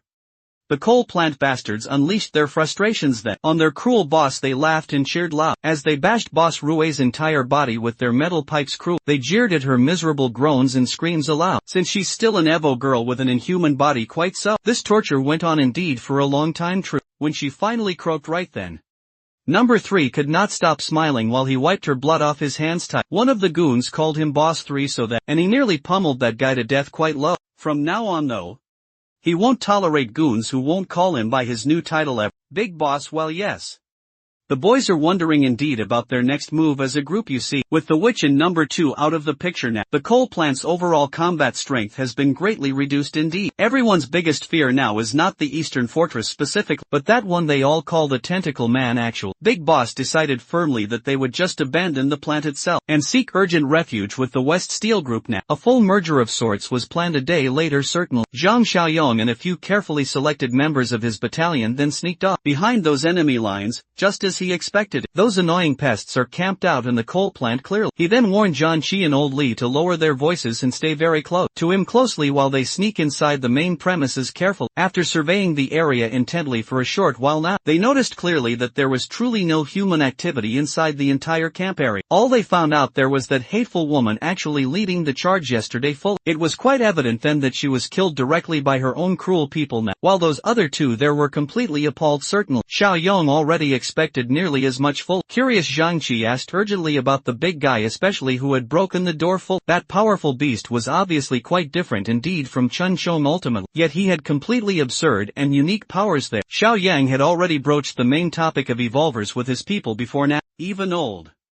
Li was quite curious indeed as to just how one becomes a so-called evolver, without mincing any of his words. Xiao Yang shared then that one can evolve simply by eating human. This very tidbit of shocking information would make almost anyone shudder. Xiao Yang elaborated further that to gain an ability like a mutant, the most direct and simplistic method of all is certainly cannibalism itself, since he also has some inhuman abilities now. Zhang Qi then asked if he had also gone down that awful route before. Going forward now, do they have to cast away their humanity entirely and eat other people too? Xiao Yang stopped his worried buddies from jumping to any more absurd conclusions now. While cannibalism is the most direct method indeed, it's clearly not the only way. Fishing something right out of his pocket now, the young man showed them some sort of glowing red rock thing. Ultimately evolvers and zombies are indeed all mutated life forms too, and mutants only need to absorb exotic energy to grow stronger still. Ordinary people have innate exotic energy right within them mostly, but it is scarce and dispersed in their flesh and blood after all. Evolvers and rare mutants on the other hand though, condense their exotic energy into solid cores instead. As the apocalypse progresses onward, even normal zombies will start forming exotic cores soon. Even if that's truly the case now, eating zombie meat sounds like a surefire way to turn into one. While ordinary people can't outrightly eat zombie meat truly, only mutants like Brother Chong can do that to grow more powerful indeed. While they were talking, Volume 2 of Xiao Yang's Nemesis of Villains, the mission was automatically cleared there. It looks like those coal boys no longer pose a threat to his community at all. While Xiao Yang was distracted and busy looking at his system window then, a zombie almost got his ass badly. Thankfully he has superhuman reflexes to jump right out of harm's way still. He calmly disposed of the zombie, yes, with a drawing of a knife. Funnily enough indeed, the zombie he slashed open just now can serve as a perfect demonstration for his point here. He fished out the zombie's very core right out of its body now. Since the zombie population has been steadily growing, hunting season is inevitably about to start quite soon. With two cores held firmly in his hands there, he offered them both to Zhang Qi and Li Hongli to get a solid jump start on their evolution after all. Zhang Qi still felt a tad bit ambivalent clearly about eating something, indeed, that came right out of a zombie's body, so he simply let Old Li take both cores right then. After much intense deliberation, Li Hongli's burning desire to become stronger now overcame his underlying fears and lingering uncertainty. He munched on the two cores at once like a fat kid in a large buffet spread. Old Li immediately felt noticeable changes all throughout his very body. As the cores actively did their magical work now, he felt far more incredible than he ever felt in his life truly. Xiao Yang had to gently remind him though that being an evoker certainly didn't automatically mean he'd be totally invincible in this apocalyptic world now. Taking that advice truly to heart, Old Li assured the young man then that he wouldn't get reckless. With the crisis averted now, it's about time to head back to camp. While the good guys are surely on the way back home, the bastards are just now pulling up to the West Steel Mill. As they entered the perimeter fence, One of the watchdogs quickly stopped them from going any further. Big Boss number 3, indeed, casually introduced himself as a representative of the coal plant facility. Still wary of the entire group, the watchdog told them to simply wait, while he reported directly to West Steel Mill's leader then. After much deliberation inside, the coal plant boys were allowed inside now. The neighboring faction of course right there. The big bosses of the steel mill immediately asked what exactly was up and where Jing Rui and number 2 were at. Number 3 made up a story quickly about being attacked and losing badly. Boss Rui and the big boy too. Hearing that quick bit of key information piqued the strong interest of the bald steel mill boss also. He ordered his own men to take the coal plant brothers away and their third boss to one of the safe houses now. Meanwhile back then, Baldy convened swiftly with his partner and quietly devised something truly devious. Number 3 and his goons were stashed well away in the so-called safe house now. Even now he's still correcting his men about his brand new title. He was so very focused on such trivial things indeed, that he did not notice just how sketchy this whole entire situation was. They put themselves in this situation. One of the boys pointed this out aloud, that they were likely not really in some sort of safe house at all. If you look around carefully they are surrounded completely by iron bars and locked doors now. It's basically a prison actually. Before they could figure out just what was really happening precisely, the watchdog swiftly from outside barged right into the room directly. He sternly asked absolutely everyone to come outside with him. When they were eventually granted an audience to speak now to the steel mill bosses precisely, again it looked very much like the entire plant was present today. Number 3 carefully chose his words then and asked what exactly was happening now. The lady boss immediately deduced there that number 3 did something underhanded indeed, and betrayed Boss Rui, and that the crime clearly must be duly punished at once. Number 3 quickly tried hard to dispel Boss Pang and Boss Ling's grave accusation, but it was far way too late for all that now. Boss Ling is just not buying the excuse for mere misunderstanding here. So she then called her watchdog Li Chang over closely to share crucial information. This guy actually went to the coal plant place and saw Li Jingrui quite dead in the cold, hard ground of the courtyard area.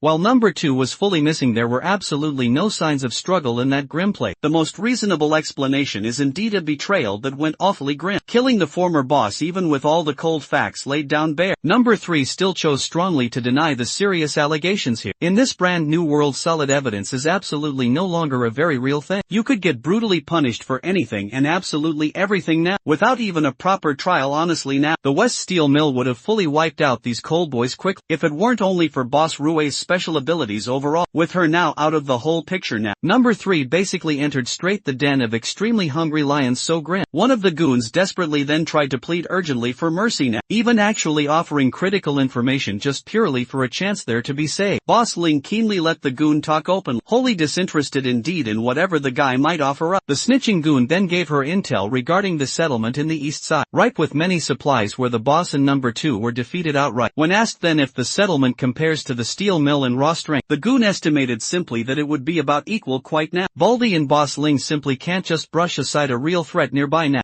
The snitch further added in that vein, those Eastern Fortress people still don't know how to become evolvers just yet, and not even a single person has evolved yet even. Li Cheng listened quite intently to the snitch now, and was quite puzzled a bit at the mention of evolvers indeed. Baldypang is surely having a hard time believing that Jin Ruwei would lose to a mere bunch of normies there. So the snitch explains directly that they had heavy weapons at hand, the kind certainly that could kill someone like number 2 in one shot even. Boss Ling was quite pleased truly that they gained a bunch of useful intel. Still, she is ruthless indeed, and is not in the business of rewarding rats at all. When she passed straight down the kill order now, the coal plant brothers' blood ran quite cold instantly. They screamed loudly and begged then for mercy openly, until none of their voices could truly be heard. The very last bit of the coal plant faction was wiped out full. Baldy Pang is quite worried now. Now that they know about the eastern threats so nearby, Boss Ling keenly thinks it's prudent not to attack just yet, because of those seriously heavy weapons. It would be much wise if they could evolve further, to ensure proper success. First indeed, they will send forth scouts to confirm if those people really are true new, that have simply not evolved quite yet. Meanwhile, Zhang Xiaoyang is just chilling calmly in his very room, fiddling quietly with his system window right now, and browsing what all he can get with his 126 points currently, much indeed to his huge surprise. There was a level 2 black tech supply box fully ready to be purchased now for 50. Without hesitation indeed, he bought absolutely everything in the shop, leaving him currently with 71 points left though. The sugar soon. Oil and protein supply crate gave him 500 kilograms of premium lotus nut, root powder still, some cocoa butter and cooking oils then. But the real steal was that plus 20 physical enhancement serum there. From the black tech box indeed, his fiddling was interrupted by a knock then. Shan. entered the room quickly to inform him that they caught a suspicious person now lurking suspiciously around the perimeter. Xiao Yang then got off his ass and quickly moved to check things out there. Shang-Chi and old Li apprehended the quite Susi man, and he kept on firmly insisting that he was definitely not an enemy there. He just simply wanted to talk to the fortress leader right now. Once Xiao Yang arrived promptly, Mr. Sus finally opened his mouth to speak. He politely introduced himself then as Shu Axing from West Wind Steel Mill. Clearly, at the simple mention of that specific place, Uncle Song was quickly alerted. As far as he knows now, West Wind is situated firmly in the southwest region. It's one of the largest steel mills specifically in the area now, and just precisely like the coal plant, it has recently become a survivor settlement very quickly. That spot is specifically about 3 kilometers directly from the coal plant. If it's precisely that far, then why would Mr. Susi here go all the way exactly to the fortress now? Shu Axing puffed his chest proudly and asserted that in this chaotic world now, survivors should truly stick together closely. So, his leader directly sent him to find more settlements now for recruitment purposes only. Xiao Kai flatly refused to bite on such an obvious lie at all. This man has clearly been lurking around in circles here and drawing a map slyly. When the map was swiftly pulled out of his pocket just then, Su Axing simply smiled awkwardly right there. Just to really make sure that he's not being played here, Xiao Yang precisely activated his potent mind's eye, seeing right through Shu Axing's very soul itself. It's totally obvious that this dude is looking at him with disdain now. You see, our boy is certainly not soft at all. He pulled out a gun rapidly and shoved it at Axing's forehead swiftly, without batting an eye at all at this point. No way. Everybody certainly knows how things really work in the apocalypse clearly. It's incredibly disrespectful that this guy thought he was such an idiot truly. If Xiao Yang simply does not hear the plain truth here, Mr. Suz can kiss his own brains goodbye now. Seeing the young man's dead serious gaze right now, Axing gulped still now. He doubled down then and insisted that he was simply not lying. His faction indeed is just trying to be cautious and wary. Xiao Yang quickly pulled Jiang Qi aside now, and asked directly if Axing had seen Brother Chang before this. Thankfully though, he surely hasn't yet, so Xiao Yang ordered his men there to let Mr. Sus go then, and just let him walk now on his merry way soon. In addition to that, the young man even returned the hand-drawn map now. Shu Axing was overjoyed now, thinking that his phenomenal acting actually worked well. He bolted quickly out of that walled fortress before the boss changed his clever mind. As he watched that obvious scout run indeed, a sly smile slowly crept up on Xiao Yang's mouth then. He's already calculating swiftly how many system points he would get soon from that West Wind Steel Mill soon, or whatever happened from that fateful day then. 5 quick and peaceful months have now passed by in the West Steel plant currently. Anxiety specifically about their people disappearing one by one is plaguing absolutely everybody's mind very deeply. They do know the real culprit, but they certainly can't do anything about it currently. That tentacle monster truly is active again now, and they really don't know just how to respond now. Some of the garbage boys even heard a sound from their trash pot, and they were mortified indeed. Before one of the garbage boys could report back to the mill quite yet, he met his bloody end at the tip of a sharp blade it seemed. That watchdog from before is here. Li Chang overheard those screams so loud for help coming from the trash heap now. The one garbage boy who managed to escape with his life somehow reported the killing of his buddy to Li Chang quickly, blaming the tentacle monster outright. Mentions of that beast must always be taken seriously quite indeed. This time around it's attacking in broad daylight without any warning at all. So Li Chun grabbed his gun swiftly, told civilians to hide away now, and called evolvers with escape abilities to follow him quickly. When they arrived in the trash heap then, they immediately spotted a suspicious figure so clear. Choosing to be cautious, Li Chun warned his men not to engage yet, and just escaped swiftly when they're spotted there. Upon much closer inspection now, he finally figured out that the monster they had been fearing so was not even there, just looking at the very ground. There were indeed some track marks. Maybe the monster caught his prey and just ran off swiftly. Ever since Beachway Mountain and Southern Coal Plant were deleted whole, the number of disappearances continued to increase greatly. Before, the monster would shop around different settlements surely. Now the steel mill is its only hunting ground currently. But Li Qing could feel deep in his gut indeed that the tentacle man had nothing to do with this particular incident here. Back within the fortress, the advancements in the past 5 months are clearly now visible. Zhang Xiaoyang had already survived for longer than his last run now. If this continues onward, rebuilding civilization might no longer be a mere pipe dream perhaps. Currently his community score has soared high to 38. It has been several months now, but the system mission overall, to take care of the West Steel Mill still hasn't appeared in recent months now. The rest of his inner circle worked hard indeed. Seeing that Shan and the boys are back safe from their outside mission, Xiao Yang flexed his superhuman abilities just a little bit there, and jumped right from the top of the wall and strongly into the ground. Jiang Shi reported that the hunting operation was quite a success. With their current strength now,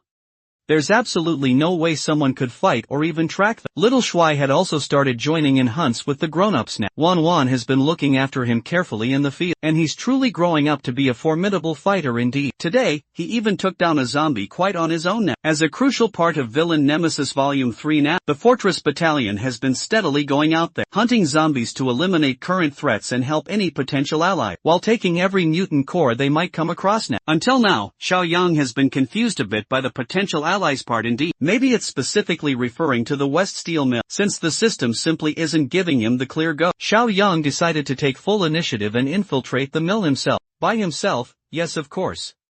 Old Li was against this very idea. Uncle Song has been dealing with multiple scouts now, snooping around their territory for several months straight. It is highly likely indeed that they harbor bad intention. Xiaoyang assured the oldies that with his raw strength, even someone as powerful as Brother Chong himself would never truly be able to hurt him at all. Besides this all, they might as well find out whether those people are friends or actual foes. Now Uncle Shang and Old Li both, and everyone inside his inner circle now, will be in full charge of the fortress prop, and the nearby town housing many refugees too. Well, the fortress itself will be fine indeed, but everyone now is just worried about their brave leader. Without this young man here, the whole settlement will crumble down. Back at the steel mill then, Li Chung has returned now from his sweep of the trash heap. He just wanted to talk directly to the bosses, but he was barred firmly by some guards from entering now. Li Chung snapped quickly and grabbed the guard by the throat then, lifting him straight up in the air now.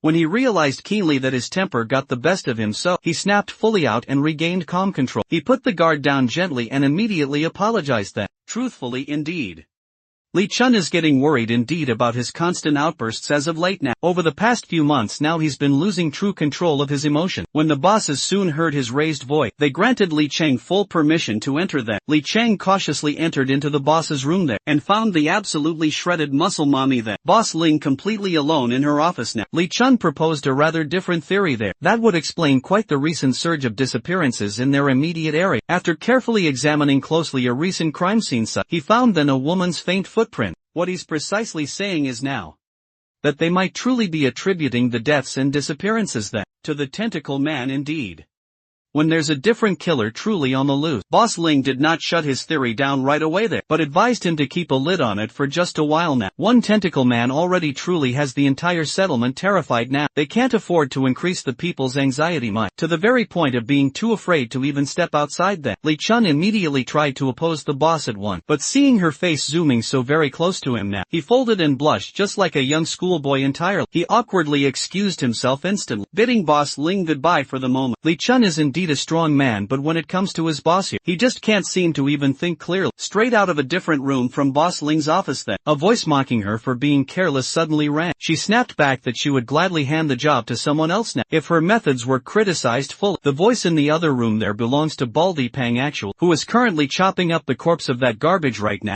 The boy from earlier on these days.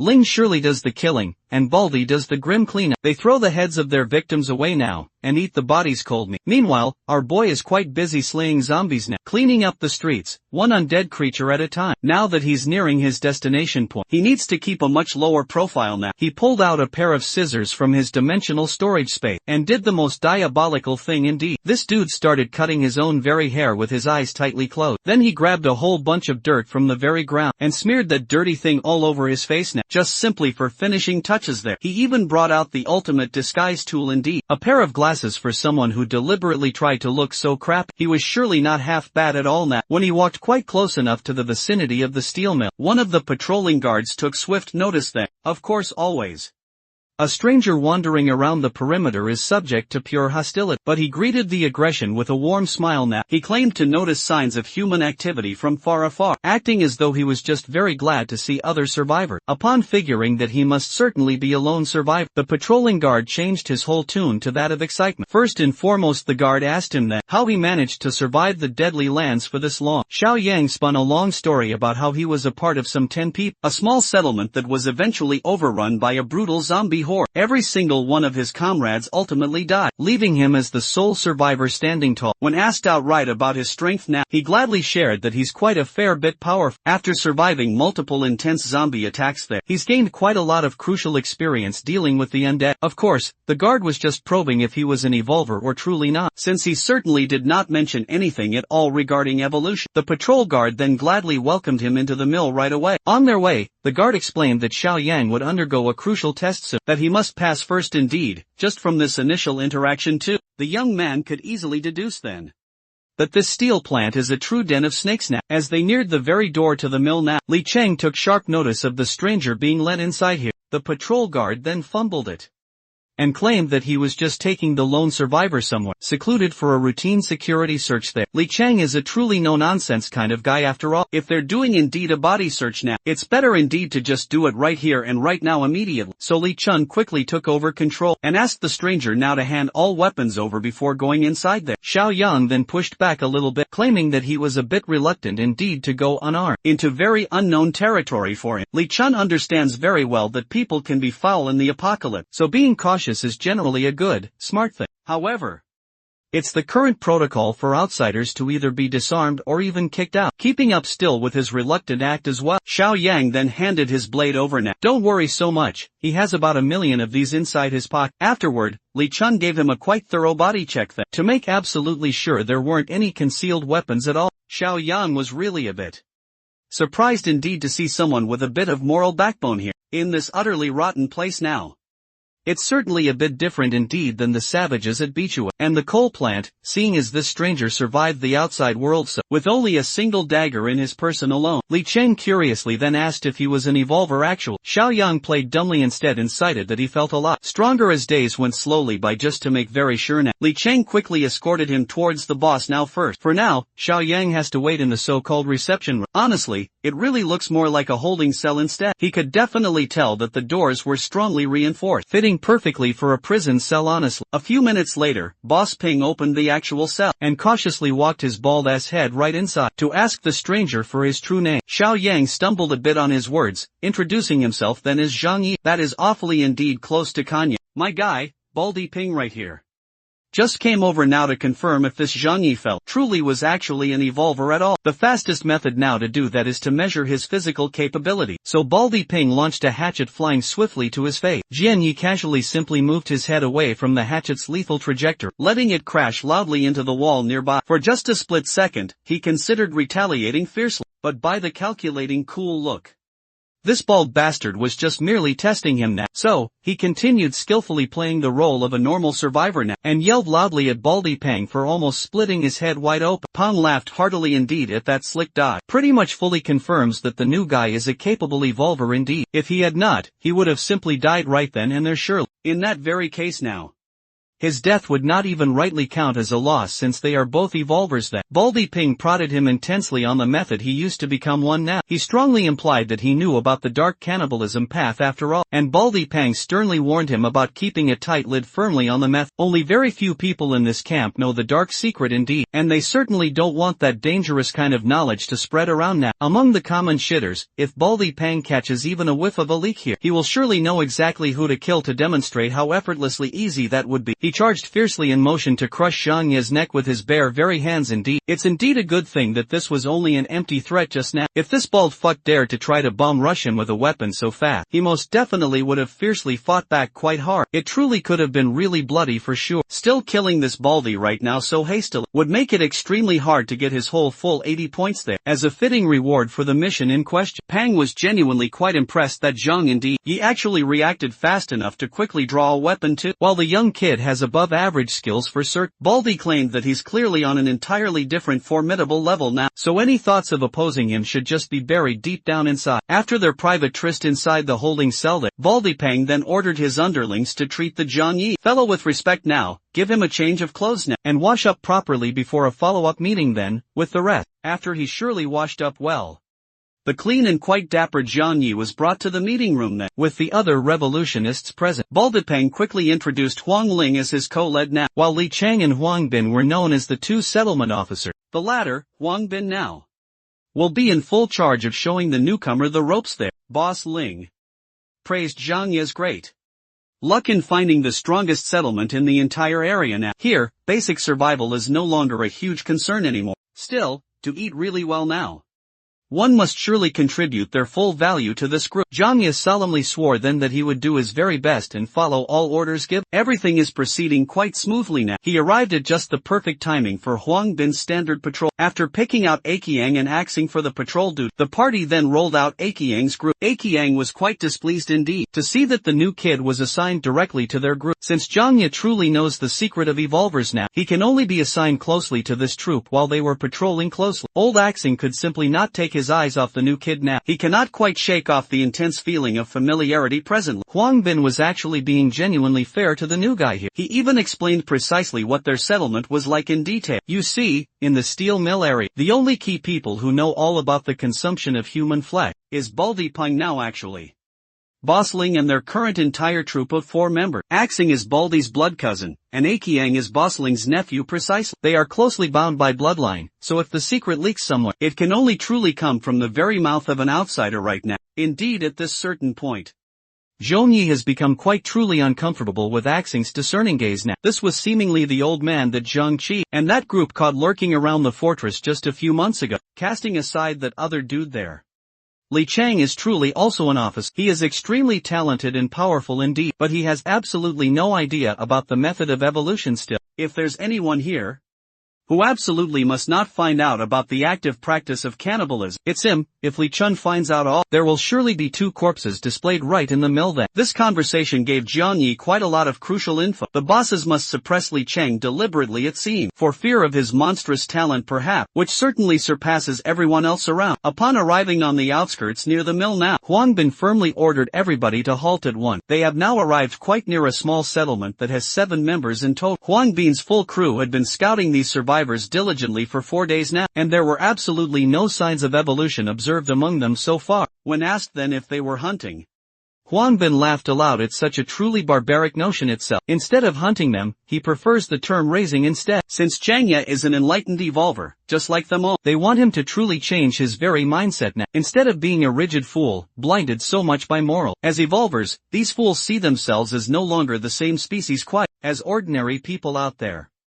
They hail themselves as true apex predators at the very top of the food chain. So the overall plan is very simple. Subdue this small settlement here, raise them like mere cattle, then slaughter them all later. In truth, they don't even need the entirety of the settlement itself. Bring back a 5 or 6 now should be totally fine too. The rest will be sadly dealt with right on the spot indeed. For now, the new kid should simply watch and learn while Huang Bin and his whole crew do their magic now. The small settlement has truly enjoyed months of such peaceful life. They work day in and day out to improve the group's current living conditions great, while right in the middle of renovating their whole camp. Nightmarish figures swiftly came into immediate view now. A horde of zombies somehow found their way into such a secluded area here. Each one is terribly hungry for fresh flesh here. The group grabbed all their weapons swiftly and prepared to fend off the immediate, dire threat now. Unfortunately for them all, having mere guns only, but choking the trigger pull itself is a surefire grim way to lose your life these dark days now. While his comrades fell one by one quickly, the builder trembled much in fear of being the very next victim. Meanwhile, Zhang Yi and his new troop just stood on the sidelines calmly, watching and listening to the dying screams of sheer agony. Huang Bin justified this brutal method as necessary now, considering the limited crucial resources. They simply can't afford to bring in more alive mouths to feed.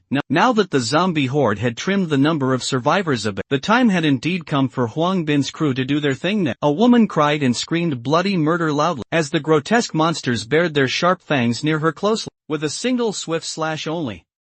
Those pesky creatures, flesh-eating beasts, were dispatched and beheaded in just a split second now. The woman was stunned completely. She thought she was truly done for yet. Now he's intently looking at her savior there, offering a helping hand. Huang Bin's weapon of choice indeed was the hammer then, and Axing wielded dual daggers, so sharp. They were both very efficient and lethal now. After wiping out the entire horde, Huang Bin led the introduction, as the evolvers of West Wind Steel Plant. The survivors had absolutely no idea what an evoker was exactly, but they were just simply happy to be saved by them. A single fight there was enough for Zhang Yi to gather valuable crucial data. According to his own estimation, Huang Bin's crew now is roughly on par with Zhang Qi's subgroup still. Suddenly right then, His hair stood on end immediately, as a voracious presence made itself very known there. Zhang Ye quickly turned around and saw an open room in a nearby building closed. Seeing as there was nobody up there visible, he chalked it quickly up to his overactive vivid imagination instead. Huang Bin then snapped him straight out of his deep thought, with a clear directive to help eagerly with the cleanup. Still, he could not take his mind off that presence indeed, up there in that abandoned building now. Little did Johnny truly know then. He was quite right to feel a foreboding sense of anxiety indeed. An utter abomination is hiding in that very place. The clueless survivors willingly shared some truly vital information now. There are still some supplies left in their warehouse. Zhang Yi was left alone to supervise the supply collection now, while Huang Bin's boys arranged for a small truck to be transported quickly. Later, aside from the needed supplies there, he also had to pile up the bodies of the freshly killed survivors too, while those who were lucky or unlucky enough now to keep their precious lives followed Huang Bin just like he was the Messiah himself. This whole setup actually works quite well indeed for Zhang Yi. It's absolutely perfect timing now to do his very own thing. While simply walking towards the steel mill over there, the survivors just kept singing Huang Bin's highest praises out loud, and openly expressing their heartfelt gratitude truly. One of the clueless girls then turned directly to Akiang now, to ask directly if they had a bath in camp. The creep swiftly then grabbed onto her there, and bragged loudly that the mill had hot water, and body wash too for deep cleaning indeed. Suddenly the mood turned quickly for the worse, when Axing's spidey senses really started tingling. Huang Bin took clear notice of the old man's reaction and raised his guard carefully. He yelled loudly at everyone to stay extra alert, hoping dearly to get ahead of whatever was about to come now. Akiang continued just sticking to the poor girl closely, even though she was so clearly feeling creeped out by it. Axing just might have a sharper intuition perhaps, but he surely can't pinpoint where the great danger is coming from. Akiang chided that the old man was just really feeling paranoid for nothing much, but Shu Axing trusts deeply his instincts instead. Something dangerous is definitely out there soon. As if this was a self-fulfilling prophecy quite clearly, Axing was the very first one to fall from the threat's sneak attack right now. Something razor-sharp pierced straight through his neck deep. The poor guy didn't even know in fact how he died at all. Huang Bin freaked out completely. He could recognize that grim killing method anywhere now. The dreaded tentacle monster is indeed upon them all now. The tentacle ominously retreated, leaving a tense atmosphere lingering in its wake now. The very next thing you know, the grotesque beast had already abruptly invaded Huang Bin's effective combat range specifically now, while the entire group was being absolutely demolished by a hentai monster indeed. Our boy was peacefully harvesting mutant cores from dead zombies quietly. Among the battalion that they wiped precisely, 2 of the zombies actually dropped cores thankfully. That is not a bad harvest at all really. He would have continued playing his crucial role, and pocketing some extra for himself too, if he had not heard those desperate cries for help. From quite a distance, Huang Bin is thoroughly cooked. The monster got his grubby tentacles all over his body horribly. I bet you've clearly seen something quite like this before now. To swiftly end his suffering, the tentacled beast tightened its cruel grip until he leaked blood from positively every orifice imaginable, and snapped one of his legs until the fragile bones actually cracked loud. The remaining survivors were truly beside themselves with terror. Even Akiang, who was acting like quite a hotshot just a while ago, looks like he's almost about to cry out for his mama now, as if truly sensing that he was the sole remaining threat. The monster's aggro fully shifted to the very last evoker left now. Akiang slowly backed up, pure terror paralyzing his whole body badly. To save himself from such a grim and agonizing fate indeed, he quickly grabbed the wrist of the girl he was trying to rouse up there, and chucked her right into the tentacles to keep the nasty beast busy. Well, the terrible monster is certainly not one to reject easy prey here. Now I really know you've definitely seen something just like this before. Only this time, it wasn't just squishy sounds and faint moans. It ended instead in painful and crushing suffocation here. But this here is not the very end of the line for Miss Survivor. Her real and true savior just made quite a flashy entrance now, slicing all the tentacles and smothering her to tiny bits at last. Perhaps Zhang Yi and his trusty knife now would stand a real chance against the monster indeed that everybody is so very afraid of. Truly John looked at the tentacle man from head to toe, and he wasn't really impressed or all that petrified too. Well truly, that's because this is just one of the tentacle monster's very sons. At least, that's what the steel mill people call them specifically. You see, the tentacle monster can often be heard muttering the very word son, and it truly has the uncanny ability now to transform normal zombies into tentacled atrocities even further. Even Boss Baldy Pang and Boss Ling would struggle against a tentacle son alone indeed. Akiang was absolutely sure of that, so he's just trying to find the perfect chance for him to run far. He yelled at Zhang Yi to hold off the terrible beast, while he called urgently for reinforcement quickly, and booked it fast out of that place with all of his power. Following his lead now, the frightened survivors also made a mad dash too, away from the monstrous, growing threat ahead sharply. Zhang Yi could practically taste the clear betrayal in Akiang's cold word. That outright coward really just tried to sell him out poorly. The tentacles son finally recovered greatly now, and he is absolutely pissed at Zhang Yi for those deep cuts bad. The newly regenerated tentacles then wrapped around Zhang Yi's entire body, and he just let it happen entirely without resisting at all. He's actually quite fascinated now at the concept of some evolved mutant. Siring sons, he has the right to aura farm and acts rather nonchalantly, simply because he has indeed the strength to back it all up. He truly wants to test this interesting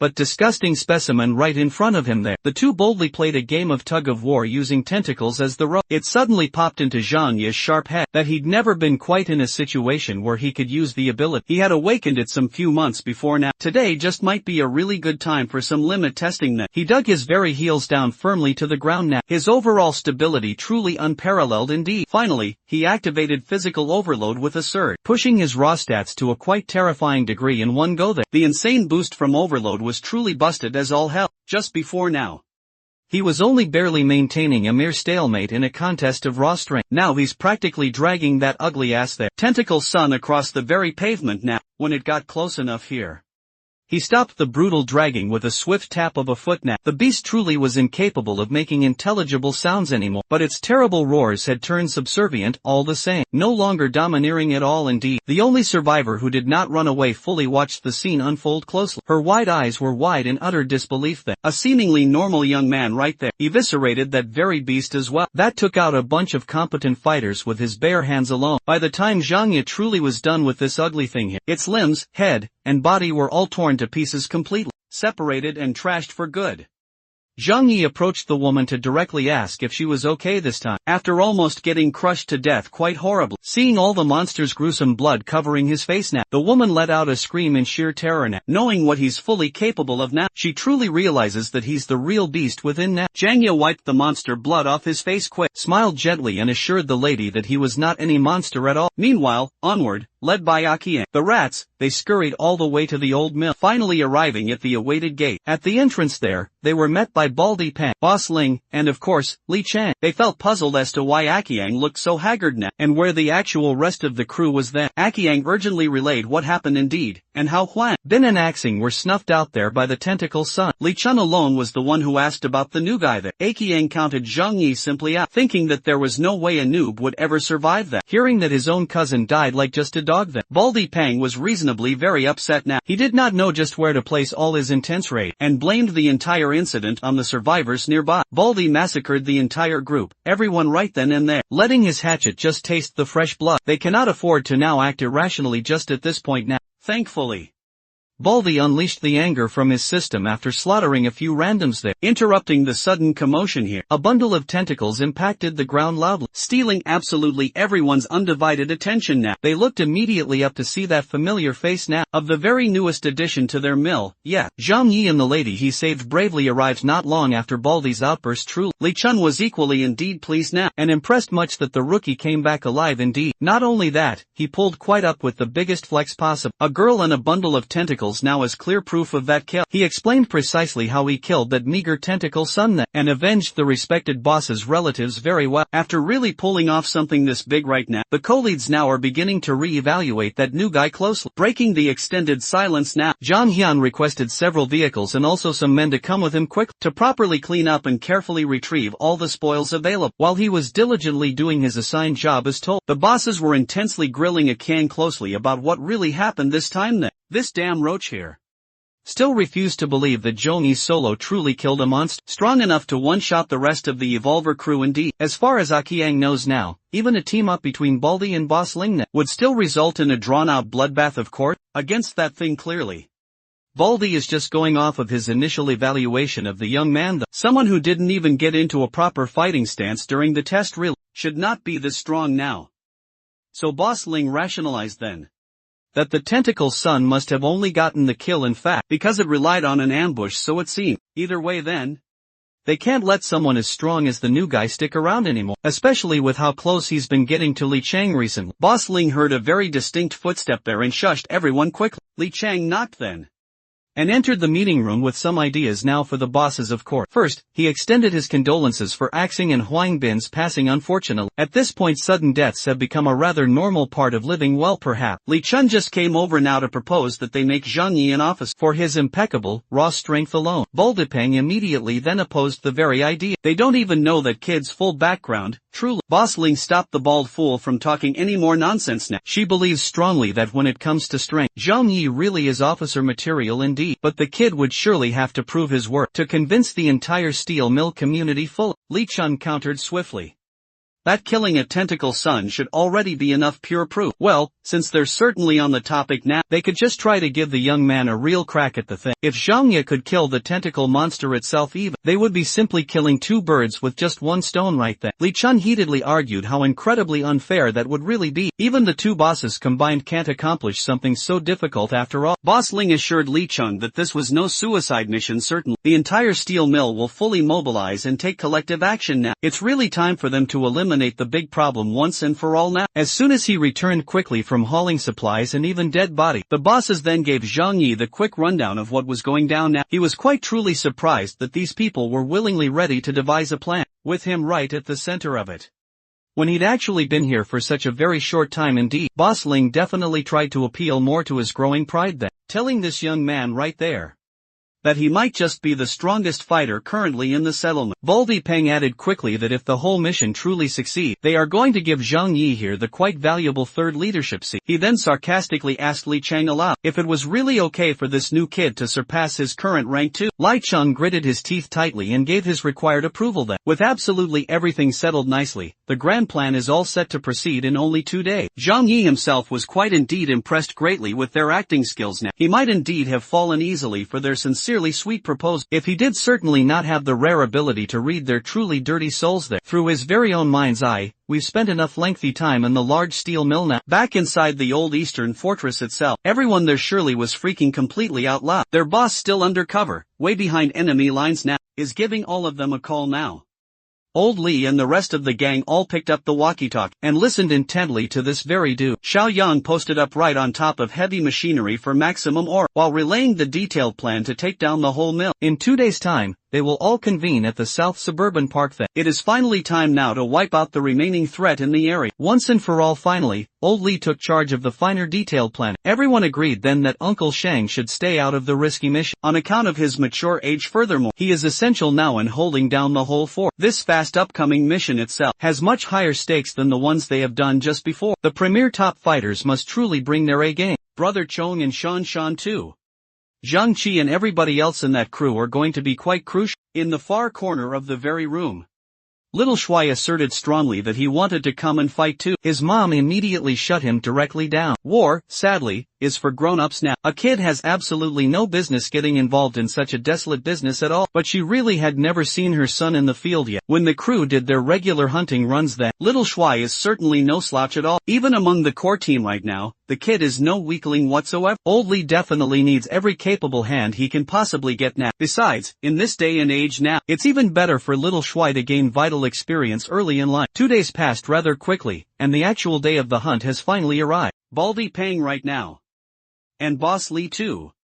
Led everyone to the last known location of the dreaded tentacle monster out there. The disguised Jiangya then asked what they should do to lure the beast right out now, and Baldy urged him not to rush just yet, for they had a solid plan ready right away. Jiangya carefully scanned the entire perimeter without really being noticed that. He then turned his attention to a nearby building and saw the vital signal that he and the fortress crew actually agreed on together. Up on the rooftop currently, the crew is armed to the teeth indeed, and is keeping a very close eye on the entire situation from the skyline view. They simply can't afford to get any closer now, as the boss herself specifically ordered them not to get too close now to the park. Before acting decisively for now, all they can do now is set up the ropes quickly. Once the fierce action starts, they will strike from the sidelines downstairs soon. Boss Ling called one of the malnourished porters over there, who was currently carrying crucial supply. The kid looked up to the muscle mommy and asked what she needed clearly, with a cruel, wicked smile now.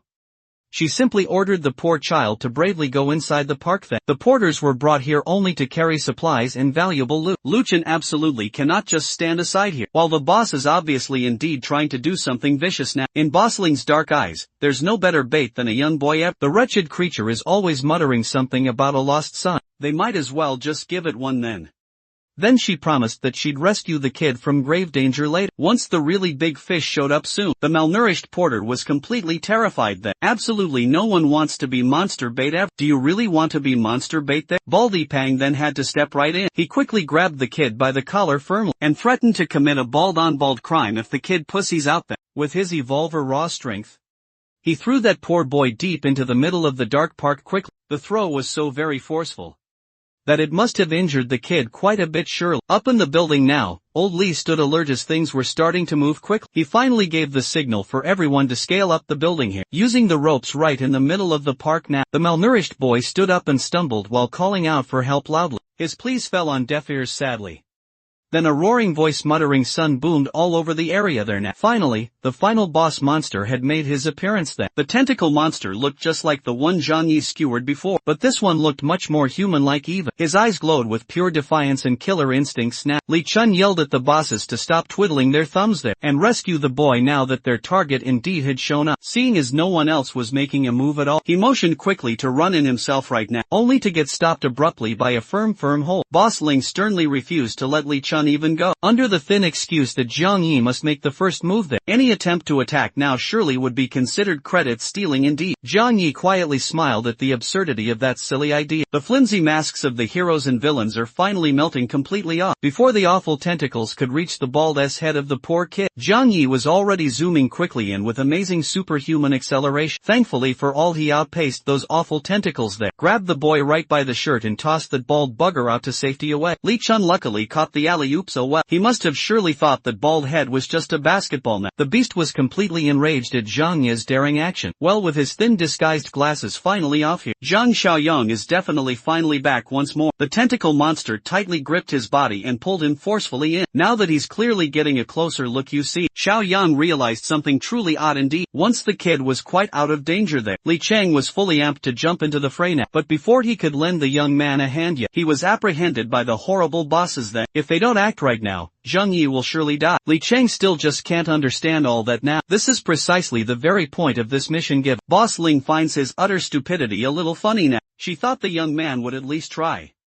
to drag out the fight with the tentacle monster to a draw perhaps. Seeing as how he's trapped and squeezed to stillness now, his previous kill might just be a mere fluke then. Li Chun's dumbass never ever saw this scheme coming at all. Again, he's simply a dumbass really. Instead of letting the devils clearly explain it, Zhang Xiaoyang took to the floor instead, without even mincing his sharp words now, he divulges the cannibalistic practices of the steel mill bosses truly. Once again, Li Chun has no real clue what he's talking about indeed. He's a dumbass indeed, as if on cue itself. The Eastern Fortress crew then went trigger-happy quick, and opened fire now on the opposing evolvers there. Their automatic rifles and handguns lit the park all up, as they hit the steel mill people directly. From the side now, they split up into two groups fast. One held back the evolvers right there quickly, while the other assisted Xiao Yong against the tentacle monster then. Little Shuai quickly led the charge of the latter group now, with a Molotov cocktail held in hand very tight. This kid is a menace indeed. He threw that thing mightily, and the monster reflexively swatted it away with his tentacles right then. That quick action spilled all of the oil out, drenching the beast well and spreading the flames quickly. Instead of flinching quickly in such pain, the tentacle monster just stood there, looking at the little boy still, who threw the burning bottle itself. It was almost as if a significant portion of his humanity now rushed back into his very own brain cell. At the mere sight of little Shuai himself, his full attention completely left the human now he was presently holding with his tentacles there. Meanwhile, the kid is cursing the beast for tanking his flammable bomb. Hearing little Shuai curse truly enraged the tentacle monster more than anything else, since he can articulate words clearly too. The crew is definitely up against some evolved mutant here. Thankfully indeed, they have someone like that on their side as well now. Brother Chong sprang swiftly into action fast. His legs were fast indeed. They were fast enough to make the tentacles miss now, and hit absolutely nothing but the pavement below. Meanwhile then, the steel mill villains have now been forced to retreat away and take cover quickly. Behind the trees now, they watched it all in disbelief, while a different mutant went toe-to-toe bravely against the very one they all feared so much. The concept alone of a mutant fighting alongside mutants now is utterly and completely ridiculous to them all now. Brother Chong was doing a good job at dodging swiftly, but he was not getting close enough yet to dish out any attacks though. For a brief second, he was cornered badly and forced into a tentacle prison instead, with his sheer brute strength there. He easily broke completely free by tearing those phony tentacles to bits now. However, all those suppressive maneuvers were really just a distraction indeed. The real lethal attack was coming stealthily from behind him. If it wasn't truly for his comrade's urgent warning, the main tentacle certainly would have made a large gaping terrible hole in the back portion of his skull now. After one intense exchange of blows, the mutants took pause to reset to catch their rapid breaths quickly. Seeing Brother Chong have such a tough time now, the captured Xiao Yang laughed out loud and even teased his mutant buddy now. Baldy Pang's sharp mind was utterly boggled at that instant. The brat they suddenly picked up just a few short days ago is calmly joking now with a dreadful mutant indeed, as if to just absolutely break every common sense rule completely. Xiao Yang then proceeded quickly to tear the strong tentacles holding him so tightly, just like they indeed were made of thin paper material. Kyong now made himself actually quite useful by pointing directly out the fact indeed that one of the ambushers referred to Jiang specifically, Yi, as in Xiao Yang indeed. Old Axing mentioned before that the party leader of the Eastern Fortress had that exact name now. Now everything had clicked quite clearly. The young man played them like total fool, and this hunt was a very counter setup. That surely means the Steel Mill crew is being hunted by the main combat force now of a powerful stronghold now. Bosling scanned the enemy's lineup clearly and stressed over how to get past this very trap. She estimated that the strongest individual amongst the fortress crew here was only on par with Li Chang exactly in raw strength, but when it comes to firepower they are unbeatable indeed. Furthermore, the biggest obstacle is Zhang Xiaoyong himself too. The cherry on top of that messed up cake it is that masked mutant who's there? Who's roughly equal in strength to the tentacle monster even. Bosling calculated that victory was virtually impossible really, even if they try to fight back still. But she indeed has one idea that just might work now. For now, Baldy Pang has to hold the fortress crew off against these two. They have a lot of valuable experience working together now. Covering for one another is what they are truly good at. Baldy then threw his hatchet with superhuman, raw force indeed, causing it to heat up quickly, just like a meteor now. When it finally landed on the fortress crew side specifically, it made a truly massive and explosive impact that kicked up quite a hefty amount of dust and debris all around, limiting their vision. Baldy Pang certainly did not stop there however. He continued randomly firing off some heavy-duty attacks at them, while the normies just provided cover fire for support. This sort of utter chaos was very effective in neutralizing Old Lee's group indeed, forcing them all to cover their own asses too, while everyone else was focused intently on their targets themselves. Boss Ling instead had her keen eyes on someone specific, the very youngest member of the entire fortress crew. That young kid positioned right on the front lines there. Xiao Kai was the only one who truly noticed the incoming threat nearby, and used his hefty body fully to shield the boy right there. He desperately tried to raise his guard right up to his head, but the muscle mommy's long legs were way too fast indeed. Fatty Kai was sent stumbling far away now. He was certainly not a match for an elite evolver there. Finally, Boss Ling's diabolical plan is now within grasp, and the central piece is just one grab further away now. She snatched little Shui right by his little collar, alerting everybody else. I know she's truly horrible, but can I go next? This is simply the worst scenario. Little Shui does not want to be a burden to everyone as such a hostage. He tried his absolute hardest to break out of Muscle Mommy's grasp to no avail still. To stop him from squirming so much and really trying to escape now, Boss Ling delivered a solid sharp punch straight to his face then. The one most severely affected by this violent act was none other than the tentacle monster of course. He yelled out for his son as his intense rage brewed deeply. Brother Chong took this crucial moment of distraction now as a golden opportunity to close the significant distance and get swiftly into a proper attacking position too. While he was perched precariously on the tentacle monster's very shoulder, he suddenly felt something odd. The beast was ignoring him then. Xiao Yang then told Brother Chong to just simply let go of the big guy. This one time, if the bastard truly lied, they could just simply eat him instead now. Just like that, he was fully accepted into the group now, with her kitty hanging right out then. The redhead half-monster welcomed the new addition to their group full, with something so tight and also warm. Buff half-monster is truly not one to turn down such a generous offer now. While something rather freaky was happening inside the city still, Xiao Yang's brave group had officially entered the border indeed. Their guide for this risky expedition is the broken-hearted Zhu Xinkai then. Xiao Yang praised his true bravery now, and Xinkai asserted firmly that he wanted fierce revenge on those plant mutants that sadly killed his dear girl. Furthermore, his own parents are still trapped in the jungle sadly. The boss will definitely take a strong point. Li Chang will certainly cover the rear full. Brother Chong and Xingjie will now take a left and right indeed. And Shinkai will stay snug right in the very middle there. Xiaoyang only dares to take this quite risky mission now, to stop the growing jungle from spreading into his territory firmly. The rescues themselves are just secondary now. Suddenly then, a wet vine fell, dropping some sticky stuff right on his face. Immediately then, Shinkai went on very high alert. He's seen that sticky substance before now. He yelled at the boss urgently to move. But sadly, it was too late now.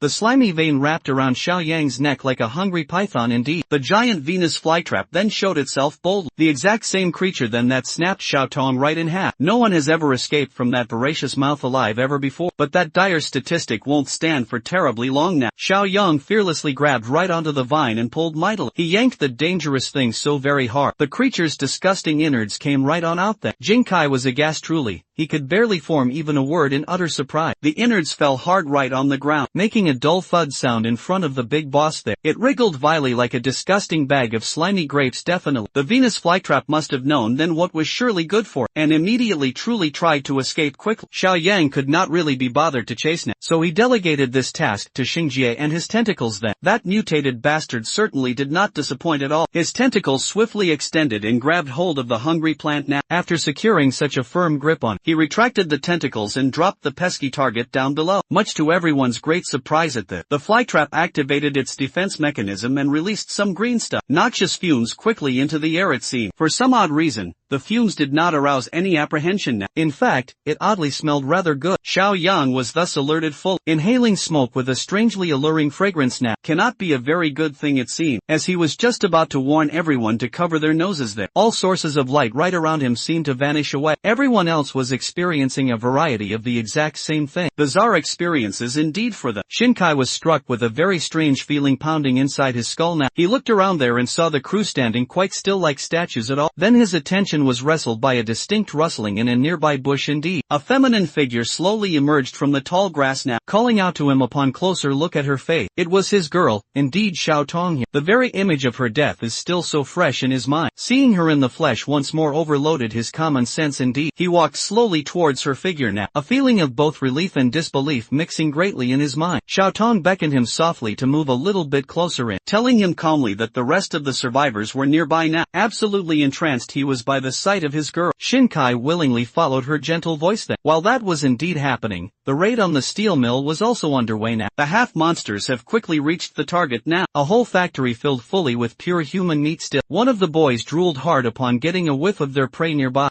There's nothing quite like pure meat. Clean human meat to deeply whet the appetite right now. The others quickly tried to get him to calm down now, but his vision had already turned crimson red from insatiable hunger then. Before they could restrain the dumbass at all, he darted forward then, unable to resist any longer now. Dumbass charged in ready to devour really without a plan of action at all. The guards immediately spotted him as soon as he got quite close. But these scrubs, they could not react in time before they could raise their rifles at all. One of their comrades had already been devoured completely. When the sharp gunshots exploded loud, Li Hongli was instantly alerted that the guards have truly never encountered a half-monster before now. They could surely take care of mindless zombies mostly, but this right here is above their pay grade indeed. The bullets of their AK-47s were essentially useless. Every clean direct hit was instantly nullified and fully healed, paying absolutely no mind to the barrage of lead fire. The hunter simply did what he did best always. He could have fully wiped out the outer guard now, if old Li did not show up right in time to kick him hard in the stomach. A single devastating attack sent the hunter spinning like a ballerina now, halfway straight through his spin. He regained full control of his body and made a clean landing now. Within this range now, old Li can just pelt him with high-caliber bullets from afar indeed. The dumbass simply had no choice but to retreat now. From afar he'll surely eat bullets. Up close he'll certainly get beat up back. Old Li then yelled at his boys to take the injured back to the infirmary right away, and try their best to stop the bleeding quick. The dumbass half-monster limped back to his crew's rather hidden place, utterly humiliated and deeply wounded. He simply could not even make it back all the way without collapsing hard. Instead of concern, his own group showed him pure disdain indeed. They had already told him to just be patient then, but he was way too stupid to control his urges it seemed. The dumbass barked at his crew to stop screwing around already, and just give him some meat for recovery very urgently. But that's definitely not how this group works out here. If someone is just too stupid and ultimately weak, they get ditched until the very bitter end. Unfortunately, he was quite conceited and they were tired of his whining now. One of the girls stomped roughly on the back of his neck just then, until he ultimately stopped breathing there. Fewer mouths to feed are always better still, and even more meat for everybody else indeed. So, the 4 remaining half-monsters devised a plan then, to get the meat holed up inside the factory itself. While the boys were struggling to think of a decent idea truly, the girls had already figured it all out now. They might be monsters who crave flesh greatly, but they look quite human through and through still. All they have to do is simply walk through the front door then. Back in the woods, Shinkai hesitated for just a bit there, when he felt an unnatural force pulling him toward the image of Xiao Tong deeply. The creature impersonating her is growing impatient rapidly, and the mask is slipping. Before she could do anything to Shinkai quite then, the shapeshifter was beheaded by a flying knife suddenly. For the second such time in a few days' time now, the poor guy had to watch his girl die a brutal death sadly. The one who threw that blade with force was Xiao Yang there. Even he was mesmerized by the illusion for just a second it seemed. Still reeling greatly from the shock now, Shinkai directed all his rage squarely to the big boss now. Xiao Yang then forced the poor bastard there to look at the bushes once again. Slowly but surely, the bloody deception began to dissipate away, revealing the stark truth now. The girl of her dreams was nothing at all but a bundle of crisscrossing vines instead. That plant right there is double-cheeked up it seemed, though I would certainly not mind getting hypnotized by it at all. Afterward, Xiao Yang simply made the rounds then, to wake everybody else up from their own mental prisons completely. Li Chun felt like several long years had truly passed, and even the 2 mutants were significantly affected by the mirage itself. Xiao Yang reckoned that the flowers surely must have released some kind of intense hallucinogenic gas indeed. To just learn more now, he dug deeply into the internal structure of that bundle of vines again. Maybe it's a mutant core there. Unfortunately, the thing he killed back then was just a mere puppet only, not the real body itself. The vines obviously go deep underground now, and the main body is probably quite far away now, just for the sheer hell of it all.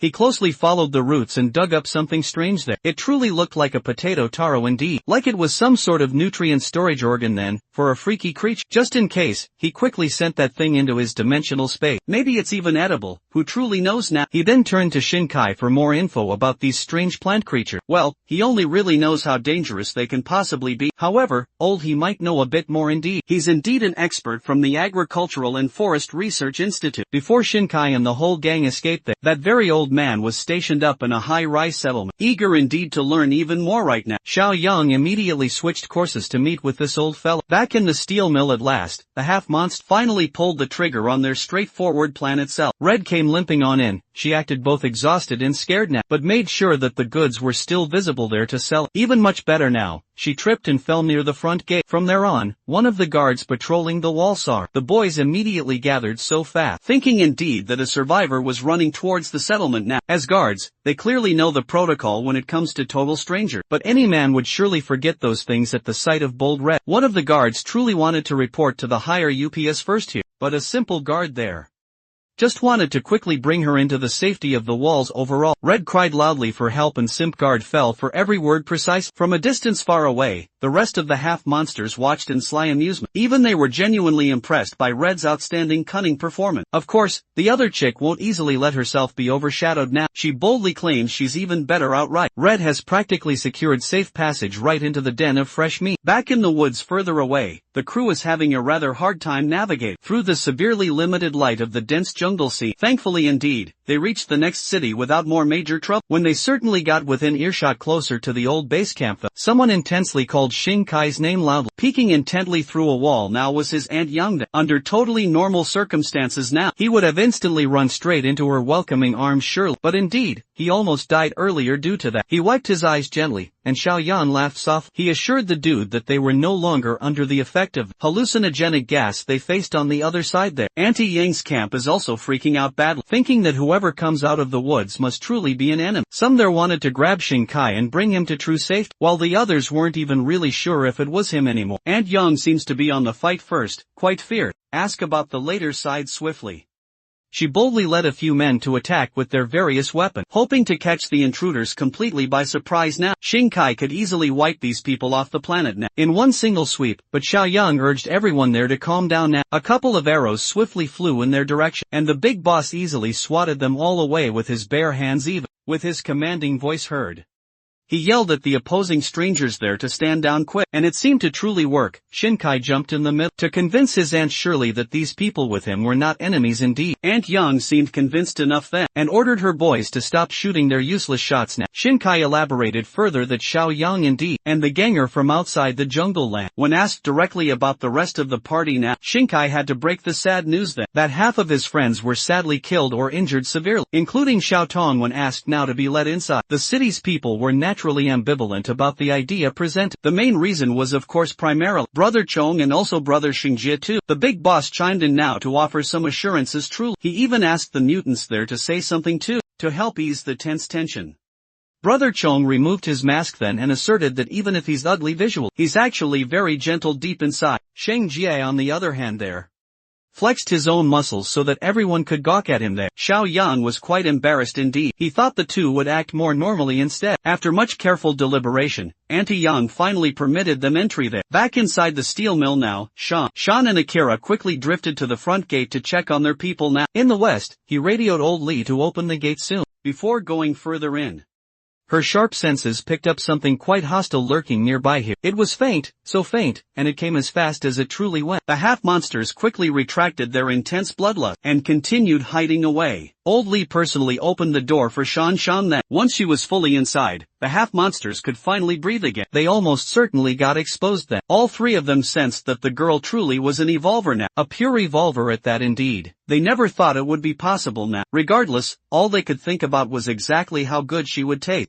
Furthermore now, eating an evolver would surely grant them a huge power boost indeed. Shanshan went straight to the infirmary right away to check on the victims attacked by that madman even earlier. Xiao Yang put Shanshan in charge of carrying the infection inhibitors currently, in case something just like this happened now. Old Li felt rather hesitant still. His men have been bitten for hours now and are yet to exhibit any symptoms clearly. It's highly likely indeed that the guy who attacked them was not a zombie at all. There are so many questions still hanging in the air, and Red asserts firmly that she has the definite answer. She alleged then that in the western suburbs itself, mutated people surely have gathered to actively hunt humans. Old Li had never even seen Red before this moment, but it sounds now like the woman knows exactly what she's talking about now. She cried now and added that those mutants are worse even than zombies really. They are deeply intelligent and intensely hungry for flesh. According to her statement, she barely escaped narrowly the grasp of one after coming across a bike quickly. To old Li it sounds just like Red led the damn problem straight into his own lawn now. Red profusely apologized further for causing more trouble thus, and the simp guard immediately backed her up still, by condemning old Li falsely for passing blame around. Li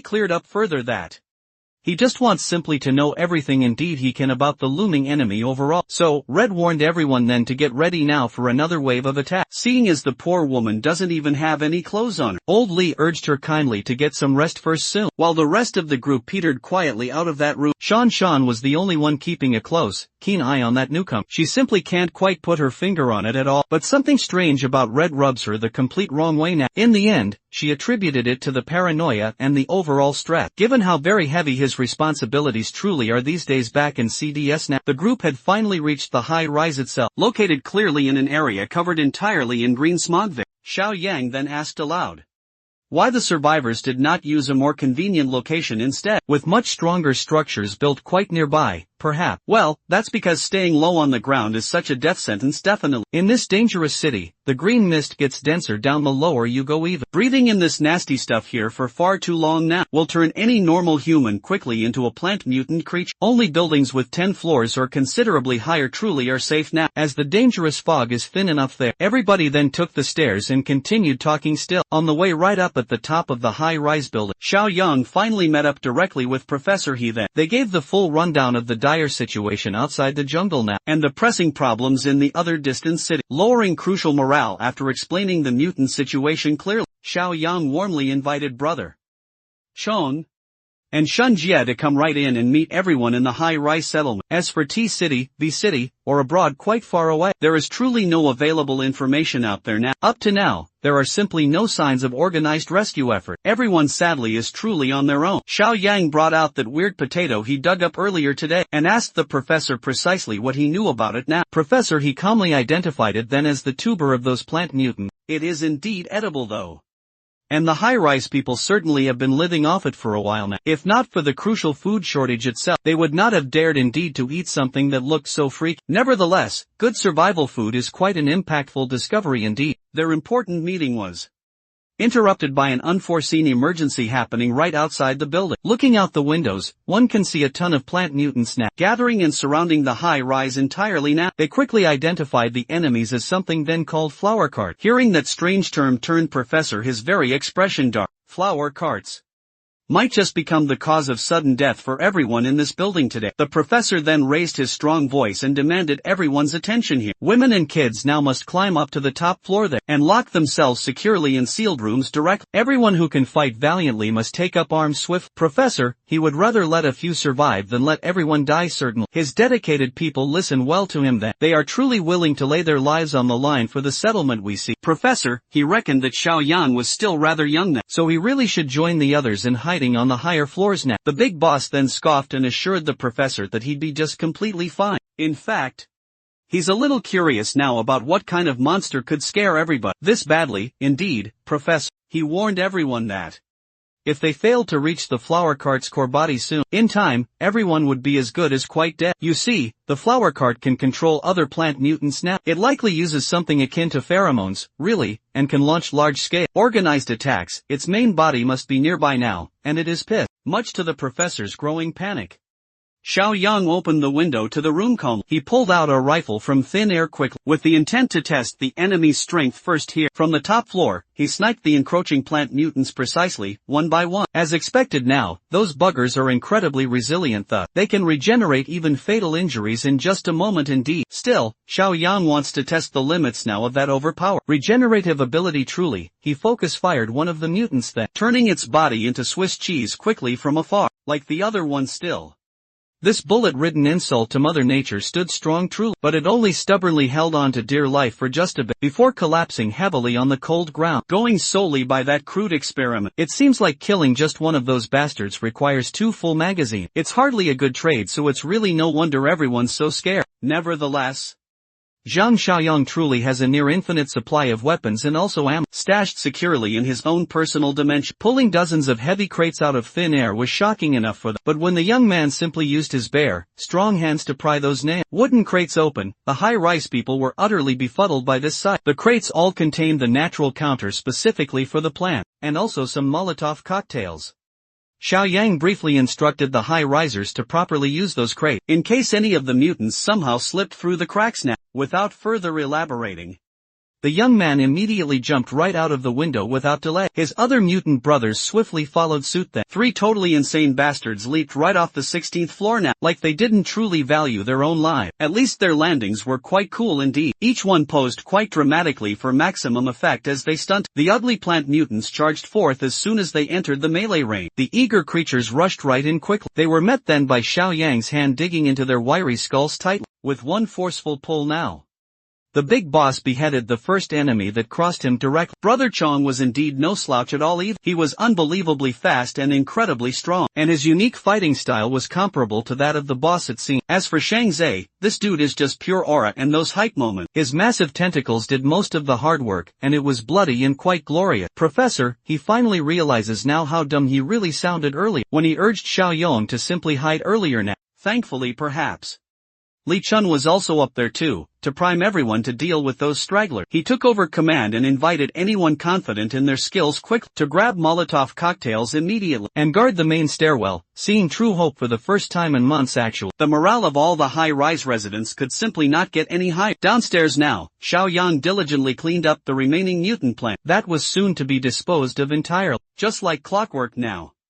He then tasked his mutant brothers to thoroughly search the bodies for core. As for him, he's itching indeed to personally see that flower cart thing, the one everybody's raving quite about. The few stragglers that snuck past the killing machines then were quite easily dealt with using fire, so quickly. Thanks indeed to Xiaoyang and his loyal crew. There were thankfully no casualties this time around. While everybody was quite busy making sure that the high-rise was fully safe, our boy instead followed his own instincts now. Deep into the woodlands he traversed the land indeed, like a damn shinobi, and he finally found the twisted thing there, the main subject of everybody's lingering nightmare, the ominous flower cart right in the middle of the wood. The main body in the beast causing all the problems in City S now is ominously coughing the green fog out. Suddenly, Every nerve in his body demanded that he quickly jump out of danger. Xiaoyang keenly followed his powerful instinct and luckily avoided a one-hit kill. Such a truly powerful force indeed. Might be equivalent now to Zhang Shengji's tentacles maybe. Still, Big Boss here has gotten quite good at fighting tentacle type. Over the past few weeks now, all he really has to do is outclass this thing. In a contest of sheer, raw power right here. Feeling quite threatened, the flower card spewed a thick cloud of spores that, unfortunately indeed, for the poor beast in question, Xiaoyang never falls for the same old trick even twice it seemed, before the spores quite reached him there.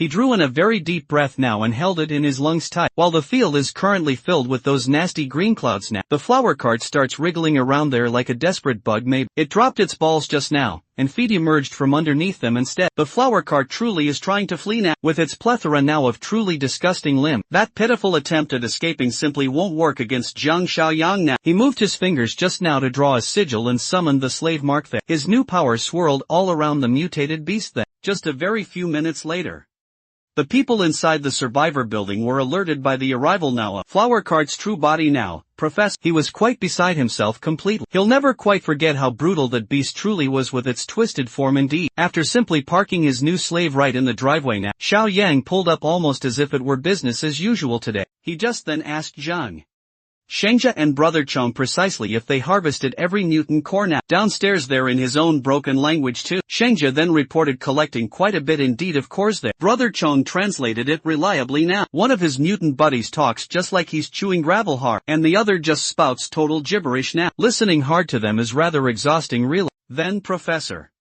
he brought up now the elephant in the room quick. What the hell is now with the flower cart now? Parked just in the building's driveway here? Xiaoyang nonchalantly just answered that the mutant was one of them today. Now to totally convince the survivors he brought them out then to the parkway quickly, to prove fully that there was no need to be afraid anymore then. The old professor bit the bullet bravely and approached the veiny anomaly directly. He touched the flower cart rather apprehensively and asked, how the hell now did the young man tame such a monster indeed? Ignoring completely his question, Xiaoyang then asked what the professor's very opinion about the plant truly was. As a seasoned botanist himself, the old man reckoned quickly that, although it's mutated drastically to an almost unrecognizable degree now, it should still certainly retain its core botanical instincts and traits. Just precisely like in the vast animal kingdom, competition among various plants can be just as utterly brutal too. Instead now of prey, the relentless fight for sunlight is a constant central theme in their world always. For example then, trees were indeed forced to evolve rapidly and grow ever taller indeed to capture more crucial sunlight, while the lower growing smaller plants adapted uniquely in their respective own ways then. That's precisely why in denser, darker forests, the thicker and denser the canopy now, the sparser becomes the grass real. His experienced professional guess now is that the flower cart truly evolved its aggression, because it sadly lost the crucial early advantage fully during mutation now, with sunlight now out of the option.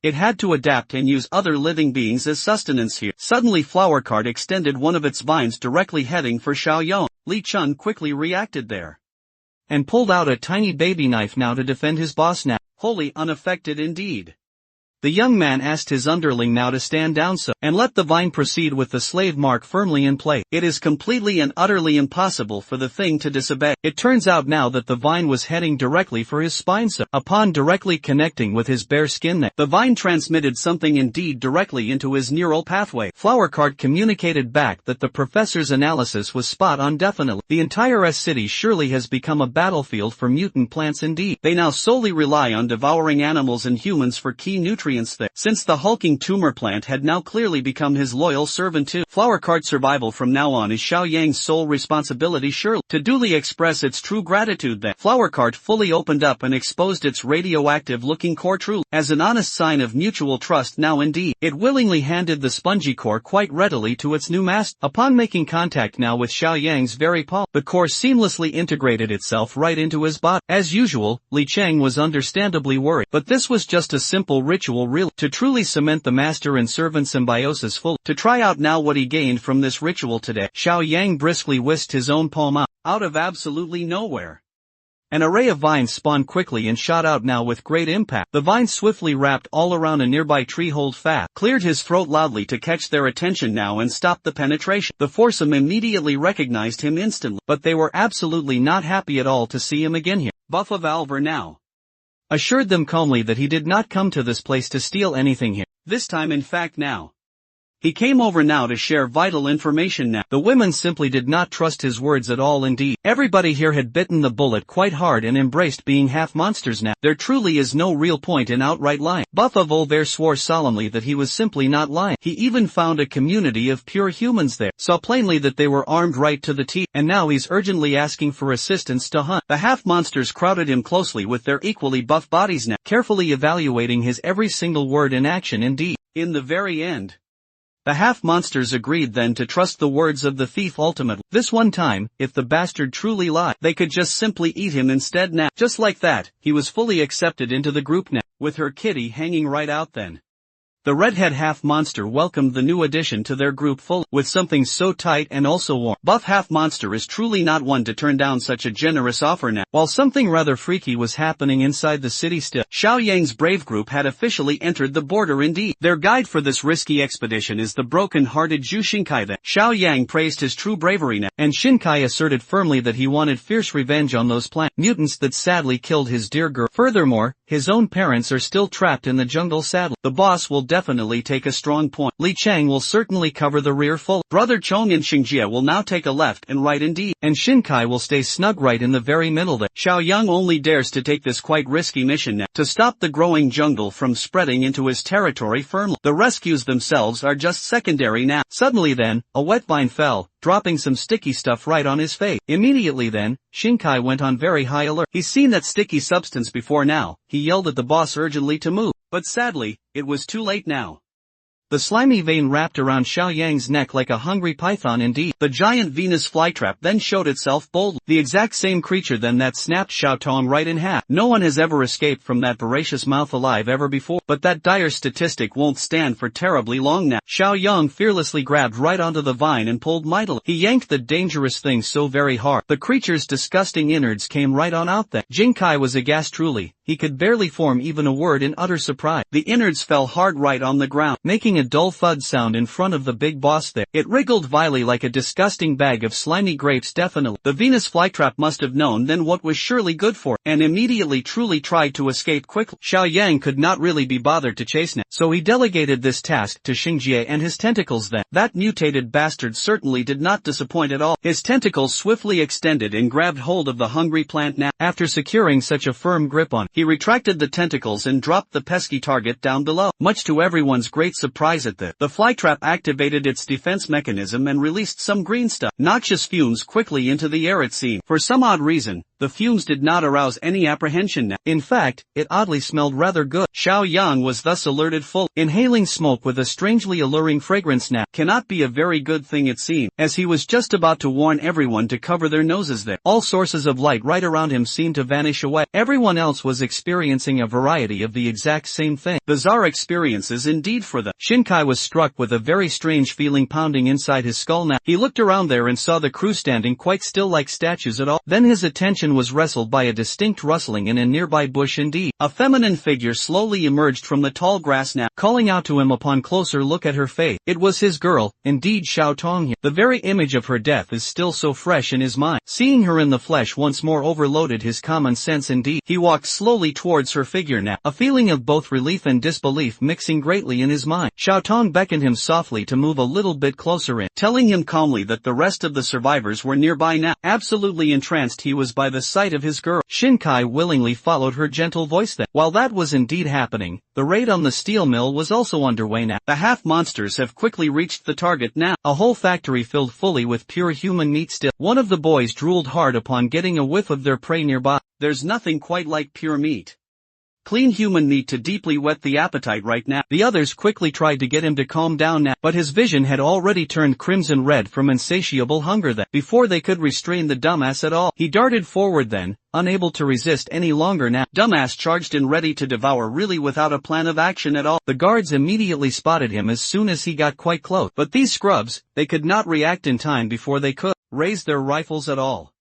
One of their comrades had already been devoured completely. When the sharp gunshots exploded loud, Li Hongli was instantly alerted that the guards have truly never encountered a half-monster before now. They could surely take care of mindless zombies mostly, but this right here is above their pay grade indeed. The bullets of their AK-47s were essentially useless. Every clean direct hit was instantly nullified and fully healed, paying absolutely no mind to the barrage of lead fire. The hunter simply did what he did best always. He could have fully wiped out the outer guard now, if old Li did not show up right in time to kick him hard in the stomach. A single devastating attack sent the hunter spinning like a ballerina now, halfway straight through his spin.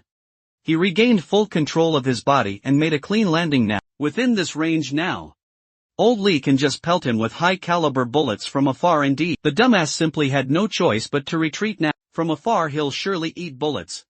Up close he'll certainly get beat up bad. Old Li then yelled at his boys to take the injured back to the infirmary right away, and try their best to stop the bleeding quick. The dumbass half-monster limped back to his crew's rather hidden place, utterly humiliated and deeply wounded. He simply could not even make it back all the way without collapsing hard. Instead of concern, his own group showed him pure disdain indeed. They had already told him to just be patient then, but he was way too stupid to control his urges it seemed. The dumbass barked at his crew to stop screwing around already, and just give him some meat for recovery urgently. But that's definitely not how this group works out here. If someone is just too stupid and ultimately weak, they get ditched until the very bitter end. Unfortunately, he was quite conceited and they were tired of his whining now. One of the girls stomped roughly on the back of his neck just then, until he ultimately stopped breathing there. Fewer mouths to feed are always better still, and even more meat for everybody else indeed. So, the 4 remaining half-monsters devised a plan then, to get the meat holed up inside the factory itself. While the boys were struggling to think of a decent idea truly, the girls had already figured it all out now. They might be monsters who crave flesh greatly, but they look quite human through and through still. All they have to do is simply walk through the front door then. Back in the woods, Shinkai hesitated for just a bit there, when he felt an unnatural force pulling him toward the image of Xiao Tong deeply. The creature impersonating her is growing impatient rapidly, and the mask is slipping. Before she could do anything to Shinkai quite then, the shapeshifter was beheaded by a flying knife suddenly. For the second such time in a few days' time now, the poor guy had to watch his girl die a brutal death sadly. The one who threw that blade with force was Xiao Yang then. Even he was mesmerized by the illusion for just a second it seemed. Still reeling greatly from the shock now, Shinkai directed all his rage squarely to the big boss now. Xiao Yang then forced the poor bastard there to look at the bushes once again. Slowly but surely, the bloody deception began to dissipate away,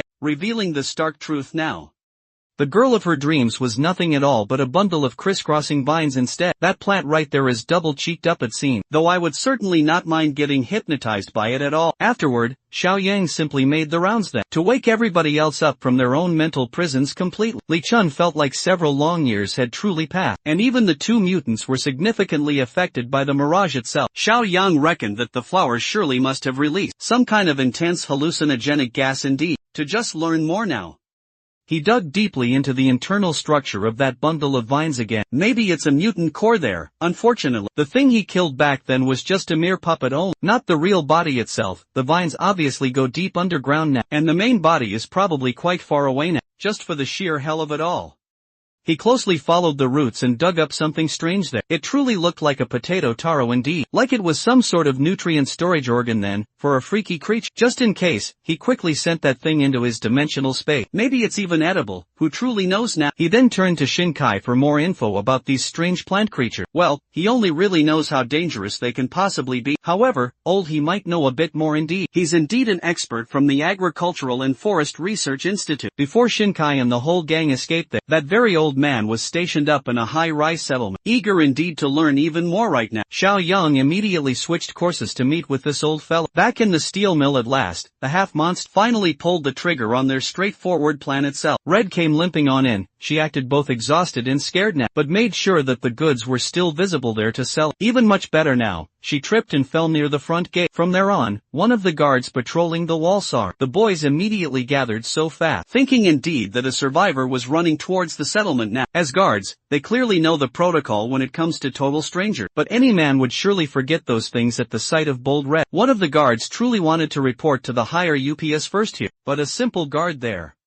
Just wanted to quickly bring her into the safety of the walls overall. Red cried loudly for help and Simp Guard fell for every word precise. From a distance far away, the rest of the half-monsters watched in sly amusement. Even they were genuinely impressed by Red's outstanding cunning performance. Of course, the other chick won't easily let herself be overshadowed now. She boldly claims she's even better outright. Red has practically secured safe passage right into the den of fresh meat. Back in the woods further away, the crew is having a rather hard time navigating through the severely limited light of the dense jungle scene. Thankfully indeed, they reached the next city without more major trouble. When they certainly got within earshot closer to the old base camp, someone intensely called Xing Kai's name loudly. Peeking intently through a wall now was his Aunt Yangda. Under totally normal circumstances now, he would have instantly run straight into her welcoming arms surely. But indeed, he almost died earlier due to that. He wiped his eyes gently, and Xiaoyan laughed softly. He assured the dude that they were no longer under the effect of hallucinogenic gas they faced on the other side there. Auntie Yang's camp is also freaking out badly, thinking that whoever comes out of the woods must truly be an enemy. Some there wanted to grab Xing Kai and bring him to true safety, while the others weren't even really sure if it was him anymore. Aunt Yang seems to be on the fight first, quite feared. Ask about the later side swiftly.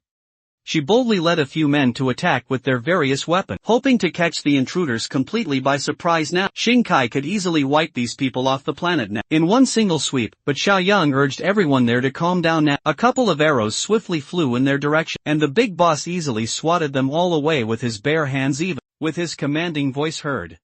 He yelled at the opposing strangers there to stand down quick, and it seemed to truly work. Shinkai jumped in the middle to convince his aunt Shirley that these people with him were not enemies indeed. Aunt Yang seemed convinced enough then, and ordered her boys to stop shooting their useless shots now. Shinkai elaborated further that Xiao Yang indeed, and the ganger from outside the jungle land. When asked directly about the rest of the party now, Shinkai had to break the sad news that half of his friends were sadly killed or injured severely, including Xiao Tong. When asked now to be let inside, the city's people were naturally ambivalent about the idea presented. The main reason was of course primarily Brother Chong and also Brother Xingjie too. The big boss chimed in now to offer some assurances truly. He even asked the mutants there to say something too, to help ease the tense tension.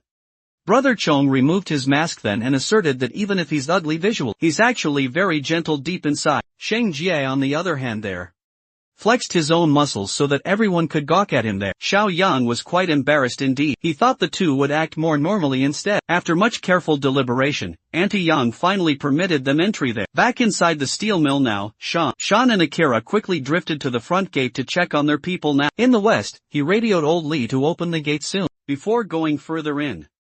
Her sharp senses picked up something quite hostile lurking nearby here. It was faint, so faint, and it came as fast as it truly went. The half-monsters quickly retracted their intense bloodlust, and continued hiding away. Old Li personally opened the door for Shan then. Once she was fully inside, the half-monsters could finally breathe again. They almost certainly got exposed then. All three of them sensed that the girl truly was an evolver now. A pure evolver at that indeed. They never thought it would be possible now. Regardless, all they could think about was exactly how good she would taste. Furthermore now, eating an evolver would surely grant them a huge power boost indeed. Shanchan went straight to the infirmary right away to check on the victims attacked by that madman even earlier. Xiao Yang put Shanchan in charge of carrying the infection inhibitors currently, in case something just like this happened now. Old Li felt rather hesitant still. His men have been bitten for hours now and are yet to exhibit any symptoms clearly. It's highly likely indeed that the guy who attacked them was not a zombie at all. There are so many questions still hanging in the air, and Red asserts firmly that she has the definite answer. She alleged then that in the western suburbs itself, mutated people surely have gathered to actively hunt humans. Old Li had never even seen Red before this moment, but it sounds now like the woman knows exactly what she's talking about now. She cried now and added that those mutants are worse even than zombies really. They are deeply intelligent and intensely hungry for flesh. According to her statement, she barely escaped narrowly the grasp of one after coming across a bite quickly. To old Li it sounds just like Red led the damn problem straight into his own lawn now. Red profusely apologized further for causing more trouble thus, and the Simp Guard immediately backed her up still, by condemning old Li falsely for passing blame around. Li cleared up further that he just wants simply to know everything indeed he can about the looming enemy overall. So, Red warned everyone then to get ready now for another wave of attack. Seeing as the poor woman doesn't even have any clothes on her, old Li urged her kindly to get some rest first soon. While the rest of the group petered quietly out of that room, Shan was the only one keeping a close, keen eye on that newcomer. She simply can't quite put her finger on it at all, but something strange about Red rubs her the complete wrong way now. In the end, she attributed it to the paranoia and the overall stress. Given how very heavy his responsibilities truly are these days back in CDS now, the group had finally reached the high-rise itself, located clearly in an area covered entirely in green smog there. Xiao Yang then asked aloud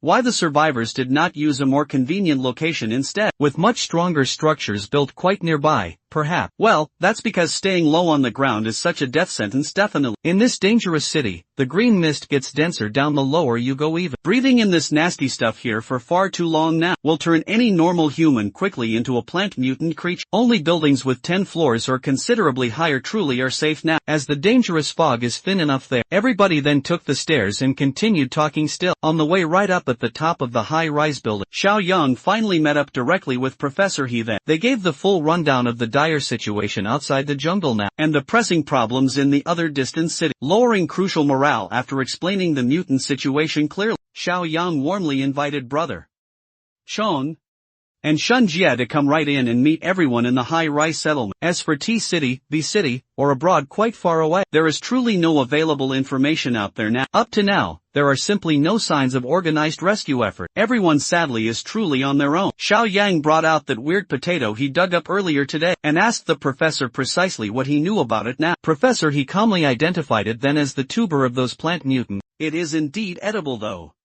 And the high-rise people certainly have been living off it for a while now. If not for the crucial food shortage itself, they would not have dared indeed to eat something that looked so freaky. Nevertheless, good survival food is quite an impactful discovery indeed. Their important meeting was interrupted by an unforeseen emergency happening right outside the building. Looking out the windows, one can see a ton of plant mutants now, gathering and surrounding the high-rise entirely now. They quickly identified the enemies as something then called flower cart. Hearing that strange term turned Professor his very expression dark. Flower carts might just become the cause of sudden death for everyone in this building today. The professor then raised his strong voice and demanded everyone's attention here. Women and kids now must climb up to the top floor there, and lock themselves securely in sealed rooms directly. Everyone who can fight valiantly must take up arms swift. Professor, he would rather let a few survive than let everyone die certainly. His dedicated people listen well to him then. They are truly willing to lay their lives on the line for the settlement we see. Professor, he reckoned that Xiao Yang was still rather young then, so he really should join the others in hiding on the higher floors now. The big boss then scoffed and assured the professor that he'd be just completely fine. In fact, he's a little curious now about what kind of monster could scare everybody this badly. Indeed, Professor, he warned everyone that if they failed to reach the flower cart's core body soon, in time, everyone would be as good as quite dead. You see, the flower cart can control other plant mutants now. It likely uses something akin to pheromones, really, and can launch large-scale, organized attacks. Its main body must be nearby now, and it is pissed, much to the professor's growing panic. Xiao Yang opened the window to the room calmly. He pulled out a rifle from thin air quickly, with the intent to test the enemy's strength first here. From the top floor, he sniped the encroaching plant mutants precisely, one by one. As expected now, those buggers are incredibly resilient thus. They can regenerate even fatal injuries in just a moment indeed. Still, Xiao Yang wants to test the limits now of that overpowered regenerative ability truly. He focus-fired one of the mutants then, turning its body into Swiss cheese quickly from afar, like the other one still. This bullet-ridden insult to Mother Nature stood strong truly, but it only stubbornly held on to dear life for just a bit, before collapsing heavily on the cold ground. Going solely by that crude experiment, it seems like killing just one of those bastards requires 2 full magazines. It's hardly a good trade, so it's really no wonder everyone's so scared. Nevertheless, Zhang Xiaoyang truly has a near-infinite supply of weapons and also ammo, stashed securely in his own personal dimension. Pulling dozens of heavy crates out of thin air was shocking enough for them, but when the young man simply used his bare, strong hands to pry those wooden crates open, the high-rise people were utterly befuddled by this sight. The crates all contained the natural counter specifically for the plant, and also some Molotov cocktails.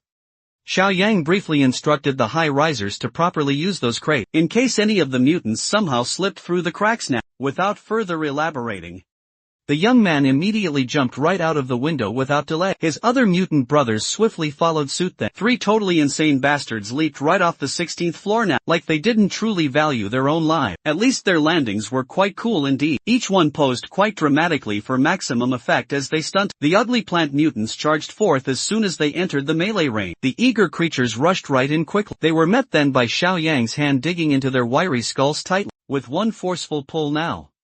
The big boss beheaded the first enemy that crossed him directly. Brother Chong was indeed no slouch at all either. He was unbelievably fast and incredibly strong, and his unique fighting style was comparable to that of the boss it seemed. As for Shang Zhe, this dude is just pure aura and those hype moments. His massive tentacles did most of the hard work, and it was bloody and quite glorious. Professor, he finally realizes now how dumb he really sounded earlier, when he urged Xiaoyong to simply hide earlier now. Thankfully perhaps. Li Chun was also up there too, to prime everyone to deal with those stragglers. He took over command and invited anyone confident in their skills quickly to grab Molotov cocktails immediately and guard the main stairwell, seeing true hope for the first time in months actually. The morale of all the high-rise residents could simply not get any higher. Downstairs now, Xiaoyang diligently cleaned up the remaining mutant plant. That was soon to be disposed of entirely, just like clockwork now. He then tasked his mutant brothers to thoroughly search the bodies for core. As for him, he's itching indeed to personally see that flower cart thing, the one everybody's raving quite about. The few stragglers that snuck past the killing machines that were quite easily dealt with using fire, so quickly. Thanks indeed to Xiaoyang and his loyal crew. There were thankfully no casualties this time around. While everybody was quite busy making sure that the high rise was fully safe, our boy instead followed his own instincts now. Deep into the woodlands he traversed the land indeed, like a damn shinobi, and he finally found the twisted thing that, the main subject of everybody's lingering nightmare. The ominous flower cart right in the middle of the wood. The main body and the beast causing all the problems in City S now is ominously coughing the green fog out. Suddenly, every nerve in his body demanded that he quickly jump out of danger. Xiaoyang keenly followed his powerful instinct and luckily avoided a one-hit kill. Such a truly powerful force indeed. Might be equivalent now to Zhang Shengji's tentacles maybe. Still, Big Boss here has gotten quite good at fighting tentacle type. Over the past few weeks now, all he really has to do is outclass this thing in a contest of sheer, raw power right here. Feeling quite threatened, the flower cart spewed a thick cloud of spores that, unfortunately indeed, for the poor beast in question, Xiaoyang never falls for the same old trick even twice it seemed, before the spores quite reached him there. He drew in a very deep breath now and held it in his lungs tight. While the field is currently filled with those nasty green clouds now, the flower cart starts wriggling around there like a desperate bug maybe. It dropped its balls just now, and feet emerged from underneath them instead. The flower cart truly is trying to flee now, with its plethora now of truly disgusting limbs. That pitiful attempt at escaping simply won't work against Zhang Xiaoyang now. He moved his fingers just now to draw a sigil and summoned the slave mark there. His new power swirled all around the mutated beast then. Just a very few minutes later, the people inside the survivor building were alerted by the arrival now of flower cart's true body now. Professor, he was quite beside himself completely. He'll never quite forget how brutal that beast truly was with its twisted form indeed. After simply parking his new slave right in the driveway now, Xiaoyang pulled up almost as if it were business as usual today. He just then asked Zhang Shengji and Brother Chong precisely if they harvested every mutant core now. Downstairs there in his own broken language too. Shengji then reported collecting quite a bit indeed of cores there. Brother Chong translated it reliably now. One of his mutant buddies talks just like he's chewing gravel hard, and the other just spouts total gibberish now. Listening hard to them is rather exhausting really. Then Professor, he brought up now the elephant in the room quick. What the hell is now with the flower cart now? Parked just in the building's driveway here? Xiaoyang nonchalantly just answered that the mutant was one of them today. Now to totally convince the survivors he brought them out then to the parkway quickly, to prove fully that there was no need to be afraid anymore then. The old professor bit the bullet bravely and approached the veiny anomaly directly. He touched the flower cart rather apprehensively and asked, how the hell now did the young man tame such a monster indeed? Ignoring completely his question, Xiaoyang then asked what the professor's very opinion about the plant truly was. As a seasoned botanist himself, the old man reckoned quickly that, although it's mutated drastically to an almost unrecognizable degree now, it should still certainly retain its core botanical instincts and traits. Just precisely like in the vast animal kingdom, competition among various plants can be just as utterly brutal too. Instead now of prey, the relentless fight for sunlight is a constant central theme in their world always. For example then, trees were indeed forced to evolve rapidly and grow ever taller indeed to capture more crucial sunlight, while the lower growing smaller plants adapted uniquely in their respective own ways then. That's precisely why in denser, darker forests, the thicker and denser the canopy now, the sparser becomes the grass real. His experienced professional guess now is that the flower cart truly evolved its aggression, because it sadly lost the crucial early advantage fully during mutation now, with sunlight now out of the option. It had to adapt and use other living beings as sustenance here. Suddenly flower cart extended one of its vines directly heading for Xiaoyang. Li Chun quickly reacted there and pulled out a tiny baby knife now to defend his boss now, wholly unaffected indeed. The young man asked his underling now to stand down and let the vine proceed with the slave mark firmly in place. It is completely and utterly impossible for the thing to disobey. It turns out now that the vine was heading directly for his spine, so upon directly connecting with his bare skin neck, the vine transmitted something indeed directly into his neural pathway. Flowercart communicated back that the professor's analysis was spot on definitely. The entire S-City surely has become a battlefield for mutant plants indeed. They now solely rely on devouring animals and humans for key nutrients there, since the hulking tumor plant had now clearly become his loyal servant too. Flowercart survival from now on is Xiao Yang's sole responsibility surely. To duly express its true gratitude then, Flowercart fully opened up and exposed its radioactive-looking core truly. As an honest sign of mutual trust now indeed, it willingly handed the spongy core quite readily to its new master. Upon making contact now with Xiao Yang's very palm, the core seamlessly integrated itself right into his body. As usual, Li Cheng was understandably worried, but this was just a simple ritual really. To truly cement the master and servant symbiosis fully. To try out now what he gained from this ritual today, Xiao Yang briskly whisked his own palm out of absolutely nowhere.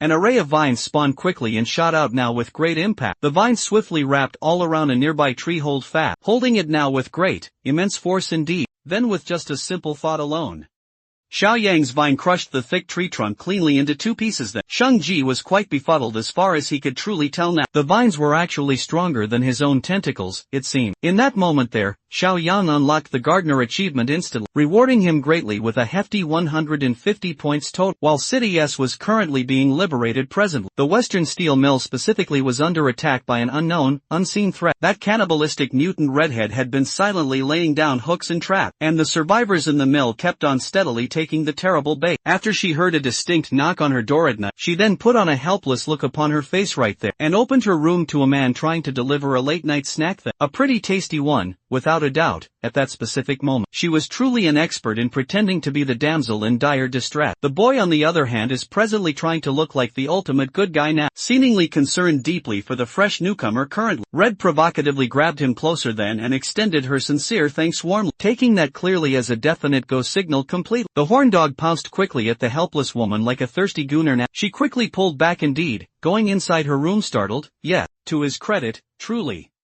The horn dog apologized sincerely for interpreting the signal wrongly then. Well, that wasn't the true case really, no. Red just wanted to take this thing of theirs outside the factory instead, on account of the quite thin walls of the room itself. Of course, the poor dude followed her outside. It was a true hook, line, and sinker deal now, outside the steel mill walls still. The two played hide the sausage as loud as they possibly could right there. When they finally finished, his soul was completely drained now. He was absolutely smitten by Red's captivating beauty and technique indeed. They've already exchanged multiple kinds of bodily fluids together now, and he never even bothered to ask for her real name even now. Suddenly, the romantic mood dissipated quickly when he noticed something nearby now. Horndog saw a torn sleeve of his buddy's jacket that, sticking directly out of a filthy plastic drum nearby. When he opened the lid, he was greeted by the grim sight of gory innards there, and an unrecognizable blood soup right there. At that very moment, Red pounced fiercely at her prey, wrapping her sharp claws tightly around his neck. At least, the poor dude had his balls emptied before getting cannibalized full, outside of the cold steel mill.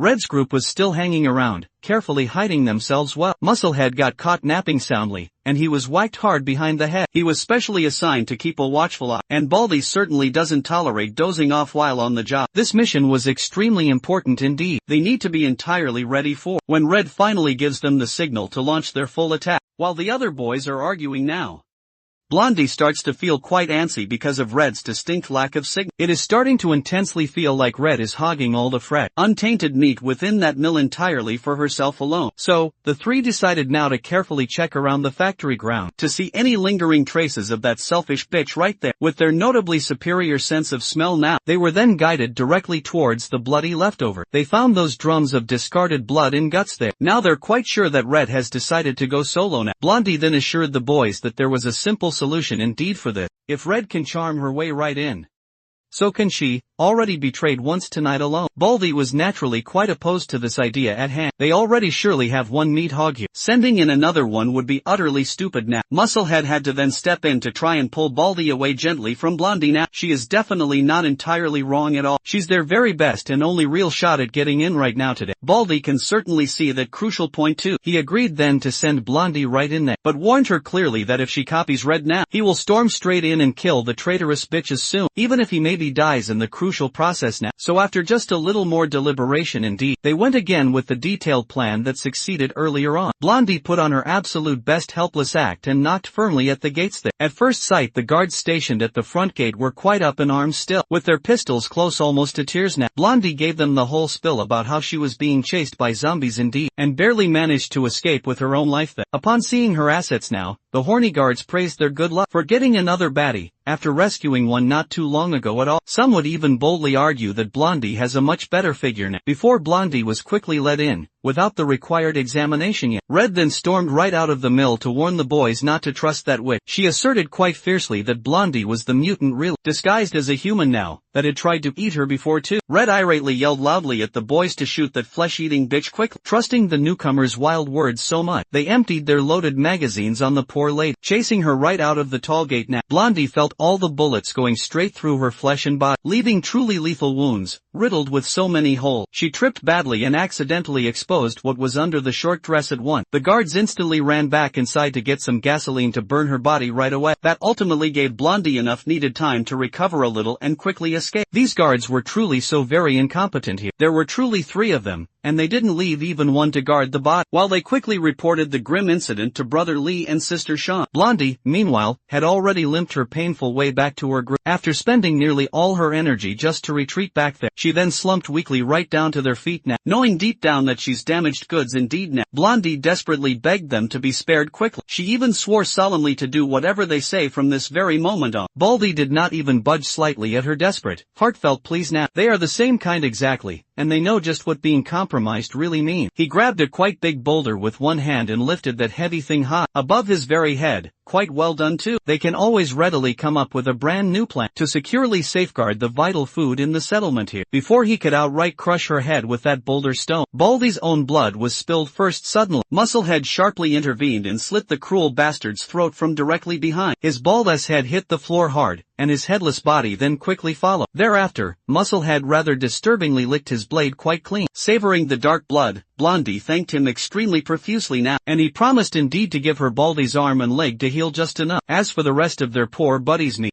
Musclehead will feast well.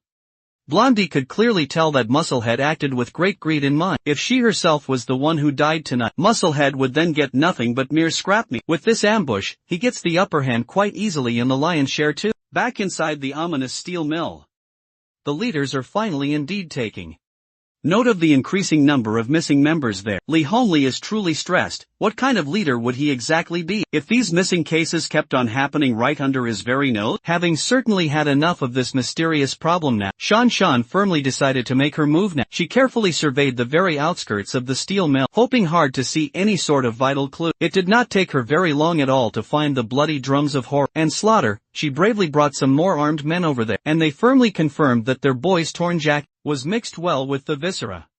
They even saw Horndog's shoe just floating in there now. Red felt indeed as though the walls were starting to close tightly on her. That Baldy and his gang must have dug her leftovers up now, and left them all out in the open then.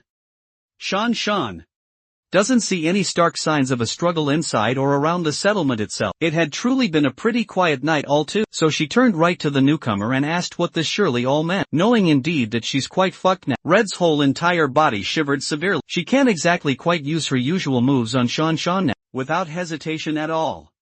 Sister Shan drew swiftly her blade and tossed it toward Red's vital very point. The cannibalistic newcomer felt her brief life flashing before her eyes then, through the very tip of the sharp blade now, before the dagger could then be stabbed into her ample chest then. Red collected herself quickly and dashed swiftly out of the way then, with her own inhuman lightning speed indeed. The knife sped just past her and decimated some truly poor trees. Shan was truly the only one who suspected Red when she first arrived actually, and now they have firm confirmation.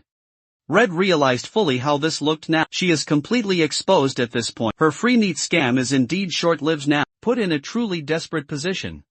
She lunged quickly towards the nearest dude she could grab there. She brought out a knife she stashed in, God only knows where, and then took the poor guy hostage like that, threatening boldly to slit the poor guy's very throat if anybody moved. Shan fiercely pushed back. Now, if the bitch killed another one of their people here, Red wouldn't be walking straight out of here alive at all. Red simply could not accept that she was caught by just a young lady now. If push truly comes to shove now, she will accept certain death just to take a few guys with her to the afterlife. Slowly and carefully she walked away from the crowd now, while continuously hurling very real threat to slice her hostage's carotid artery right open indeed. Once she was far enough away, Red grabbed her hostage's gun hard and kicked him harshly to the curb. She shot that poor guy right in the ass out of spite there, and booked it quickly out of the steel mill's outskirts there, maintaining her cool, calm Shan quickly grabbed her gun and aimed well. With utmost precision now, she pulled the trigger fast, and managed to pop the cannibal in multiple places too. Red powered fiercely through the new holes in her body while bleeding badly, refusing to let the mutant bitch off Shan there. Shan ran swiftly for her bike to chase her down. Li Hongli stepped right in to discourage her from doing so at all. They simply don't know if Red now has a group waiting for her. Just to be truly safe, they have to lock down the settlement now. Uncle Li made certainly a lot of sense indeed. Shan efficiently ordered their boys to heighten the screening well of new survivors. Newcomers surely will be quarantined in the safe house for now. She'll head directly back to the main fortress soon, to get them quite up to date about the looming very threat. In all honesty now, Li Hongli was quite impressed indeed by the young woman's capability and decisiveness in handling such a tricky situation at hand. Back in the deep woods of S-City then,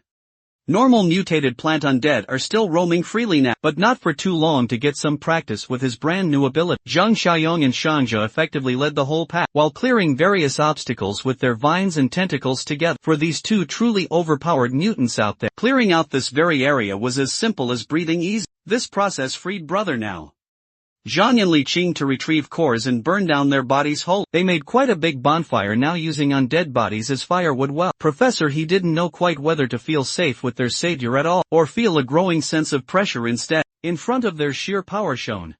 Xiao Yang's ongoing Utopia mission is certainly accelerating much, and netting him quite a lot of points to spend wisely. His strong group is firing on absolutely all cylinders, with the overall threat of plant mutants trivialized simply. It did not take too very long for Xiao Yang's crew and the survivors of S-City now to reach the main fortress there. Uncle Shang warmly welcomed them all, and gave the young boss a full rundown of what happened there, while he was briefly away indeed.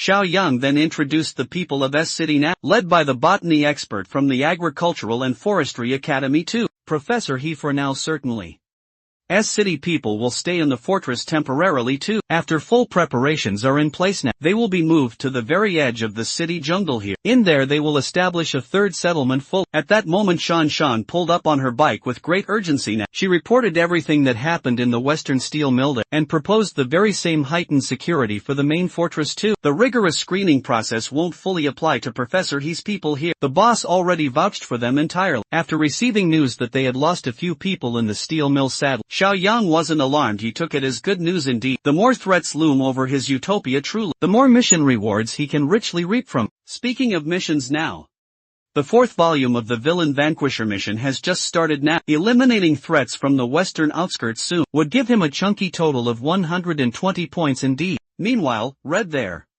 who just fled within an inch of her very life, finally reached the secret hiding spot now. She heard soft footsteps and felt her black heart skip a beat quite fast. The recently recovered Blondie loomed over the traitorous bitch now, and laughed at her fumble most cruelly.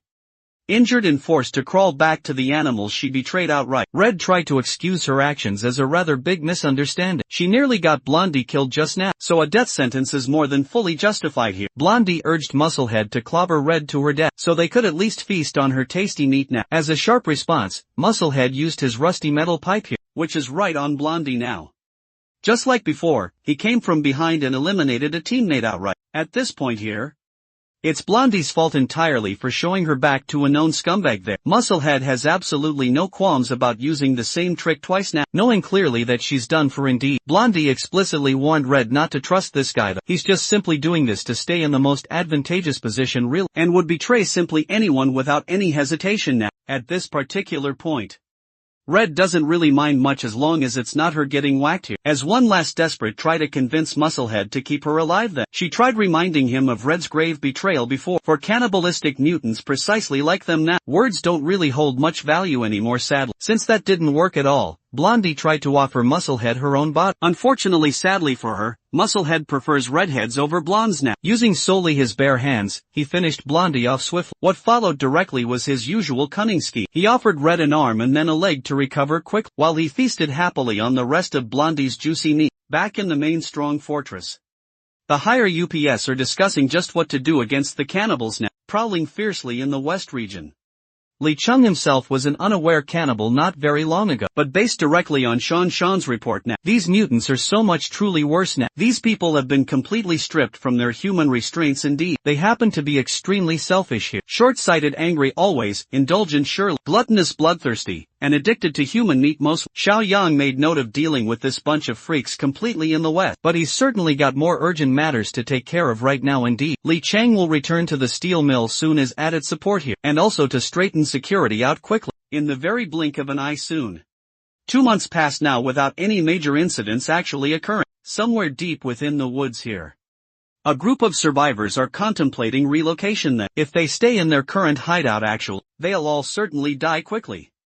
So they packed their remaining food and essentials and braved the woods now. They chose now to venture out in the dark indeed, since the plant creatures are much more active during daylight hour. Unfortunately for them, the specific time of departure didn't truly matter. They were still spotted quickly by a battalion of mutant plants there. At that initial contact point, a lot of them were captured and consumed right off the bat now. The remaining group tried their very hardest to run for their own life, but ended up trapped within a deadly encirclement indeed. There was only one true path left to take, but there were some spooky noises now coming from that path. They'd be dead either way then, so they might as well risk going down a possibly dangerous route now. After a few more miles of frantic run, the survivors were completely and utterly winded and exhausted. Interrupting their desperate run, a massive tree came careening right down towards their position. The group quickly ran to take whatever cover they could, scared of what kind of creature could knock a whole tree clean over. When the dust finally settled down, they saw a group of people chopping down all the trees using chainsaws. One of the survivors recognized Zhu Xingkai among those loggers now. Xingkai truly was taken aback by seeing such a familiar face, a dude specifically named Liang now. He then gave his buddy the full rundown of how they had settled down in M City. Then the distinct sound of plant mutant footsteps began getting closer now. Interrupted the reunion as well, seeing Liang freaking right out. Xingkai simply laughed out loud.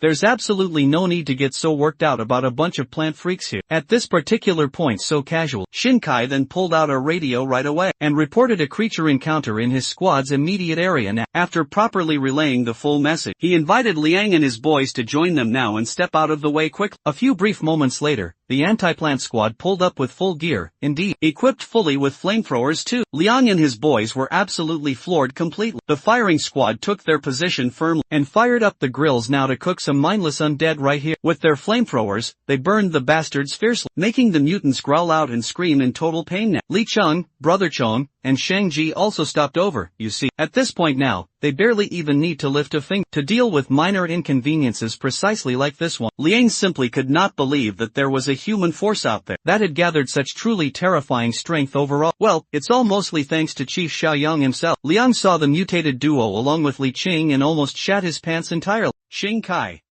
and the others have long since gotten quite used to working along with the two. Dismissing Liang's many worries now, Xing Kai invited his old buddy to become part of their settlement, and to meet the legendary chief sometime. The third settlement, now that they established right on the edge of the jungle, had progressed quite smoothly. They even successfully built a whole farm after all. Liang simply could not believe those very eyes of his, while they were living in utter fear.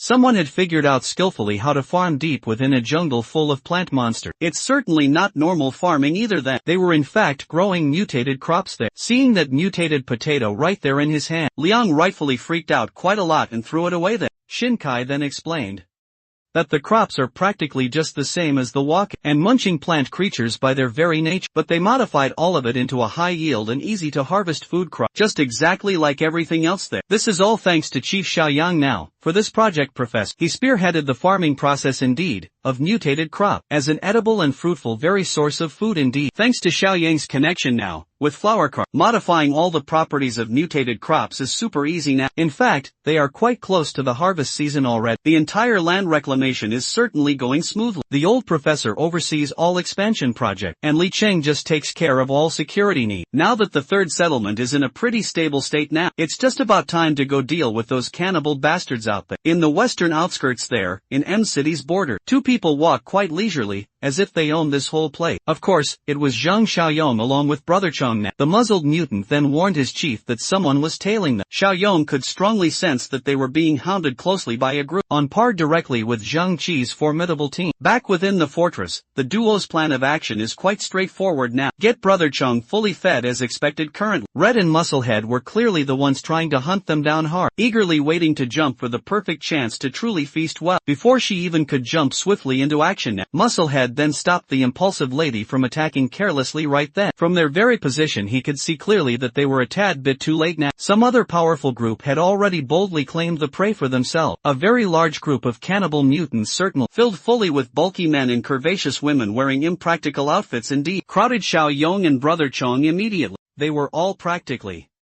salivating intently at the sight of such a top-quality catch here. Poor stupid cannibals really, man. This rabbit group had never seen a pure revolver like Xiaoyang ever before. If they can get a pure taste of his meat who really knows the full extent of upgrade they can get because of Brother Chong. They mistakenly assumed that the young man had the ability to control zombies completely. Maybe they can indeed absorb that ability upon consumption too now. They would be unstoppable truly if that's precisely the case. Meanwhile, Red couldn't quite help but click her tongue then and give way to the bigger squad now. Musclehead on the other hand instead wants to stay around still and watch the situation slowly develop. Not even a mere minute passed, and chaos had already erupted downstairs too. Brother Chong moved fiercely like an unleashed beast there, as he tore right through the evolvers like they were made of soft paper now. Zhang Xiaoyong wielded his keen blade with finesse and remained undeterred too. Calm truly with every slash he decisively claimed head still. The dumbass squad, at least what was left of them precisely, booked it quickly out of that immediate area then. As soon as it became crystal clear that they indeed were the prey themselves, not the true predators, one of the unfortunate cannibals even tried to run quickly away, by quickly scaling a nearby building close now. The very building indeed that Red and Musclehead were hiding carefully in. This puts them now in a rather precarious position right now. If that young man suddenly turns his sharp attention to their hidden spots soon, they would be utterly cooked unfortunately indeed for them now. That fear might just happen indeed. As Xiaoyong lifted a massive steel beam piece then, as though it weighed next to absolutely nothing now. With perfect deadly aim he threw that thing with truly perfect form, sending the construction fixture speeding quite like a bullet. The steel beam stabbed right into the poor evolver then, eviscerating his very body completely from the back. No one can take Xiaoyang's special pipe and survive this now. Red and Musclehead were mere inches away from becoming real collateral damage, as they were painted vividly by the evolver's blood and guts indeed. Putting his own blade away, Xiaoyang rejoiced at this sudden windfall right now. Since these vile cannibals were decently strong it seemed, they must have fully formed variant cores up in the very building itself. Red and Musclehead did not dare to move around or even breathe still, until the massive Omega-level threat downstairs was fully gone now. After confirming then that the young man and the muzzled zombie had finally left, they surveyed all of the aftermath there, and soon found that only just 3 corpses had been eaten right there. They truly hit the jackpot by patiently waiting and hiding silently. They can feast well on the rest of these high-quality corpses then, while continuing their daily patrol along the western outskirts there. Xiaoyang criticized Brother Chong now for wasting precious meat, and having indeed such a small appetite now. Suddenly then, he sensed some vague movements inside one of the many abandoned structures now, turning his full attention now to its general direction. The brave young man summoned his trusty blade once more indeed, knowing now that he's already spotted some random guy quickly popped right out of the dark with a crossbow firmly in hand, warning them specifically not to get any closer to him. In just a single glance now, Xiaoyang could easily tell that this was just a normal dude instead, some unevolved civilian, even though 4 Eyes is threatening to shoot direct. Anyone can clearly see how terrified he really is to even pull that trigger. So Xiaoyang went forward now with a gentler approach and tried carefully talking first. Freaked out entirely by every single little movement around, 4 Eyes anxiously raised his weapon right then, and quickly sent one of his feeble arrow bolts with a flick of his finger. At this crucial point normal weapons just like these can't even threaten the chief now. Xiaoyang then grabbed that puny little thing swiftly out of the air with casual ease now, seeing his only weapon turned obsolete quite so easily. Demoralized 4 Eyes severely indeed now. In the blink of an eye, the young man he intended to shoot right closed the dozens of meters of distance there between them quickly, with a single step to prevent any more fuckery from occurring. Xiaoyang snatched the weapon right out of the civilian's trembling hand, ignoring 4 Eyes there. He coolly yelled for the other people inside the entire building to come out, assuring them all that he was certainly not a cannibal. Just exactly as he expected though. There were about a dozen civilians bunking in this abandoned structure now, and all of them were utterly scared for their fragile lives. At this grim stage of the apocalypse, Xiaoyang finds it quite admirable that a few people have managed to survive so far, without ever resorting to abhorrent cannibalism, for now at least.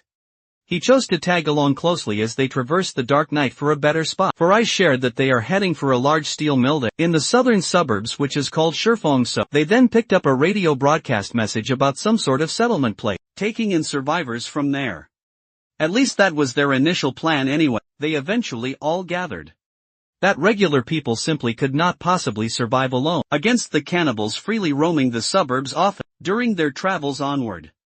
The group then caught strong wind of word about a human settlement location, up in the northern outskirts now, actively hunting down bloodthirsty cannibals daily. They have it on good authority that this place truly exists. Word in the streets now is that the leader of the settlement group is strong enough to fight 5 or 6 cannibals easily, by himself without even breaking a sweat at all. Still, the western outskirts too alone have at least roughly 1,000 cannibals roaming around freely. One single guy simply can't possibly protect everyone all around. Farais here believes that cannibalistic evolvers rarely form true group, and often prefer hunting entirely alone too. Some of the people within his group argue that he's clearly mistaken in that regard, especially though Farais does firmly believe that if cannibals cooperated on a large scale, all of them would surely have died from infighting by now. Indeed, the lone dissenter in the group just wants to stick to the original plan still, of heading for Zifang Steel Mill specifically, in strong hopes of reuniting with his dear brother now, even when the actual chances of that brother surviving are close to absolute zero there. Those Zifang people themselves might even be ruthless cannibals indeed. Farais was partially correct in his cold assessment certainly. The previous leaders of the steel mill indeed were absolute bloodhounds definitely, but the new chief was standing right in front of them presently. Xiao Yang casually and calmly explained how he killed those evolvers that cruelly used to run that very place back then, and completely changed the whole bloody vile system completely. As for that dissenter also,